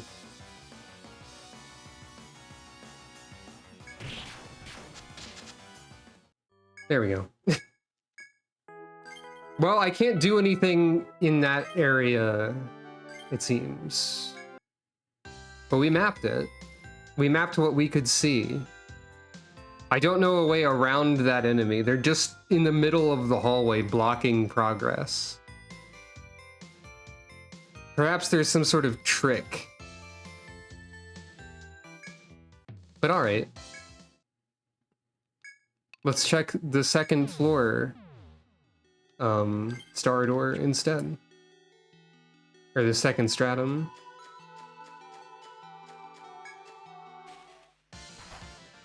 I say the chances are good that there's also a golden idol behind this star door.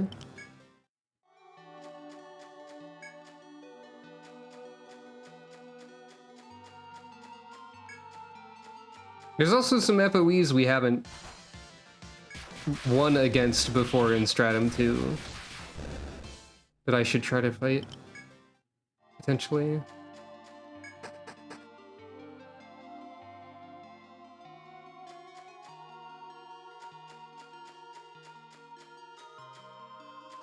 But I'm gonna check the door first.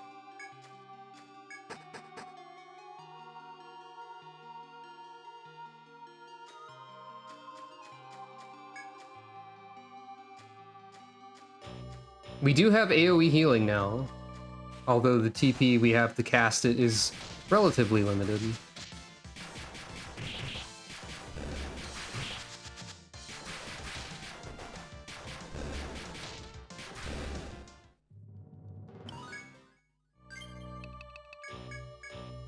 Oh boy, it's time to figure out skills for when I have subclasses and I'm leveling up. Okay.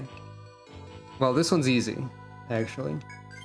Beheading is now available. Yay! Isn't that wonderful? Isn't that great? I want to get the other walls for you.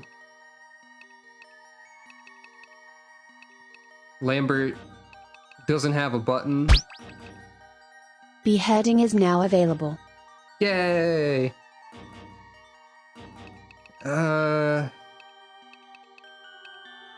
You start getting guard orders, so you also have a heal, I guess. Even though it'll be a little redundant. That's fine.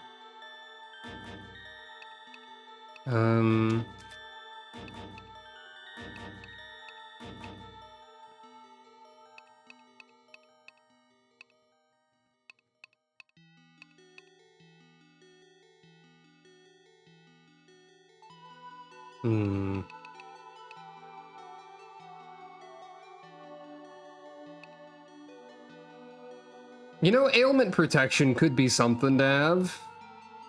I guess.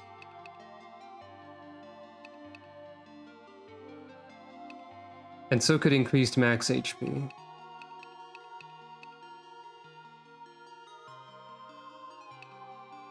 The one who I gave attack order, I think I might actually be worthwhile to get the elemental arms.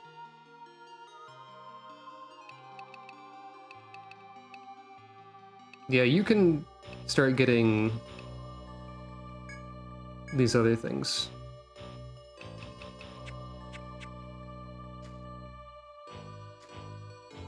Again, I can always rest a second time if this seems less valuable. Right. And the star door is over on that side. Well, the fastest way is through abyssal death, I guess.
Hehe.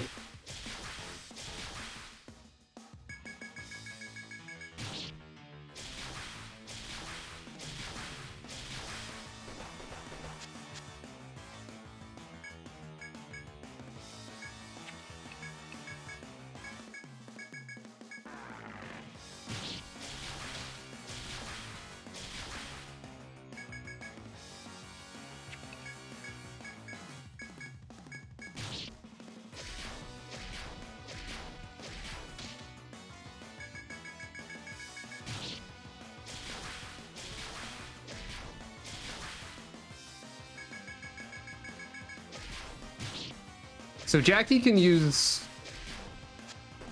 that infinitely as long as she never gets hit, because it's the same cost as the amount of TP she recovers.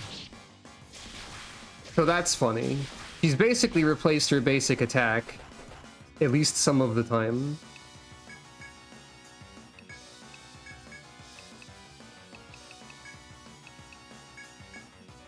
Though not all of the time.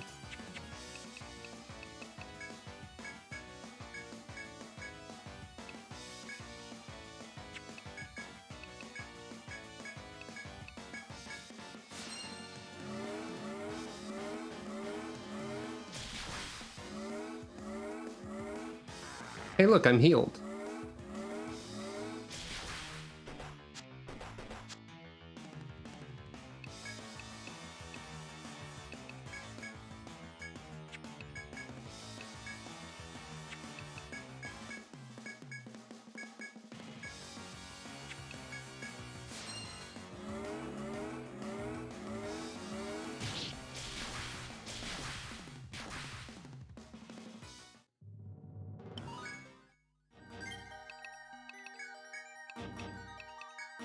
I feel like there's a decent chance I don't even need Lullaby anymore if I have Sleep Daggers.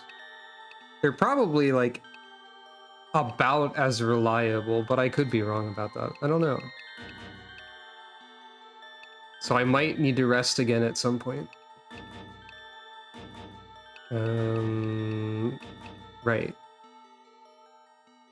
You're gonna get more attack order, but also these. Oh, these increase resistance too if you level them up. Interesting.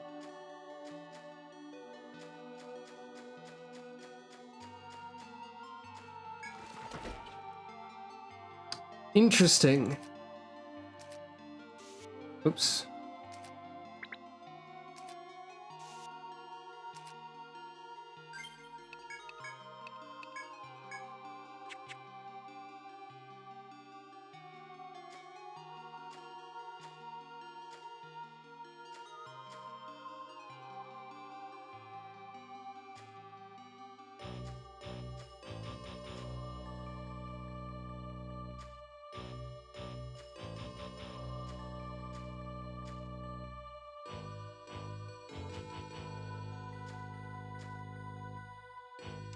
I see.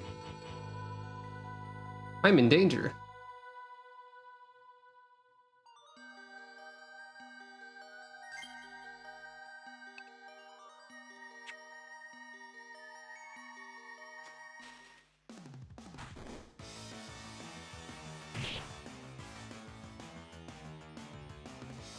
Now the thing is, if I run, I'll be thrown into the other one. If I don't run, I'll be ambushed by the second one and there will be two at once.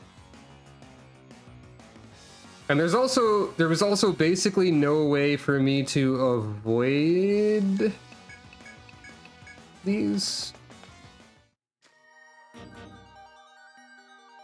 Great. I love this for me.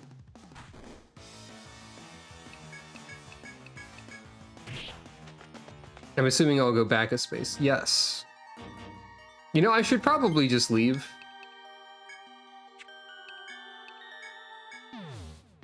That would be the sensible option. All right, so the star doors are scary zones that kill you. I get it now.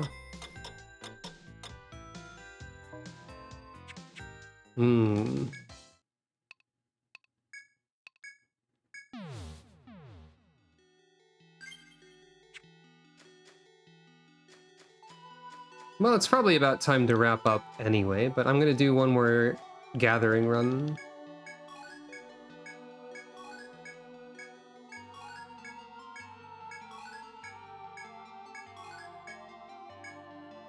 I'm gonna need a lot of money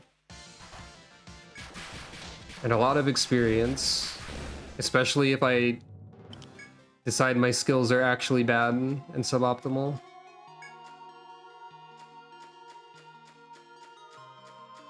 Which I don't know if they are or not. Like, let me...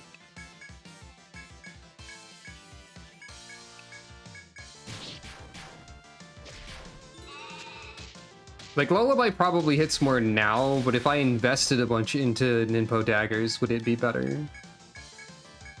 I wonder.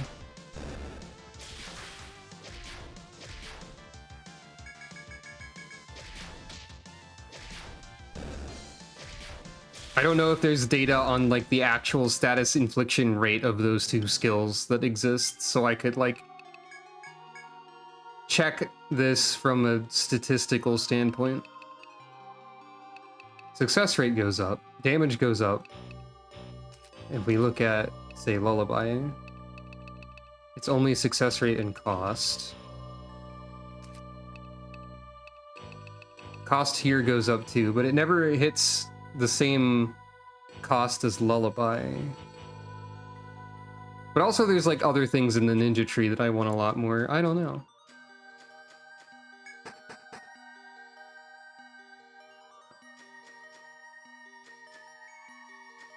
I believe that the HD versions are very similar to the originals. So if there is skill data for the original 3, it is probably accurate with regard to those.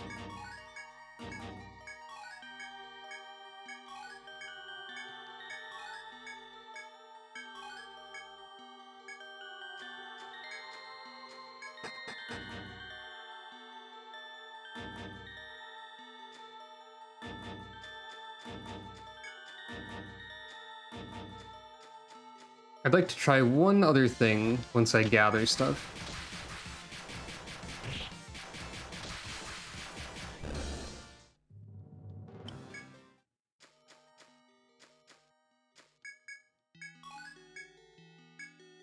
Well, my bag is full.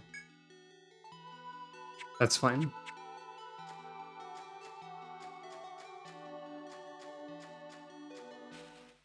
I would like to fight one of this enemy on purpose.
I don't know why my accuracy is so bad.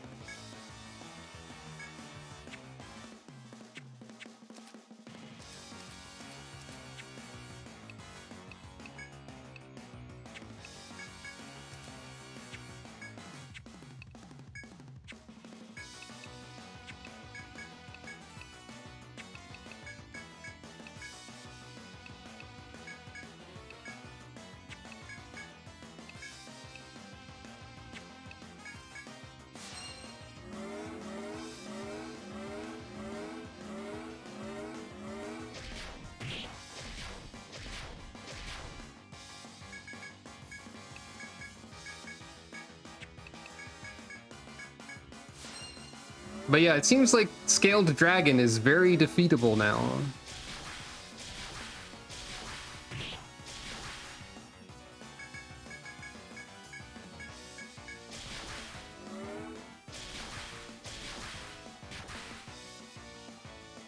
I've outscaled it. Yep, that's true.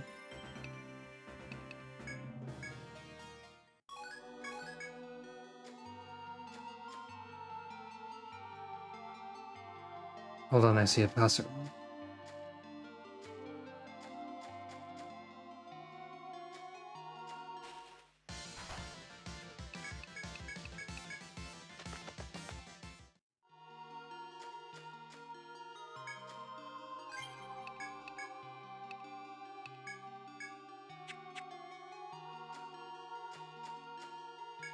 I don't think I'll be able to catch it. Nope.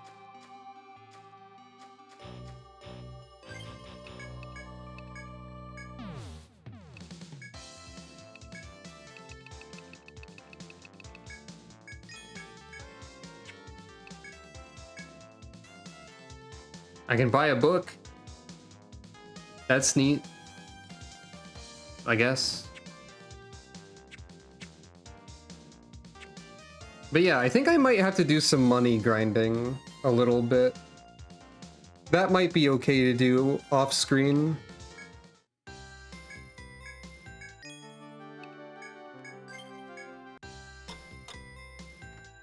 Just gathering, I guess, also probably maybe fighting whatever I run into. So I might have some extra levels and money by the next time. But on that note, let's go look at the guild card. Hey, we have another medal now. Also, I only noticed that the guild card's background changes color every time you get to a new stratum. Like last time, when I noticed it was orange and it was green before, and now it's blue. So hooray! This has been Etrian Odyssey 3 with 5 farmers who are now also other things in addition to farmers. But mostly they're still farmers. Thank you all for watching. I will see you again on the next stream, which I don't entirely know what it'll be yet. I have many ideas, suddenly. You know what? Let me tell you some of my many ideas. Oh, thank you for following. Let me tell you about my many ideas for future streams. Now that we're not doing Final Fantasy XIV, I don't know if I want to stream this 3 times a week, or if I want to do other things. So other things on my stream ideas list include the part I missed of the Elden Ring DLC, or maybe New Game Plus in Elden Ring. Dark Souls 1, 2, 2 Scholar of the First Sin, and or 3 normally, and not randomized. Monster Hunter World and or Rise, possibly only with bow. Visions of Mana, since that's almost out, even though I didn't play the demo. Fire Emblem 3 Houses was something I'm still considering.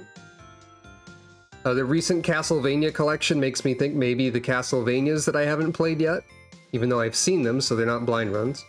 There's always more Pokemon randomizers. Pokemon Mystery Dungeon Explorers of Sky is a possibility. There's still Fantasy Life. Echoes of Wisdom is releasing soon. And so on. Also possibly like Grim Dawn, because there's an expansion for that coming out eventually. There's a new patch for 30XX coming out eventually. And I never streamed Rabbit and Steel, even though it's pretty fun. So those are my random ideas that I have. So, I don't know. Maybe any of those sound interesting. All of them sound great. Okay, well, I'll think about it. Also, I need to make sure Calico is no longer blue. Hold on. Let me make Calico no longer blue. Is the filter over here? Yes. Boop.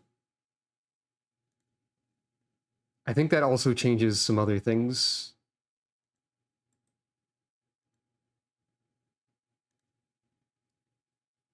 You know, actually, the better way to do that is not in this scene, but in BikuBot, where I go to the redeem for petting Calico, and I activate the hue shifter. Like this. There we go. Hue shifted. Because that'll catch everything that shifted. Anyway, thank you all for watching. As I said, this has been Etrian Odyssey 3. We got to subclasses. We got to the 3rd stratum. We're doing pretty good. I still don't know if my skill points are distributed well, but I guess we'll learn as we go. And, yeah, see you all next time. Hope you have a good rest of your day and or night. So, yeah, good night, everyone.